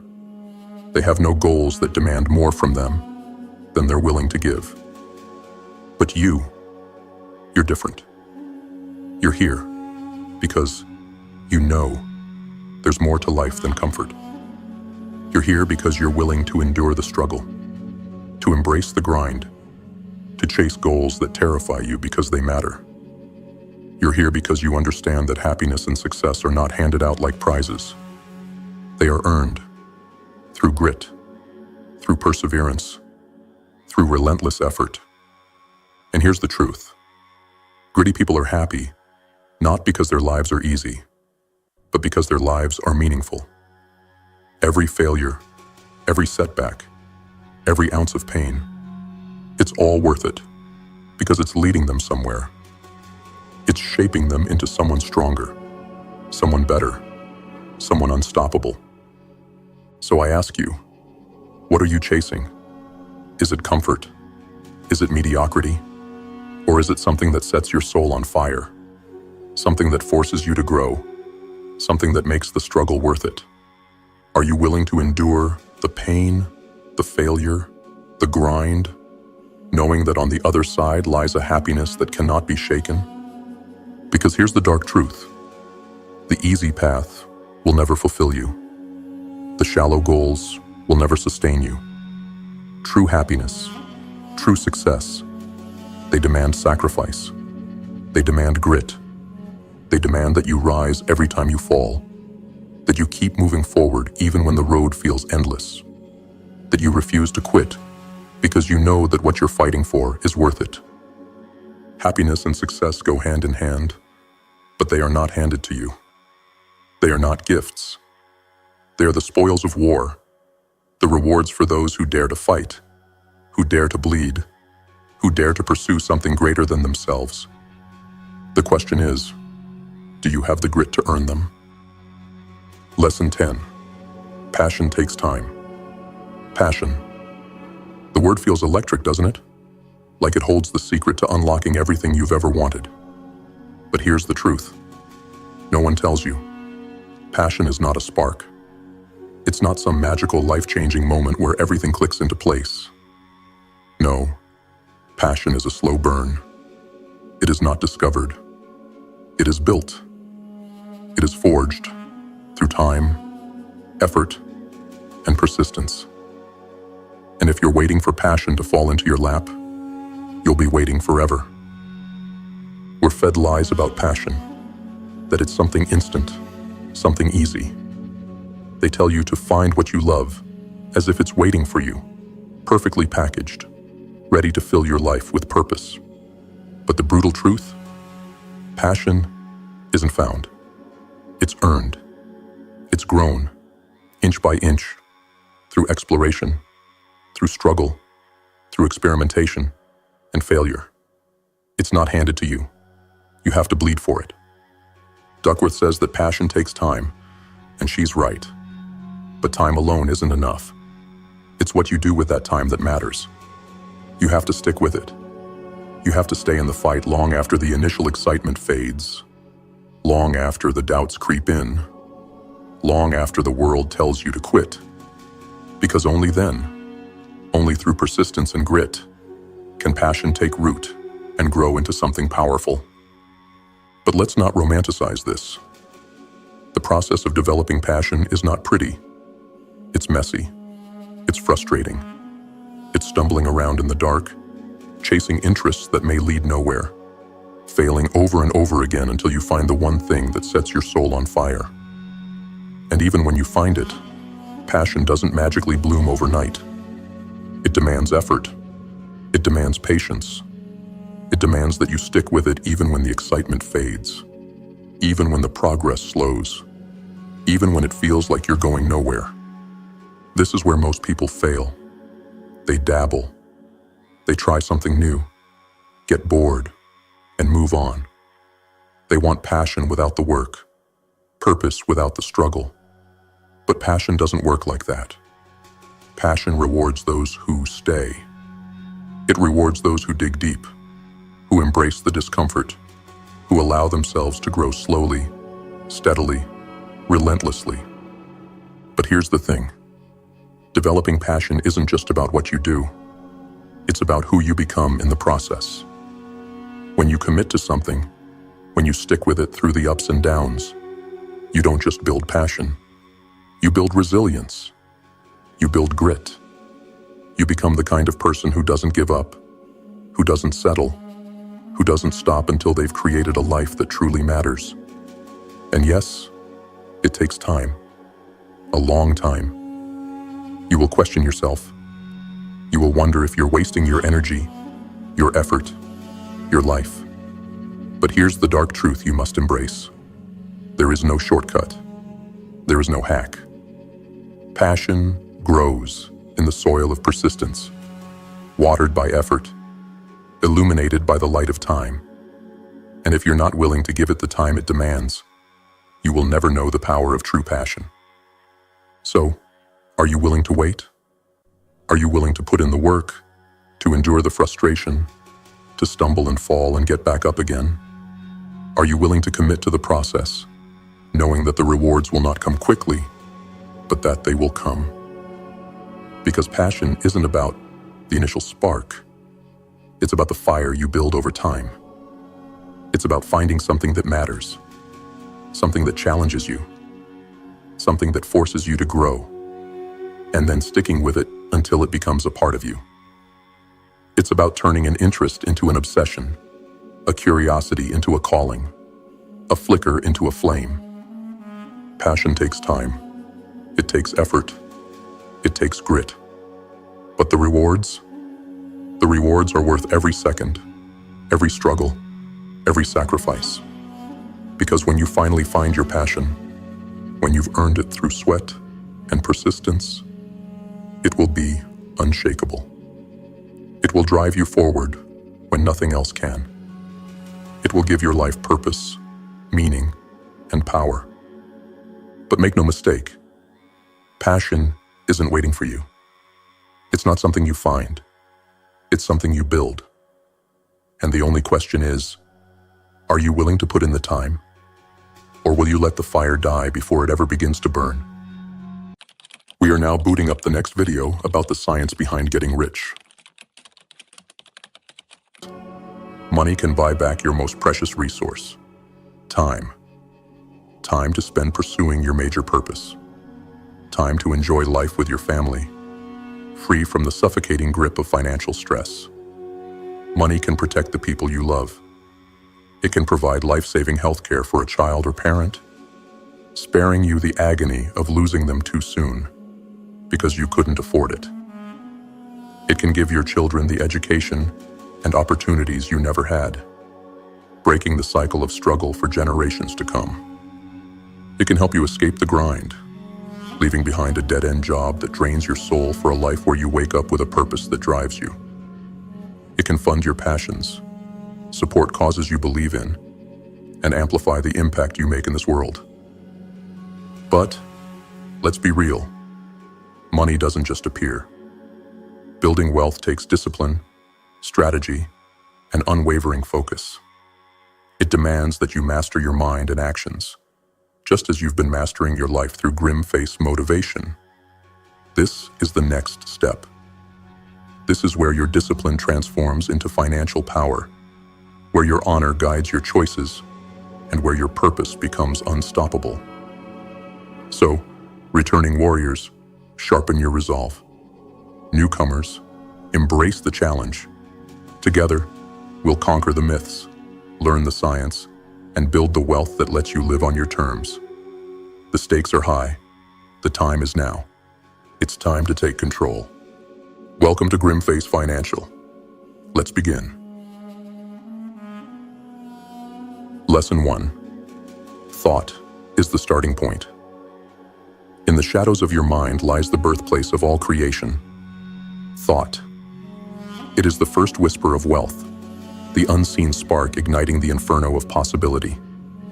Every empire, every fortune, every triumph you've ever admired began as a fleeting thought, a mere idea held firmly, relentlessly, by someone who refused to let it slip away. Your thoughts are the architects of your reality. They construct the foundation upon which you build your life. But let me ask you this. What dominates your mind when you wake in the darkness before dawn? Is it fear? Is it doubt? Or is it the image of a life that transcends mediocrity? Wealth is not born in your bank account. It is not crafted in the marketplace. It is forged in the fire of your mind. Your dominant mental state becomes your truth, shaping the very fabric of your existence. If your mind is steeped in scarcity, you will live in scarcity. If it is drenched in abundance, abundance will find you. This is not a choice. It is a law. But thinking alone is not enough. A scattered mind is powerless. To create wealth, you must visualize your desires with the clarity of a predator locking onto its prey. Picture it vividly. Feel it as though it's already yours. Let that image burn into your consciousness until it sears away every shadow of doubt. Do not merely daydream. Command your vision into existence. Hold that vision relentlessly. There will be storms, distractions, and voices of doubt that try to tear it from you. Ignore them. They are the cries of the defeated, the whispers of those who surrendered before the battle began. You are not them. You are here to conquer, to rise, to become more. Your vision must become your obsession. You must nurture it, feed it with belief, and protect it from the poisons of fear and complacency. Each day, take one step closer to it. Let your thoughts guide your actions like an unyielding compass, pointing to your true north. This is where the journey begins. Not in the market, not in the world, but in your mind. Thought is the starting point of wealth. If you master your mind, you will master your reality. But if you falter, if you let your mind run wild and untamed, then you will be nothing more than a shadow of what you could have been. So I leave you with a question. What will you think today? Will you allow the noise of the world to dictate your destiny? Or will you claim your power and shape your thoughts into the weapons of your success? The choice is yours, and it begins now. Wealth creation starts with thought. Your future depends on it. Lesson 2. The creative process. In the grim theater of life, most choose to play the role of a scavenger. They fight over scraps, clawing and tearing at each other for the crumbs left behind by those who dared to rise. They believe the world is a battlefield of limited resources, a zero-sum game where one's gain is another's loss. But you, if you wish to transcend, must abandon this pathetic existence. Understand this. True power is not taken. It is created. The game you think you must win is nothing but a distraction, a smokescreen to keep you locked in mediocrity. To compete is to admit you are bound by the rules of others. To create is to rise above them. Shift your focus. Stop scrambling for what already exists. Instead, direct your mind to what could be. The world is not carved in stone. It is malleable, shaped by those with the courage to see beyond its current form. When you choose creation over rivalry, you elevate yourself to a higher plane. You were born with the most formidable weapon, your mind. It is a forge capable of crafting ideas, visions, and solutions out of the void. But are you using it? Or have you let it grow dull from neglect? Your mental faculties are your greatest tools, but they demand discipline. They require you to step away from the noise, to retreat into the silence of your thoughts and summon something greater than yourself. Ideas are the seeds of transformation. When nurtured with focus and action, they take root and grow into reality. This is the creative process, pulling the intangible from the ether and shaping it with your will. It is not magic, it is law. But be warned, creation demands effort, persistence, and sacrifice. To birth something new is to endure the labor of tearing it from your mind and forcing it into existence. It will not come easily, and it will not come without resistance. But those who persist are those who conquer. Do not look to others for validation. Do not measure yourself by their standards or seek their approval. Rivals are nothing but shadows in your path, distractions from the work that truly matters. Your focus must remain unyielding, your energy directed entirely at creating value, not competing for it. Take action. Thought without movement is as lifeless as a stone. Your ideas are useless unless you wield them like a blade, cutting through the fog of inaction. Every step you take, no matter how small, brings your vision closer to reality. So, I ask you, are you a scavenger, fighting for the remains of another's creation? Or are you a force of nature, shaping the world through the power of your own mind? The choice is yours, but the path is clear. Create, or be forgotten.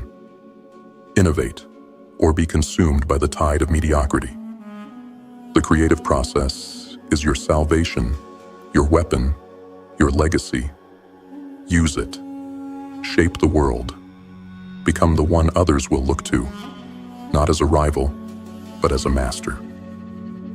Lesson 3. Gratitude amplifies abundance. Gratitude, a word too often whispered in hollow tones, reduced to fleeting moments of politeness. But gratitude in its true form is not soft or passive. It is a force, raw, primal, and transformative. Gratitude, when wielded correctly, is the key to unlocking abundance. In this world, many are obsessed with what they lack. Their thoughts are chained to what they don't have, what they've lost, and what they think they deserve. This focus on scarcity poisons their minds, blinds them to the riches surrounding them, and locks them in a state of perpetual yearning. They become prisoners of their own dissatisfaction. But you are not here to be a prisoner. You are here to break free, to rise, to claim the abundance that is your birthright.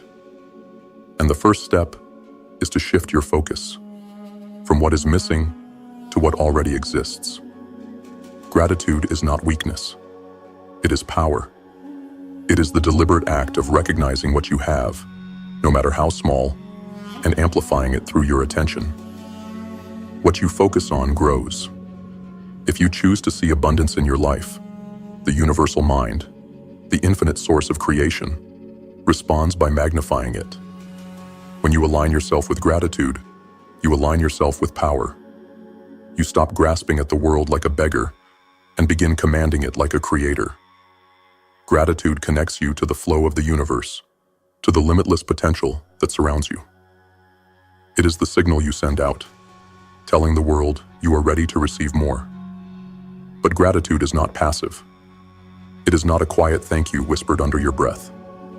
It is an active force, a conscious decision to focus on the good and amplify it.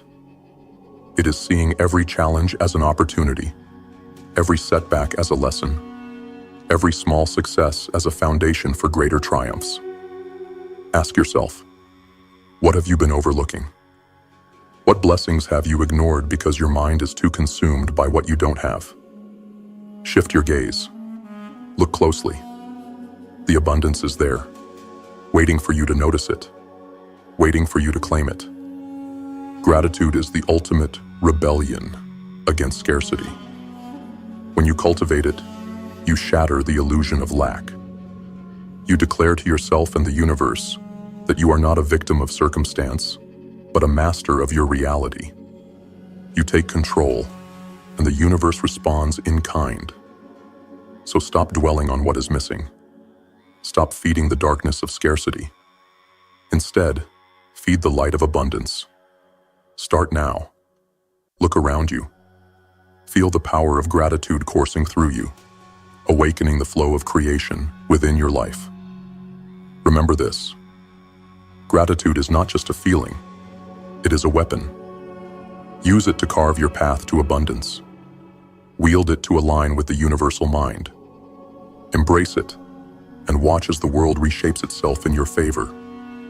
Gratitude amplifies abundance. And abundance, my friend, is your destiny. Lesson 4. The universal law. There is a rhythm to this universe, a set of immutable laws that govern everything, from the stars burning in the night sky to the smallest spark of ambition in your soul. These laws are not swayed by your excuses or fears. They are not bent by your desires or ignorance. They simply are. And if you wish to rise above mediocrity, to claim the life that burns in your visions, you must align yourself with them. The universe is not chaotic. It is precise, calculated, and infinitely abundant. But most live as if they are trapped in a world of scarcity, competing, clawing, and scrambling for crumbs.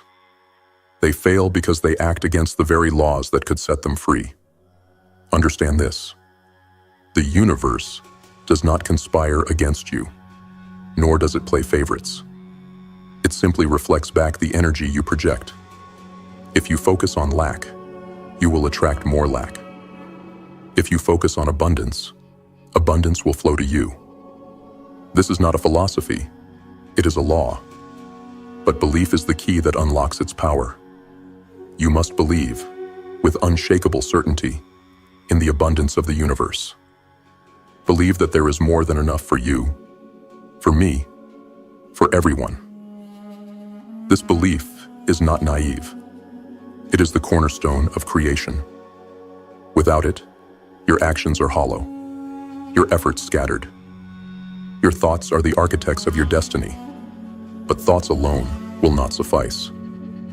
They must be followed by aligned action. You cannot merely dream of abundance. You must act as if it is already yours. This is how you align with the universal law, by thinking, believing, and moving as though success is inevitable. Yet, many will resist this truth. They will cling to their scarcity mindset, blaming the world, the system, or their circumstances. They will fight over resources, never realizing that the true battle is within themselves. Do not be one of them. Refuse to live as a slave to their illusions. Ask yourself, are your thoughts in harmony with abundance, or are they mired in doubt? Are your actions bold and purposeful, or are they timid and hesitant? The universal law does not respond to half-hearted attempts. It rewards clarity, conviction, and consistency. There is enough for everyone. Enough wealth, enough opportunity, enough success, but only for those who are willing to align themselves with the laws of the universe.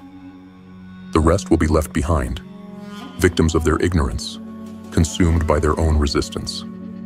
So, choose now. Will you fight against the tide, or will you flow with it?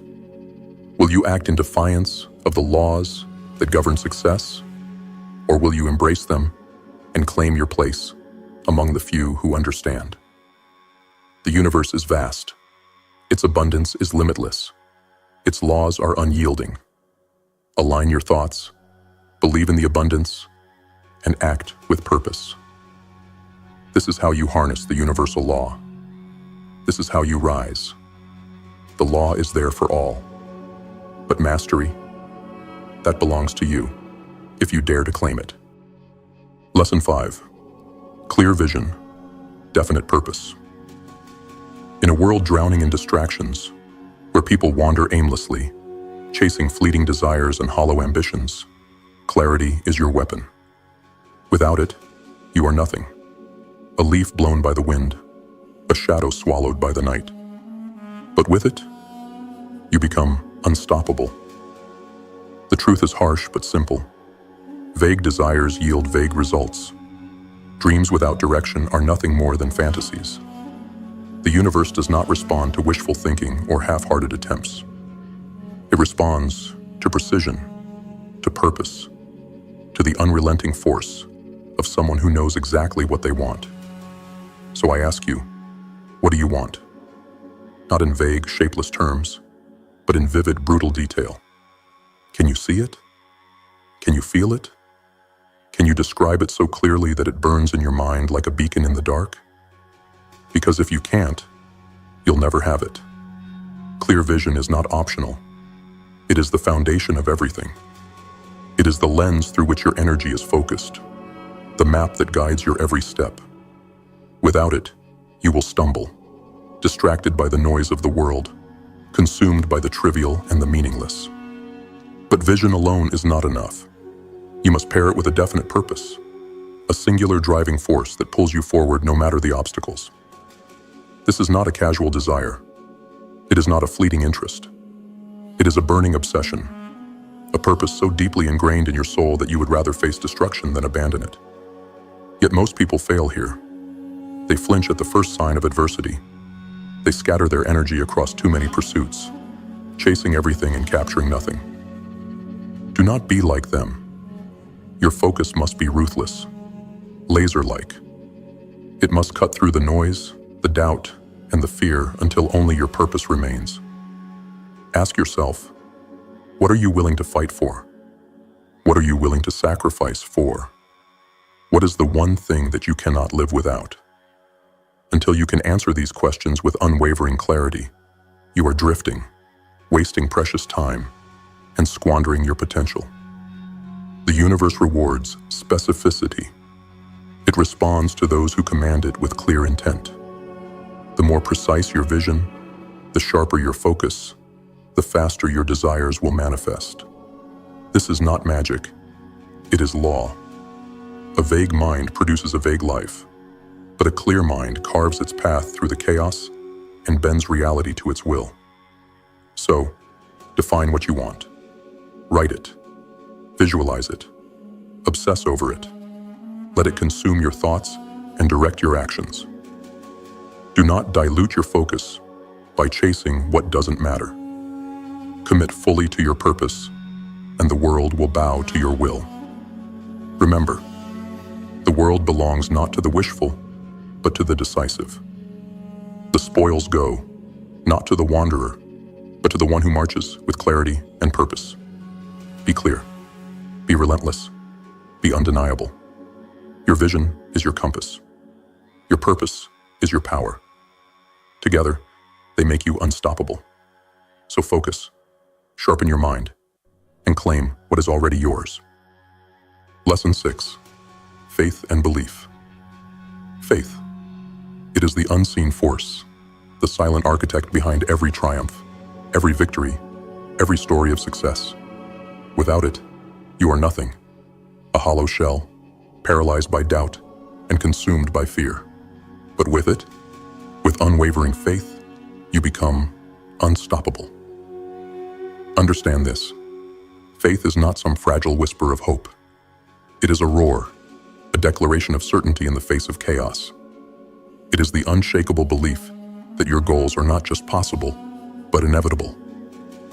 Faith is not given. It is forged. It is a weapon you must wield if you wish to carve your place in this world. But let us confront the enemy. Doubt and fear. They are the twin shadows that stalk your every move, whispering lies into your ear. They tell you that you are not enough, that the universe is indifferent, that failure is inevitable. These whispers are poison. If you listen to them, if you let them take root, they will strangle your ambition and leave you broken. Faith is the antidote. It is the armor that shields you from fear, the blade that cuts through doubt. When you believe in your ability to achieve your goals, when you trust in the abundance of the universe, you align yourself with the forces of creation. You step into the flow, and the universe responds. But faith is not passive. It is not a wish or a plea. Faith demands action. It requires you to move forward, even when the path is unclear, even when the odds are stacked against you. It is the fire that burns within you, driving you to take the next step, and the step after that, until your vision becomes reality. Ask yourself this: do you truly believe in your ability to succeed? Or do you carry the weight of doubt, hidden in the corners of your mind? Be honest. Faith cannot coexist with hesitation. You must uproot every seed of fear, every whisper of uncertainty, and replace them with absolute belief. Faith is the cornerstone of wealth creation, because it destroys the barriers that hold you back. When you believe, you stop hesitating. You stop second-guessing. You stop sabotaging yourself with excuses and indecision. Faith clears the path, allowing you to focus all your energy on the actions that matter. But faith is not just belief in yourself. It is belief in the universe. Trust that the universe is abundant, that it supports those who align with its laws. Trust that every setback, every failure, is a step in the process, a lesson designed to strengthen you. The universe does not conspire against you. It waits for you to rise, to claim your place, to declare with conviction that you will not be denied.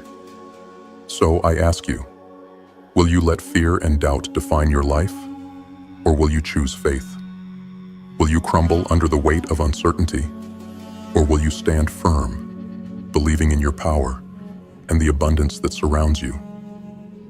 Faith removes obstacles, It silences the whispers of fear and replaces them with the roar of determination.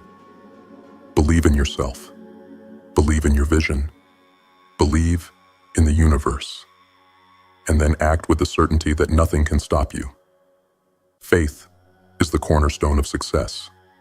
Without it, you are lost. With it, you are limitless. Choose wisely. Lesson 7. Act in the present moment. The present moment. It is all you have. Not yesterday's regrets or tomorrow's promises. Just this fleeting, unforgiving moment, here and now. Yet most squander it, caught in the grip of their past failures or paralyzed by the mirage of future success. They wait, they hesitate, and life passes them by. But not you. You are here to break that cycle, to seize the moment with ruthless precision and carve your destiny with action, not excuses. Understand this. Success does not come to those who wait. It comes to those who act, boldly and decisively, in the now. Stop waiting for the perfect time. It will never come. Stop longing for better resources, more money, or ideal circumstances. These are lies you tell yourself to justify inaction. The perfect moment is a myth, and every second you spend waiting for it is a second wasted. Where you are right now is where you begin. The tools you have, no matter how crude, are the tools you use. Do not despise humble beginnings, for they are the furnace in which greatness is forged. Take the resources you have, your mind, your body, your will, and wield them like weapons. Make them work for you. Action is the language of success. Not idle dreams, not vague intentions, but purposeful, efficient action. Every step you take, no matter how small, moves you closer to your goal. Every deliberate choice you make sends a message to the universe. I am ready. I will not be stopped. But action without purpose is wasted energy. You must be efficient. Cut away distractions, silence the noise, and focus on what truly matters. Do not mistake busyness for progress. Every move you make should serve your vision. Every decision should sharpen your path. And yet, many will hesitate. They will wait for a sign, for a guarantee of success. Let me tell you the harsh truth. There are no guarantees. There's only the grind, the work, the relentless forward motion that separates the conquerors from the conquered. Ask yourself, what can you do today?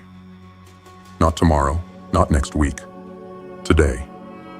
What action can you take, no matter how small, that aligns with your purpose? Then do it. Do it with conviction. Do it without hesitation. The present moment is your battlefield, and action is your weapon.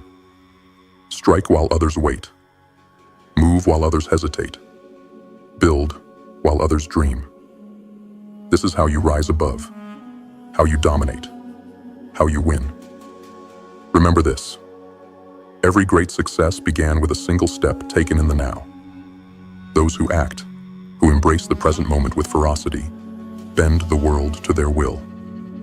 Those who wait are left with nothing but regret. So act. Here. Now use what you have. Do what you can. Take that step, and then take another. Let the momentum carry you forward until nothing can stand in your way. Success belongs to the doers, the creators, the relentless. Be one of them.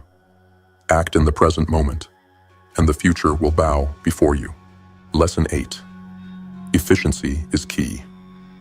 Efficiency. It is the dividing line between those who merely survive and those who thrive. It is the silent force that separates the mediocre from the extraordinary. If you wish to rise, to dominate, to become something greater, you must master the art of working smarter, not harder. Too many grind themselves into dust, mistaking endless effort for progress. They confuse movement with achievement, mistaking busyness for purpose. But the truth is brutal.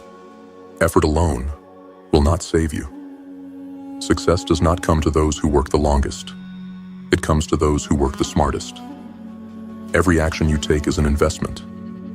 Are you spending your energy wisely, or are you throwing it away on trivial tasks and meaningless distractions? To achieve greatness, you must become ruthless with your time. Prioritize, eliminate, focus. Efficiency is not about doing everything. It's about doing the right things, and doing them with precision. Excellence is born in the small things. The way you execute the simplest task reflects the way you approach your life. Half-hearted effort in the minor details breeds mediocrity in the grand schemes. If you cannot master the small, how will you ever conquer the big? But excellence does not mean perfection. It means giving your best to every task, no matter how insignificant it may seem. It means approaching each moment with focus, intention, and discipline. Do not aim for perfection, aim for progress. Build momentum through the mastery of small victories, and let them carry you forward. Yet efficiency is not just about work. It is about balance. Overburdening yourself, spreading your energy too thin, is a slow death. You are not a machine. You are a force. And a force, when spread wide, is weak. Concentrate your efforts. Target what matters. Do not waste yourself on battles that do not serve your ultimate purpose. Ask yourself, are you working smartly, or are you just working? Are your actions deliberate, or are they mindless? Do you wake each day with a clear plan, or are you a slave to distractions and chaos? Efficiency demands discipline. It demands that you strip away everything that does not serve your goals. It demands that you say no to the unnecessary, so you can say yes to greatness. Remember this: excellence in the small leads to mastery in the great. Focus your energy. Prioritize with precision. Work with purpose. In the end, it is not the strongest or the fastest who rise. It is the most efficient. Those who waste nothing, who perfect their craft, who execute with clarity and power. Be one of them. Master efficiency, and you will master success. Efficiency is not a choice. It is a necessity. Embrace it, or be consumed by your own chaos. The decision is yours. Lesson 9. Leave competition behind. Competition. It is a cage, a trap, a relentless cycle that binds you to mediocrity. The world teaches you to fight for scraps, to measure yourself against others, to view success as a conquest. But this mindset is a lie, a distraction, a thief that robs you of your true potential. You are not here to compete. You are here to create. Understand this. Jealousy and resentment are the poisons of progress. They are the chains that keep you tethered to the success of others, blinding you to your own path. When you envy someone else's achievements, you hand them your power. You reduce yourself to a shadow of their triumphs. But you are not their shadow. You are a creator, a force capable of carving your own opportunities from the void. The success of others does not diminish you. It has nothing to do with you. Their victories are theirs. Yours will be forged by your own hands. Focus your energy inward. Stop looking at what others have and start building what you need. Competition is a game of scarcity, but creation is a game of abundance. When you create, you step out of the arena of petty rivalries and into the infinite expanse of possibilities. But creation does not mean isolation. Collaboration is a weapon, a tool that multiplies your power. While others waste their strength tearing each other down, you will rise by building alliances. Growth is not a solitary pursuit. It thrives in connection, in shared visions, in mutual elevation. Ask yourself, are you chasing someone else's path, or are you forging your own? Are you consumed by resentment, or are you focused on growth Do you see others as threats or as opportunities to learn and expand? Leaving competition behind is not weakness. It is liberation. It is the choice to step out of the endless race and move at your own pace, on your own terms. It is the decision to channel your energy into creation rather than destruction. Life is not about conquest. It is about evolution, about becoming more than you were yesterday, not by defeating others, but by mastering yourself. When you leave competition behind, you free yourself to grow, to innovate, to rise without limits. Remember this: the ones who compete stay trapped in the cycle. The ones who create break free. Choose creation. Choose growth. Choose freedom. The path is yours to walk, and no one else's. Forge it, own it, and leave the petty games of competition behind. Lesson 10. Create value for others. Wealth. It is not stolen, it is not begged for, and it is not handed down. Wealth flows to those who deserve it, those who create value. If you wish to rise above the masses, to seize the life that others only dream of, you must understand this truth. The world does not reward takers. It rewards creators. What can you give? What can you solve? What needs can you meet that others cannot? These are the questions that determine your destiny. Wealth is not born from greed or selfish ambition. It is born from service, ruthless, relentless service to others. But let us be clear, creating value is not charity. It is power. Every problem you solve, every need you meet, every person you serve strengthens your position, builds your influence, and fuels your ascent. You are not here to take from the world. You are here to bend it to your will by becoming indispensable. Most people fail because they chase wealth directly. They focus on their own needs, their own desires, their own empty hunger. But this is a dead end. True wealth comes not from what you want, but from what you give. The more you create for others, the more the world will create for you. This is not about kindness. It is about strategy. Look around you. The world is full of problems, full of pain, full of unmet needs. These are opportunities. Each problem you solve is a step closer to power. Each person you serve is another foundation stone in your empire. But you cannot create value half-heartedly. It requires focus, effort, and precision. Do not scatter your energy. Choose your path wisely. Find the problems that matter, the needs that are overlooked, and attack them with everything you have. Be the answer the world didn't know it needed. Ask yourself, what value are you creating right now? What problems are you solving? What needs are you meeting? If you cannot answer these questions, you are drifting.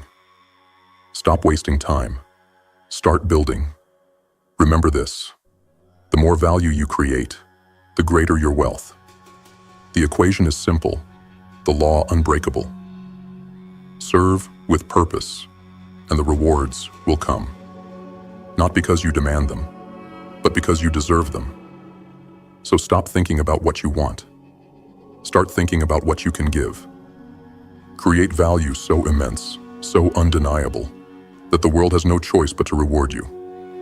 This is the path to true wealth, true power, and true freedom.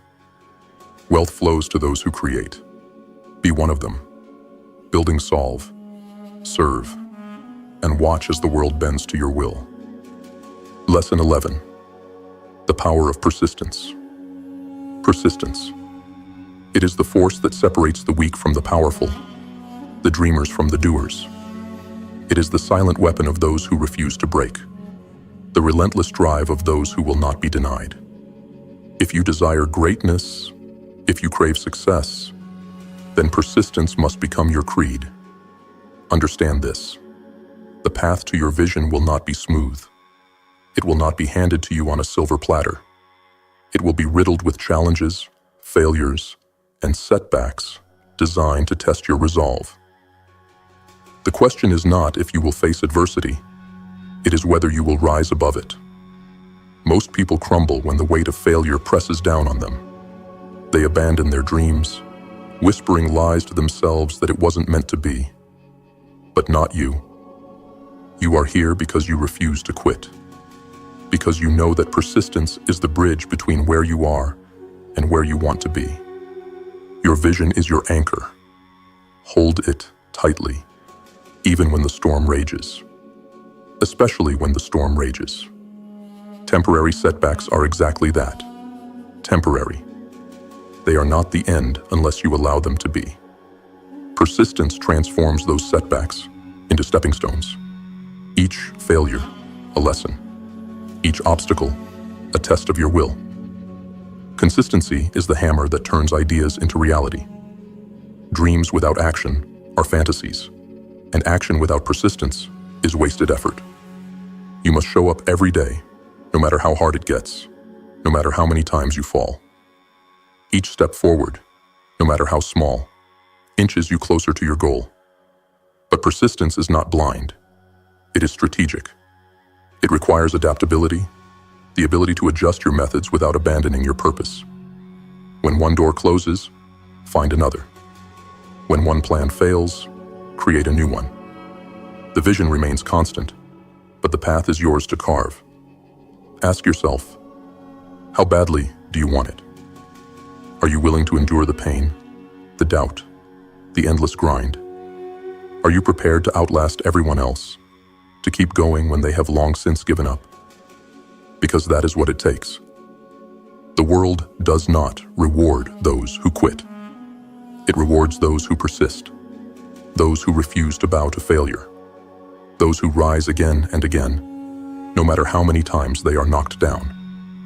Remember this, every great success story is a tale of persistence. Every empire was built brick by brick, every legacy forged through countless struggles. Your story will be no different. So do not abandon your purpose. Do not let temporary setbacks define you. Stay relentless, stay consistent, and let persistence be the fire that drives you forward. In the end, it is not talent, luck, or connections that will determine your fate. It is your will to keep going. Persist, and the world will bend to your determination. Quit, and you will fade into obscurity. The choice is yours. Rise or fall, fight or surrender, persist or perish. Your destiny waits on the other side of persistence. Go claim it. Lesson 12. Wealth is a means, not the goal. Wealth. It is power, yes, but only if you understand its true purpose. Those who chase it blindly, who hoard it like misers, who measure their worth by the weight of their gold, are lost. They are slaves to their greed, prisoners of their possessions. But you are not here to be a slave. You are here to master wealth, not for its own sake, but for something far greater. Wealth is not the goal. It is the key that unlocks doors. It is the fuel that drives your vision. It is the means by which you elevate yourself and those around you. To see it as an end is to misunderstand its power entirely. The weak believe that wealth is about accumulation. More cars, bigger houses, endless luxuries. But these things are hollow. They are distractions, traps that ensnare the foolish and keep them shackled to their base desires. True wealth is not about what you own. It is about what you can do. Ask yourself, what is your higher purpose? What will you create, achieve, or transform when wealth flows into your life? Will you use it to grow, to evolve, to reach heights you never thought possible? Or will you squander it, blinded by the false allure of materialism? Wealth is a tool for personal and spiritual growth. It frees you from the chains of survival, allowing you to focus on what truly matters. It gives you the power to expand your mind, to enrich your soul, to pursue the passions that ignite your spirit. But wealth's greatest power lies in its ability to contribute. When you create value for others, when you lift those around you, You amplify your impact far beyond yourself. Wealth is not meant to be hoarded, it is meant to flow. The more you give, the more you receive. This is the law of abundance. Yet this is not about charity. It is about power. When you use wealth to build, to uplift, to leave a legacy, you transcend the petty games of hoarders and step into the realm of creators. You become unstoppable, not because of what you own, but because of what you do. But beware, wealth is seductive.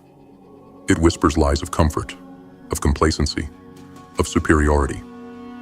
Do not let it corrupt you. Stay focused on the higher purpose. Use wealth as a weapon to shape your destiny, not as a crutch to rest upon. Remember this, wealth is a means, not the goal. It is a tool, a servant, a force that amplifies who you already are. If you are weak, it will destroy you. If you are strong, it will empower you. So rise above the greed, the envy, the mindless pursuit of more. Use wealth to grow, to give, to conquer new frontiers. Focus on the legacy you will leave, the lives you will touch, the heights you will reach. Wealth is not the prize. It is the pathway. Walk it with purpose, and the world will be yours to shape. Warriors, you've taken another step toward mastering the art of wealth and reclaiming your power. What you've heard today isn't just knowledge. It's a call to action, a challenge to rise above mediocrity and embrace the discipline, honor, and strategy required to take control of your life. Remember, wealth is not the goal. It is the weapon, a tool to reclaim your time, protect your loved ones, and build a life on your own terms. The world won't hand you freedom, but you already know that. You're here because you refuse to be shackled by excuses or circumstance. We are now booting up the next video about putting principles to action.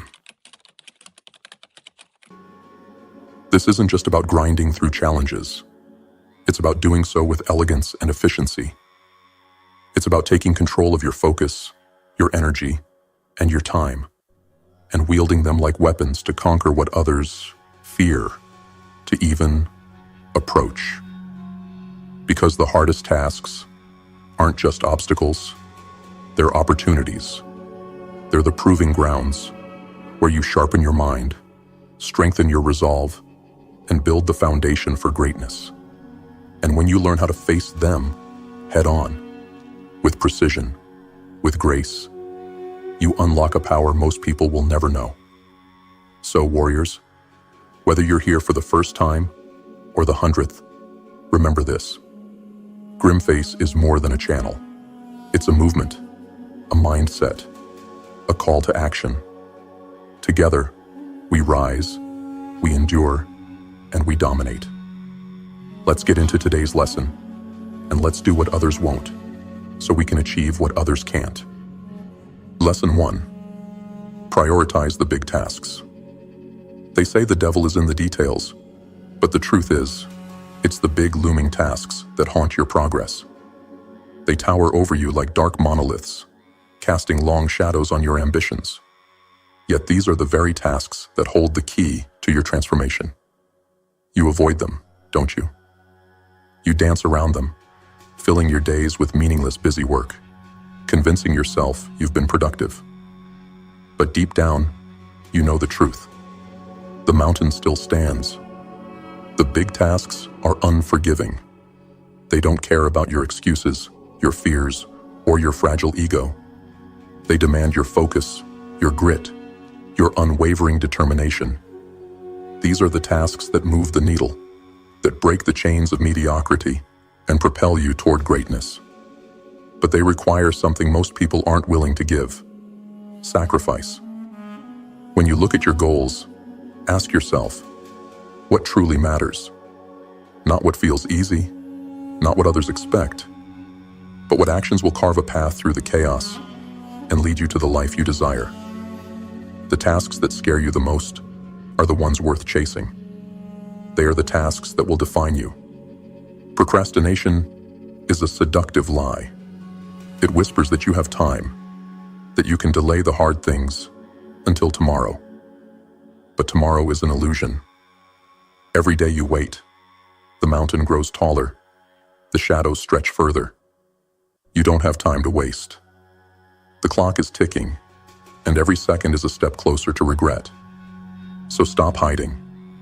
Stop pretending the small things matter more. Face the mountain. Prioritize the big tasks. They will test you. They will strip you down to your core, exposing your weaknesses, your doubts, your fears. But it is in that crucible of challenge that you will find your strength. Here's the secret. The hardest task is never as terrifying as the version you build in your mind. The resistance you feel isn't real. It's fear, and fear is a liar. You don't need perfection. You need momentum. Attack the big task head-on, and you'll find that every small victory fuels your fire. Before you know it, the mountain will crumble beneath your will. Prioritizing the big tasks isn't just about productivity.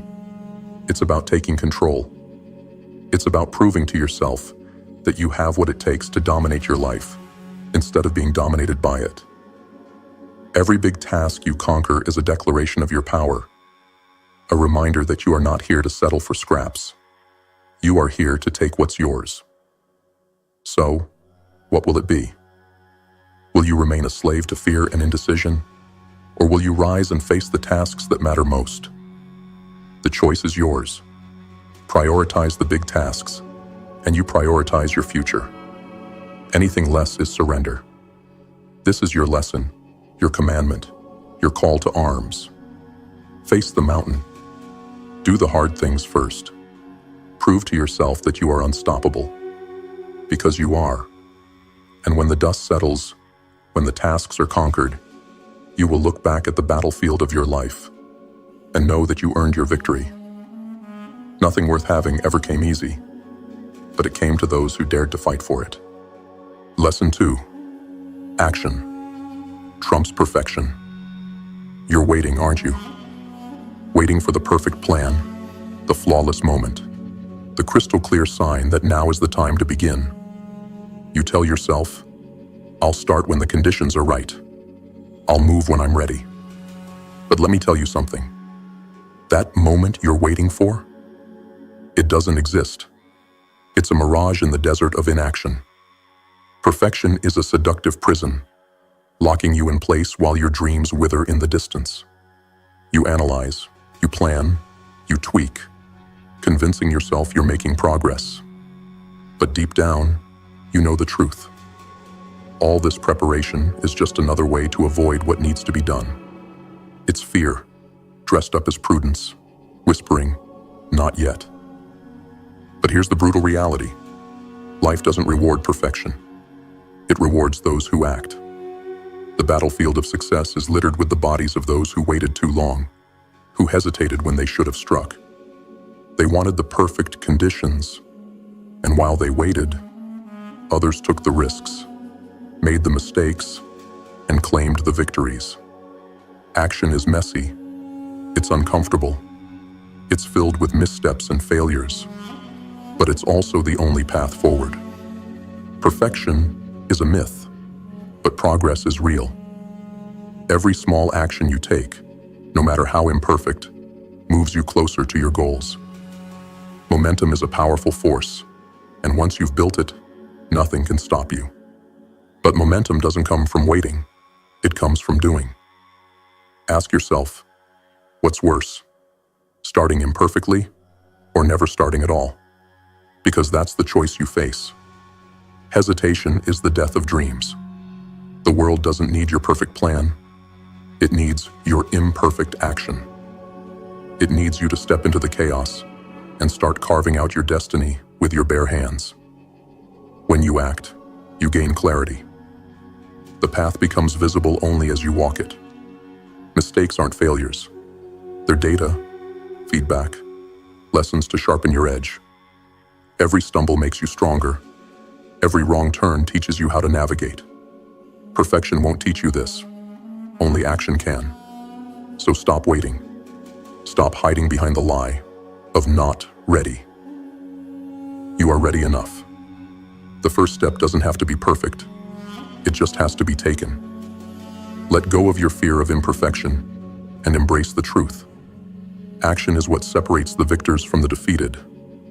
Action is what turns dreams into reality. This is your lesson, your truth, your rallying cry. Move. Start now, as messy and uncertain as it feels. Begin where you stand, with what you have, and trust yourself to figure it out as you go. Because every moment you wait, the gap between who you are and who you could be grows wider. Don't let the ghost of who you could have been haunt you for the rest of your life. Choose action. Choose momentum. Choose progress over perfection.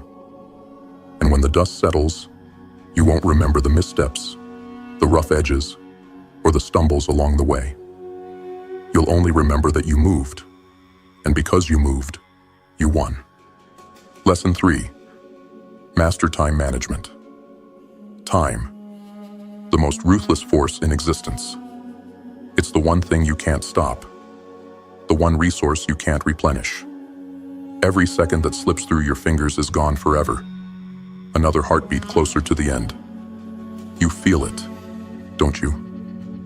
That quiet dread, the ticking clock in the back of your mind reminding you that your time is limited. And yet, you waste it. You let distractions steal your focus. You give away hours to meaningless pursuits, drowning in noise and chaos, while your goals rot in the shadows. Social media, endless scrolling, trivial conversations. These are the thieves of ambition, stealing your most precious resource without you even noticing. Wake up. The world doesn't care about your wasted hours. It only cares about results. Time doesn't slow for you, doesn't wait for you to figure it out. It's relentless, merciless. And if you don't take control of it, it will own you. The key to success, to mastery, to greatness, lies in how you wield your time. Waste it, and you fail. Master it, and you hold the power to shape your destiny. The first step is to plan with purpose. Don't just float through your days, hoping for the best. Design your hours with precision. What are your priorities? What tasks will move the needle? Focus on what matters, and cut out the rest. If it doesn't serve your goals, it doesn't deserve your time. But planning isn't enough. You must guard your time with ferocity. Distractions are everywhere, waiting to devour your focus. They whisper, just a few minutes won't hurt. But those minutes add up, forming a chain that binds you to mediocrity. Learn to say no. Protect your focus like your life depends on it. Because it does. Energy is finite. Don't waste it on trivial things or people who drain you. Allocate your energy to the tasks that matter most, the ones that demand your sharpest focus and deepest resolve. Prioritize the hard things, the meaningful things, and let the rest fall away.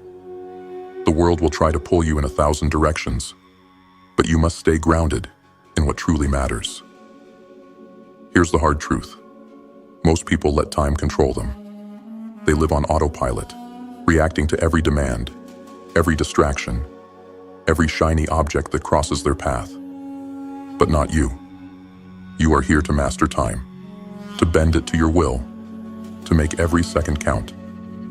You are here to dominate your days, not be dominated by them. This is your lesson, your commandment.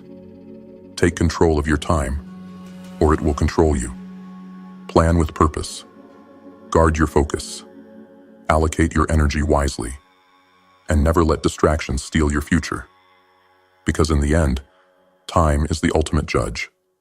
It will reveal who used it wisely and who squandered it. Don't let it expose you as a fool. Master time, and you master your life. Fail, and you will watch your dreams die in the shadows of wasted hours. The choice is yours. Choose wisely. Lesson 4. Leverage the 80-20 rule. Not all effort is created equal. You've been taught that hard work is the key to success, that grinding endlessly will bring you what you desire. But that's a lie. The truth is darker, sharper, and far more efficient. Most of what you do doesn't matter. 80% of your results will come from 20% of your efforts. This is the 80-20 rule, the brutal reality that a small fraction of your actions determines your outcomes. The rest? Noise. Dead weight. Time wasted on things that make no difference. Look at your life. Be honest. How much of your day is spent on tasks that truly move you closer to your goals? How much is wasted on distractions, obligations, and meaningless busyness that feels productive but accomplishes nothing? The hours you waste are the chains that bind you to mediocrity. If you want to rise, to break free, to achieve the extraordinary, you must do what most people can't. Focus relentlessly on what matters most. Identify the 20% of activities that drive 80% of your results. These are your high-value tasks, the levers that move the world. Everything else is expendable. But here's the catch. This requires ruthless clarity. It means cutting through the noise, the clutter, the lies you tell yourself about what's important. It means letting go of the trivial and doubling down on the impactful. It will be uncomfortable. You will have to say no to things that seem urgent, people who demand your time, and habits that waste your potential. But the price of greatness is sacrifice. High-value activities are not easy. They are not the tasks that give you instant gratification or fleeting comfort. They are the hard things, the things that require focus, discipline, and courage. They are the tasks that make you sweat, the decisions that make you think, the actions that make you grow. These are the 20%. These are the tasks that separate the successful from the stagnant. When you focus on the 20%, you magnify your power. You create momentum that cascades through your life, amplifying your results. The effort you put in becomes exponential. But if you scatter your energy, trying to do everything, you dilute your impact. You waste your strength on things that don't matter. This is your lesson. Leverage the 80-20 rule. Stop trying to do it all. Stop spreading yourself thin. Focus your time, your energy, your resources on the tasks that truly matter. The 20% that drive your success. Because, in the end, success isn't about working harder. It's about working smarter. It's about cutting away the unnecessary, the meaningless, the distractions that hold you back, and committing to what truly matters. Master this, and you will rise above the noise. You will harness your power and focus it like a laser, cutting through obstacles, carving a path to your goals. This is how you dominate.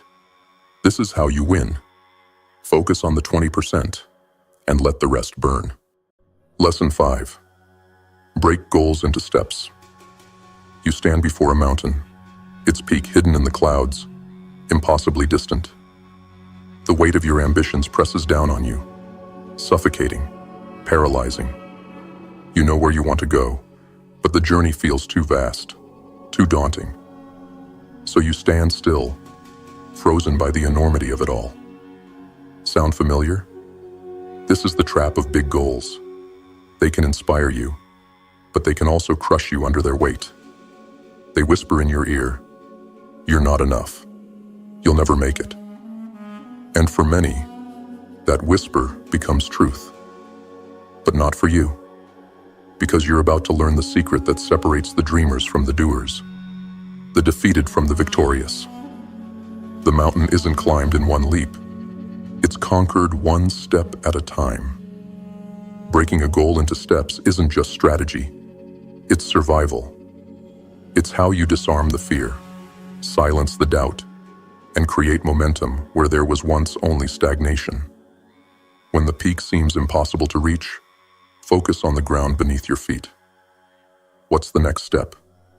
Not the 100th, not the 1000th, just the next. Here's the brutal truth. Most people fail not because their goals are too big, but because they let the size of the goal crush them. They drown in their own expectations, overwhelmed by the gap between where they are and where they want to be. Don't let this be you. Don't let your dreams die in the shadow of your hesitation. Every goal, no matter how massive, is just a series of small, manageable tasks strung together. Break the monster into pieces. Divide and conquer. Focus on what you can do right now to move forward, even if it's a single step. That step may seem insignificant, but it's not. Each step builds momentum, and momentum is power. Momentum is what turns effort into progress, progress into success. But be warned, breaking a goal into steps doesn't mean you'll avoid struggle. It doesn't mean the journey will be easy. Each step will test you. Each task will demand effort, focus, and persistence. The climb is still steep, the air still thin. But now, the path is clear. Now, you have a way forward. Do you know what happens when you take that first step? The mountain begins to shrink. What once seemed insurmountable becomes achievable. With every step, your confidence grows, your strength multiplies. And before you know it, you'll look back and see how far you've come, and wonder why you ever doubted yourself. This is your lesson, your commandment, your battle cry. Break your goals into steps, and take the first one now. Don't let the size of the dream stop you. Don't let fear or doubt or the illusion of impossibility hold you back. Start small. Start now. One step, then another, and another. That's how mountains are conquered. That's how legacies are built. Because here's the truth. The only thing standing between you and your goals is your willingness to begin. So begin. Step forward into the unknown and keep stepping until the summit is yours. Lesson 6. Develop self-discipline. Discipline. The word itself strikes fear into the weak and ignites power in the strong. It is the bridge between where you are and where you want to be, the iron chain that binds your actions to your ambitions. Without it, success is just a mirage, a fleeting dream that crumbles under the weight of excuses and distractions. You want results, don't you? You want greatness, freedom, a life on your terms. But let me tell you a brutal truth. Wanting is not enough. Motivation fades. Inspiration dies. But discipline is eternal. It's the relentless force that keeps you moving when everything inside you screams to stop. Self-discipline isn't a gift. It's a weapon. It's forged in the fires of repetition, sharpened by consistency, and wielded with ruthless intent. And like any weapon, it's not easy to master. It will demand everything from you: your comfort, your excuses, your laziness. But in return, it gives you control. Control over your habits, your time, your life. Think about your goals. Think about the life you're chasing. Now ask yourself, do my daily actions align with my ambitions? Or are you betraying yourself, sabotaging your dreams with habits that lead nowhere? Success doesn't come from wishful thinking. It comes from discipline, day in, day out, whether you feel like it or not. Building self-discipline is painful. It's waking up early when your body begs for more sleep. It's saying no to temptations that would derail you. It's doing the hard things, the boring things, the necessary things, over and over, until they become who you are. Discipline doesn't care about your feelings. It demands action, and it rewards consistency. But here's the beauty of it. Discipline compounds. Each time you follow through, you strengthen your resolve. Each small victory fuels your momentum. What once felt impossible becomes second nature. You don't rise to the level of your motivation. You fall to the level of your discipline. And if you've built it strong enough, Nothing can break you. Accountability is your ally. Hold yourself to a standard so high that others can't even comprehend it. Don't rely on external forces to keep you in check. Be your own enforcer. Track your progress. Confront your failures. Demand more of yourself than anyone else ever could. This is how you grow. This is how you dominate. The road to success is littered with the corpses of those who lacked discipline. Don't join them. You have a choice. Surrender to your weaknesses or rise above them. Build habits that serve your goals. Make discipline your default. Because when everything else fails, motivation, inspiration, luck, discipline will carry you through. This is your lesson, your creed, your oath. Develop self-discipline or accept mediocrity. Build the habits, do the work, hold yourself accountable, and never ever quit. Because in the end, the disciplined always rise, the disciplined always win, and the disciplined always look back on their lives with pride, knowing they refuse to settle, refuse to falter, and refuse to give in. Will you? Or will you become another casualty of comfort? The choice is yours. Choose discipline. Choose power. Choose to rise. Lesson 7. Conquer procrastination. Procrastination, the silent killer of dreams. It doesn't strike with violence or fury. It creeps in quietly, wrapping you in the false comfort of delay. It whispers in your ear, "Not now. Tomorrow. You have time." And like a fool, you listen. You put off the hard tasks, the ones that matter most, until they loom over you like shadows, growing larger and darker with every passing moment. Let me tell you the brutal truth. Procrastination is not your friend. It's the assassin of progress, the thief of potential. Every time you choose to delay, you dig yourself a deeper grave. The task doesn't disappear. It waits, growing heavier, more intimidating, feeding off your hesitation. And while you sit idle, your goals wither in the darkness of your inaction. Why do you delay? Is it fear? Is it discomfort? Is it the illusion of time, tricking you into believing that later is an option? Whatever the reason, it's a lie. Procrastination is a cage, and the only way out is through action. Here's the secret. The hard tasks you avoid are rarely as difficult as you imagine. The fear of the task is always greater than the task itself. Your mind is the enemy, magnifying the challenge, creating a monster where there is none.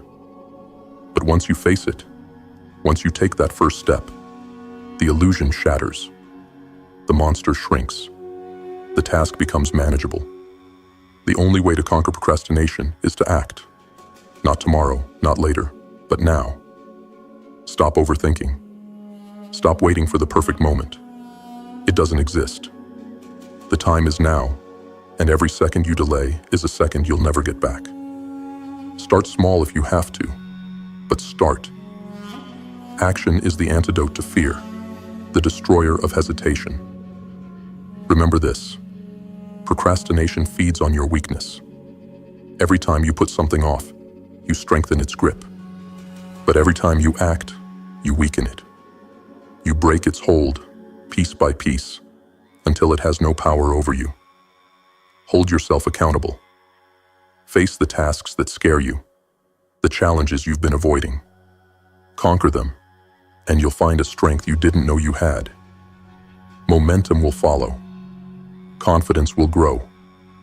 And before you know it, you'll look back at the mountain you once feared and laugh, because you'll see it for what it truly was. A shadow, nothing more. This is your lesson. Conquer procrastination, or let it conquer you. The choice is yours. Will you allow the thief of time to steal your future, or will you rise, face the challenge, and take what's yours? Stop waiting. Stop delaying. Act now. Because the clock is always ticking, and every second wasted is a second lost forever. The task you avoid today will haunt you tomorrow. Face it. Do it. Win. And prove to yourself that you are stronger than the lies, the fears, and the excuses that seek to hold you back. Lesson 8. Plan ahead. The chaos of life doesn't wait for you to figure it out. It strikes without warning, sweeping away the unprepared, the aimless, the weak. You've felt it, haven't you? The crushing weight of days that spiral out of control, where nothing seems to go right. That's what happens when you wander without a plan, when you leave your fate to chance. Let me tell you the truth. Success isn't an accident. It's a deliberate act. It's the result of preparation, of foresight, of ruthless clarity about where you're going and how you'll get there. If you don't take control of your time, your energy, your life, someone or something else will. Planning isn't optional. It's survival. It's the shield that protects you from the chaos, the weapon that cuts through distractions, the map that leads you to your goals. Without a plan, you are a ship adrift in a storm, powerless, directionless, destined to crash. Every great achievement starts with a vision, but a vision without a plan is a fantasy. It's not enough to dream. You must map out the path to make it real. That means setting clear goals, breaking them down into actionable steps, and scheduling them with precision. It means looking ahead, anticipating obstacles, and preparing to crush them before they even arise. Don't just plan for today. Plan for the week. Plan for the month. Plan for the future you want to create. Think strategically, not reactively. If you don't decide what matters most, the world will decide for you, and it won't care about your goals. But be warned, planning is only the beginning.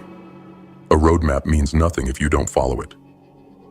Discipline and execution are what transform plans into progress. Each day, review your path. Ask yourself, am I moving closer to my goals, or am I drifting? Hold yourself accountable. Adjust as needed. Stay on track, no matter how difficult the road becomes. Here's the harsh reality. Time is your most valuable resource, and if you don't plan how to use it, you will waste it. The days will blur into weeks, the weeks into years, and you'll look back wondering where it all went. Don't let that be your story. Take control now. Plan ahead. Save yourself from the stress, the regret, the endless spiral of aimless wandering. This is your lesson. Plan your life, or let life plan you. Map out your days with purpose. Create a roadmap for your goals. Look ahead, prepare, and execute with precision. The unprepared are swallowed by chaos, but the planners, they carve their own path through it. Because in the end, those who fail to plan aren't just planning to fail. They're planning to surrender. Don't surrender. Don't drift. Take the reins. Build your roadmap. Follow it with relentless focus, and make your vision your reality. The future doesn't wait for anyone. Start now. Plan ahead, and own your destiny. Lesson 9. Focus on results, not activity. You wear your busyness like a badge of honor, don't you? Filling your days with endless tasks, running from one thing to the next, convincing yourself that you're making progress. But let me shatter the illusion. Busyness is not productivity. It's a trap, a lie you tell yourself to avoid the uncomfortable truth that your efforts might be meaningless. Activity for activity's sake is the death of progress. It keeps you spinning your wheels, exhausting your energy, while the finish line remains as distant as ever. You can fill every hour of your day with tasks, but if they don't bring you closer to your vision, you're wasting your time. And time is one thing you can't afford to waste. Ask yourself this: what am I really accomplishing? Strip away the noise, the distractions, the endless to-do lists. What remains? Are your actions aligned with your goals, or are you just busy for the sake of being busy? The world doesn't reward effort. It rewards results. No one cares how hard you work if you have nothing to show for it. Focusing on results requires brutal honesty. It demands that you look at your actions and ask, is this moving me forward, or is it holding me back? It means cutting away the fluff, the trivial, the unnecessary, and doubling down on what truly matters. Most people aren't willing to do this. They cling to their busyness because it makes them feel important, even as they achieve nothing. But you're not like most people. You're here to dominate, to achieve, to create. And that means holding yourself to a higher standard. It means shifting your focus from activity to outcomes, from effort to impact. Every action you take should serve a purpose, drive a result, move you closer to your vision. If it doesn't, it's dead weight. Cut it loose. Results don't come from doing more. They come from doing what matters. They come from prioritizing the actions that yield the greatest impact and executing them with precision. This isn't about working harder. It's about working smarter. It's about being relentless in your pursuit of what truly matters and ruthless in eliminating what doesn't. This is your lesson. Stop confusing activity with progress. Focus on results, not effort. Measure your success by outcomes, not hours. The world doesn't care how busy you are. It cares about what you deliver. So deliver. Because in the end, no one remembers how hard you tried. They remember what you achieved. Focus on the results that matter and let everything else burn. That's how you rise. That's how you win. That's how you leave a legacy. Lesson 10. Commit to lifelong growth. Growth is a choice. It is not given, not granted, not inherited. It is earned through blood, sweat, and relentless effort. Yet most people stop growing the moment life stops forcing them to. They settle. They stagnate. They die long before their heart stops beating, content with mediocrity because the pursuit of more seems too hard, too painful. But not you. You're here because you know the truth. Stagnation is death. The moment you stop learning, stop improving, stop evolving, you begin to rot. Life is not static. It is a battlefield, and only those who commit to lifelong growth survive. If you're not sharpening your edge, someone else is. And when the time comes to clash, you will be outmatched. Lifelong growth isn't comfortable. It demands sacrifice. It requires you to confront your ignorance, to embrace the discomfort of not knowing, of failing, of being the weakest in the room. But this is where power's forged. In the moments when you push past your limits, when you choose to endure the pain of growth, rather than the slow decay of complacency. Every skill you learn, every piece of knowledge you acquire, is a weapon in your arsenal. With each new capability, you expand your potential, strengthen your foundation, and become more dangerous. Growth doesn't just make you better, it makes you unbreakable. It gives you the tools to adapt, to overcome, to dominate. But growth isn't accidental. It's intentional. It's not something that happens to you. It's something you pursue. It's waking up every day and asking yourself, what can I learn? What can I improve? How can I be better than I was yesterday? It's investing in yourself with the understanding that you are your greatest asset. Here's the harsh truth. Most people will never commit to this path. They will let their potential rot, because growth is hard and comfort is easy. But comfort is a trap, and those who fall into it will never rise. You must be different. You must be relentless. You must demand more of yourself every single day. This is your lesson. Commit to lifelong growth, or accept a life of mediocrity. Read the books. Take the risks. Seek the challenges. Surround yourself with those who inspire you and push you to new heights. Never settle. Never stop. Never believe the lie that you've done enough. Because growth is the only way forward. The stronger you become, the more capable you are of shaping your life, of overcoming adversity, of achieving the impossible.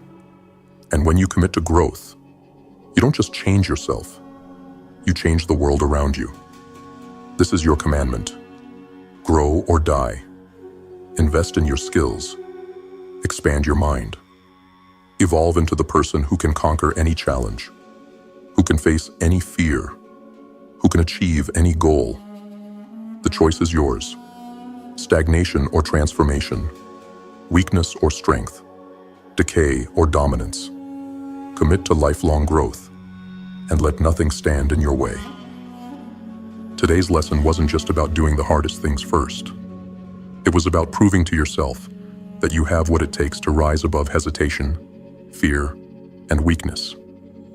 You've been given the tools to face challenges with elegance, efficiency, and power. Now, it's time to take action. To our returning warriors, remember this. Every hard task you conquer strengthens the Grimace movement. You are the example, the standard, the proof that greatness is forged in the fire of adversity. Keep pushing, keep leading, keep rising. And to those new to Grimace, the question remains, will you join us? Will you embrace the hard path, face your shadows, and claim the power that comes with it? This is more than motivation. It's transformation. If you're ready to commit, to fight, to rise, then subscribe and step into the movement. This is your call to arms. As always, warriors, never forget, Grimace is not just a name, it's a way of life. We endure, we dominate, we succeed, and together, we are unstoppable. Until next time, stay focused, stay disciplined, and above all, stay relentless. Grimace out.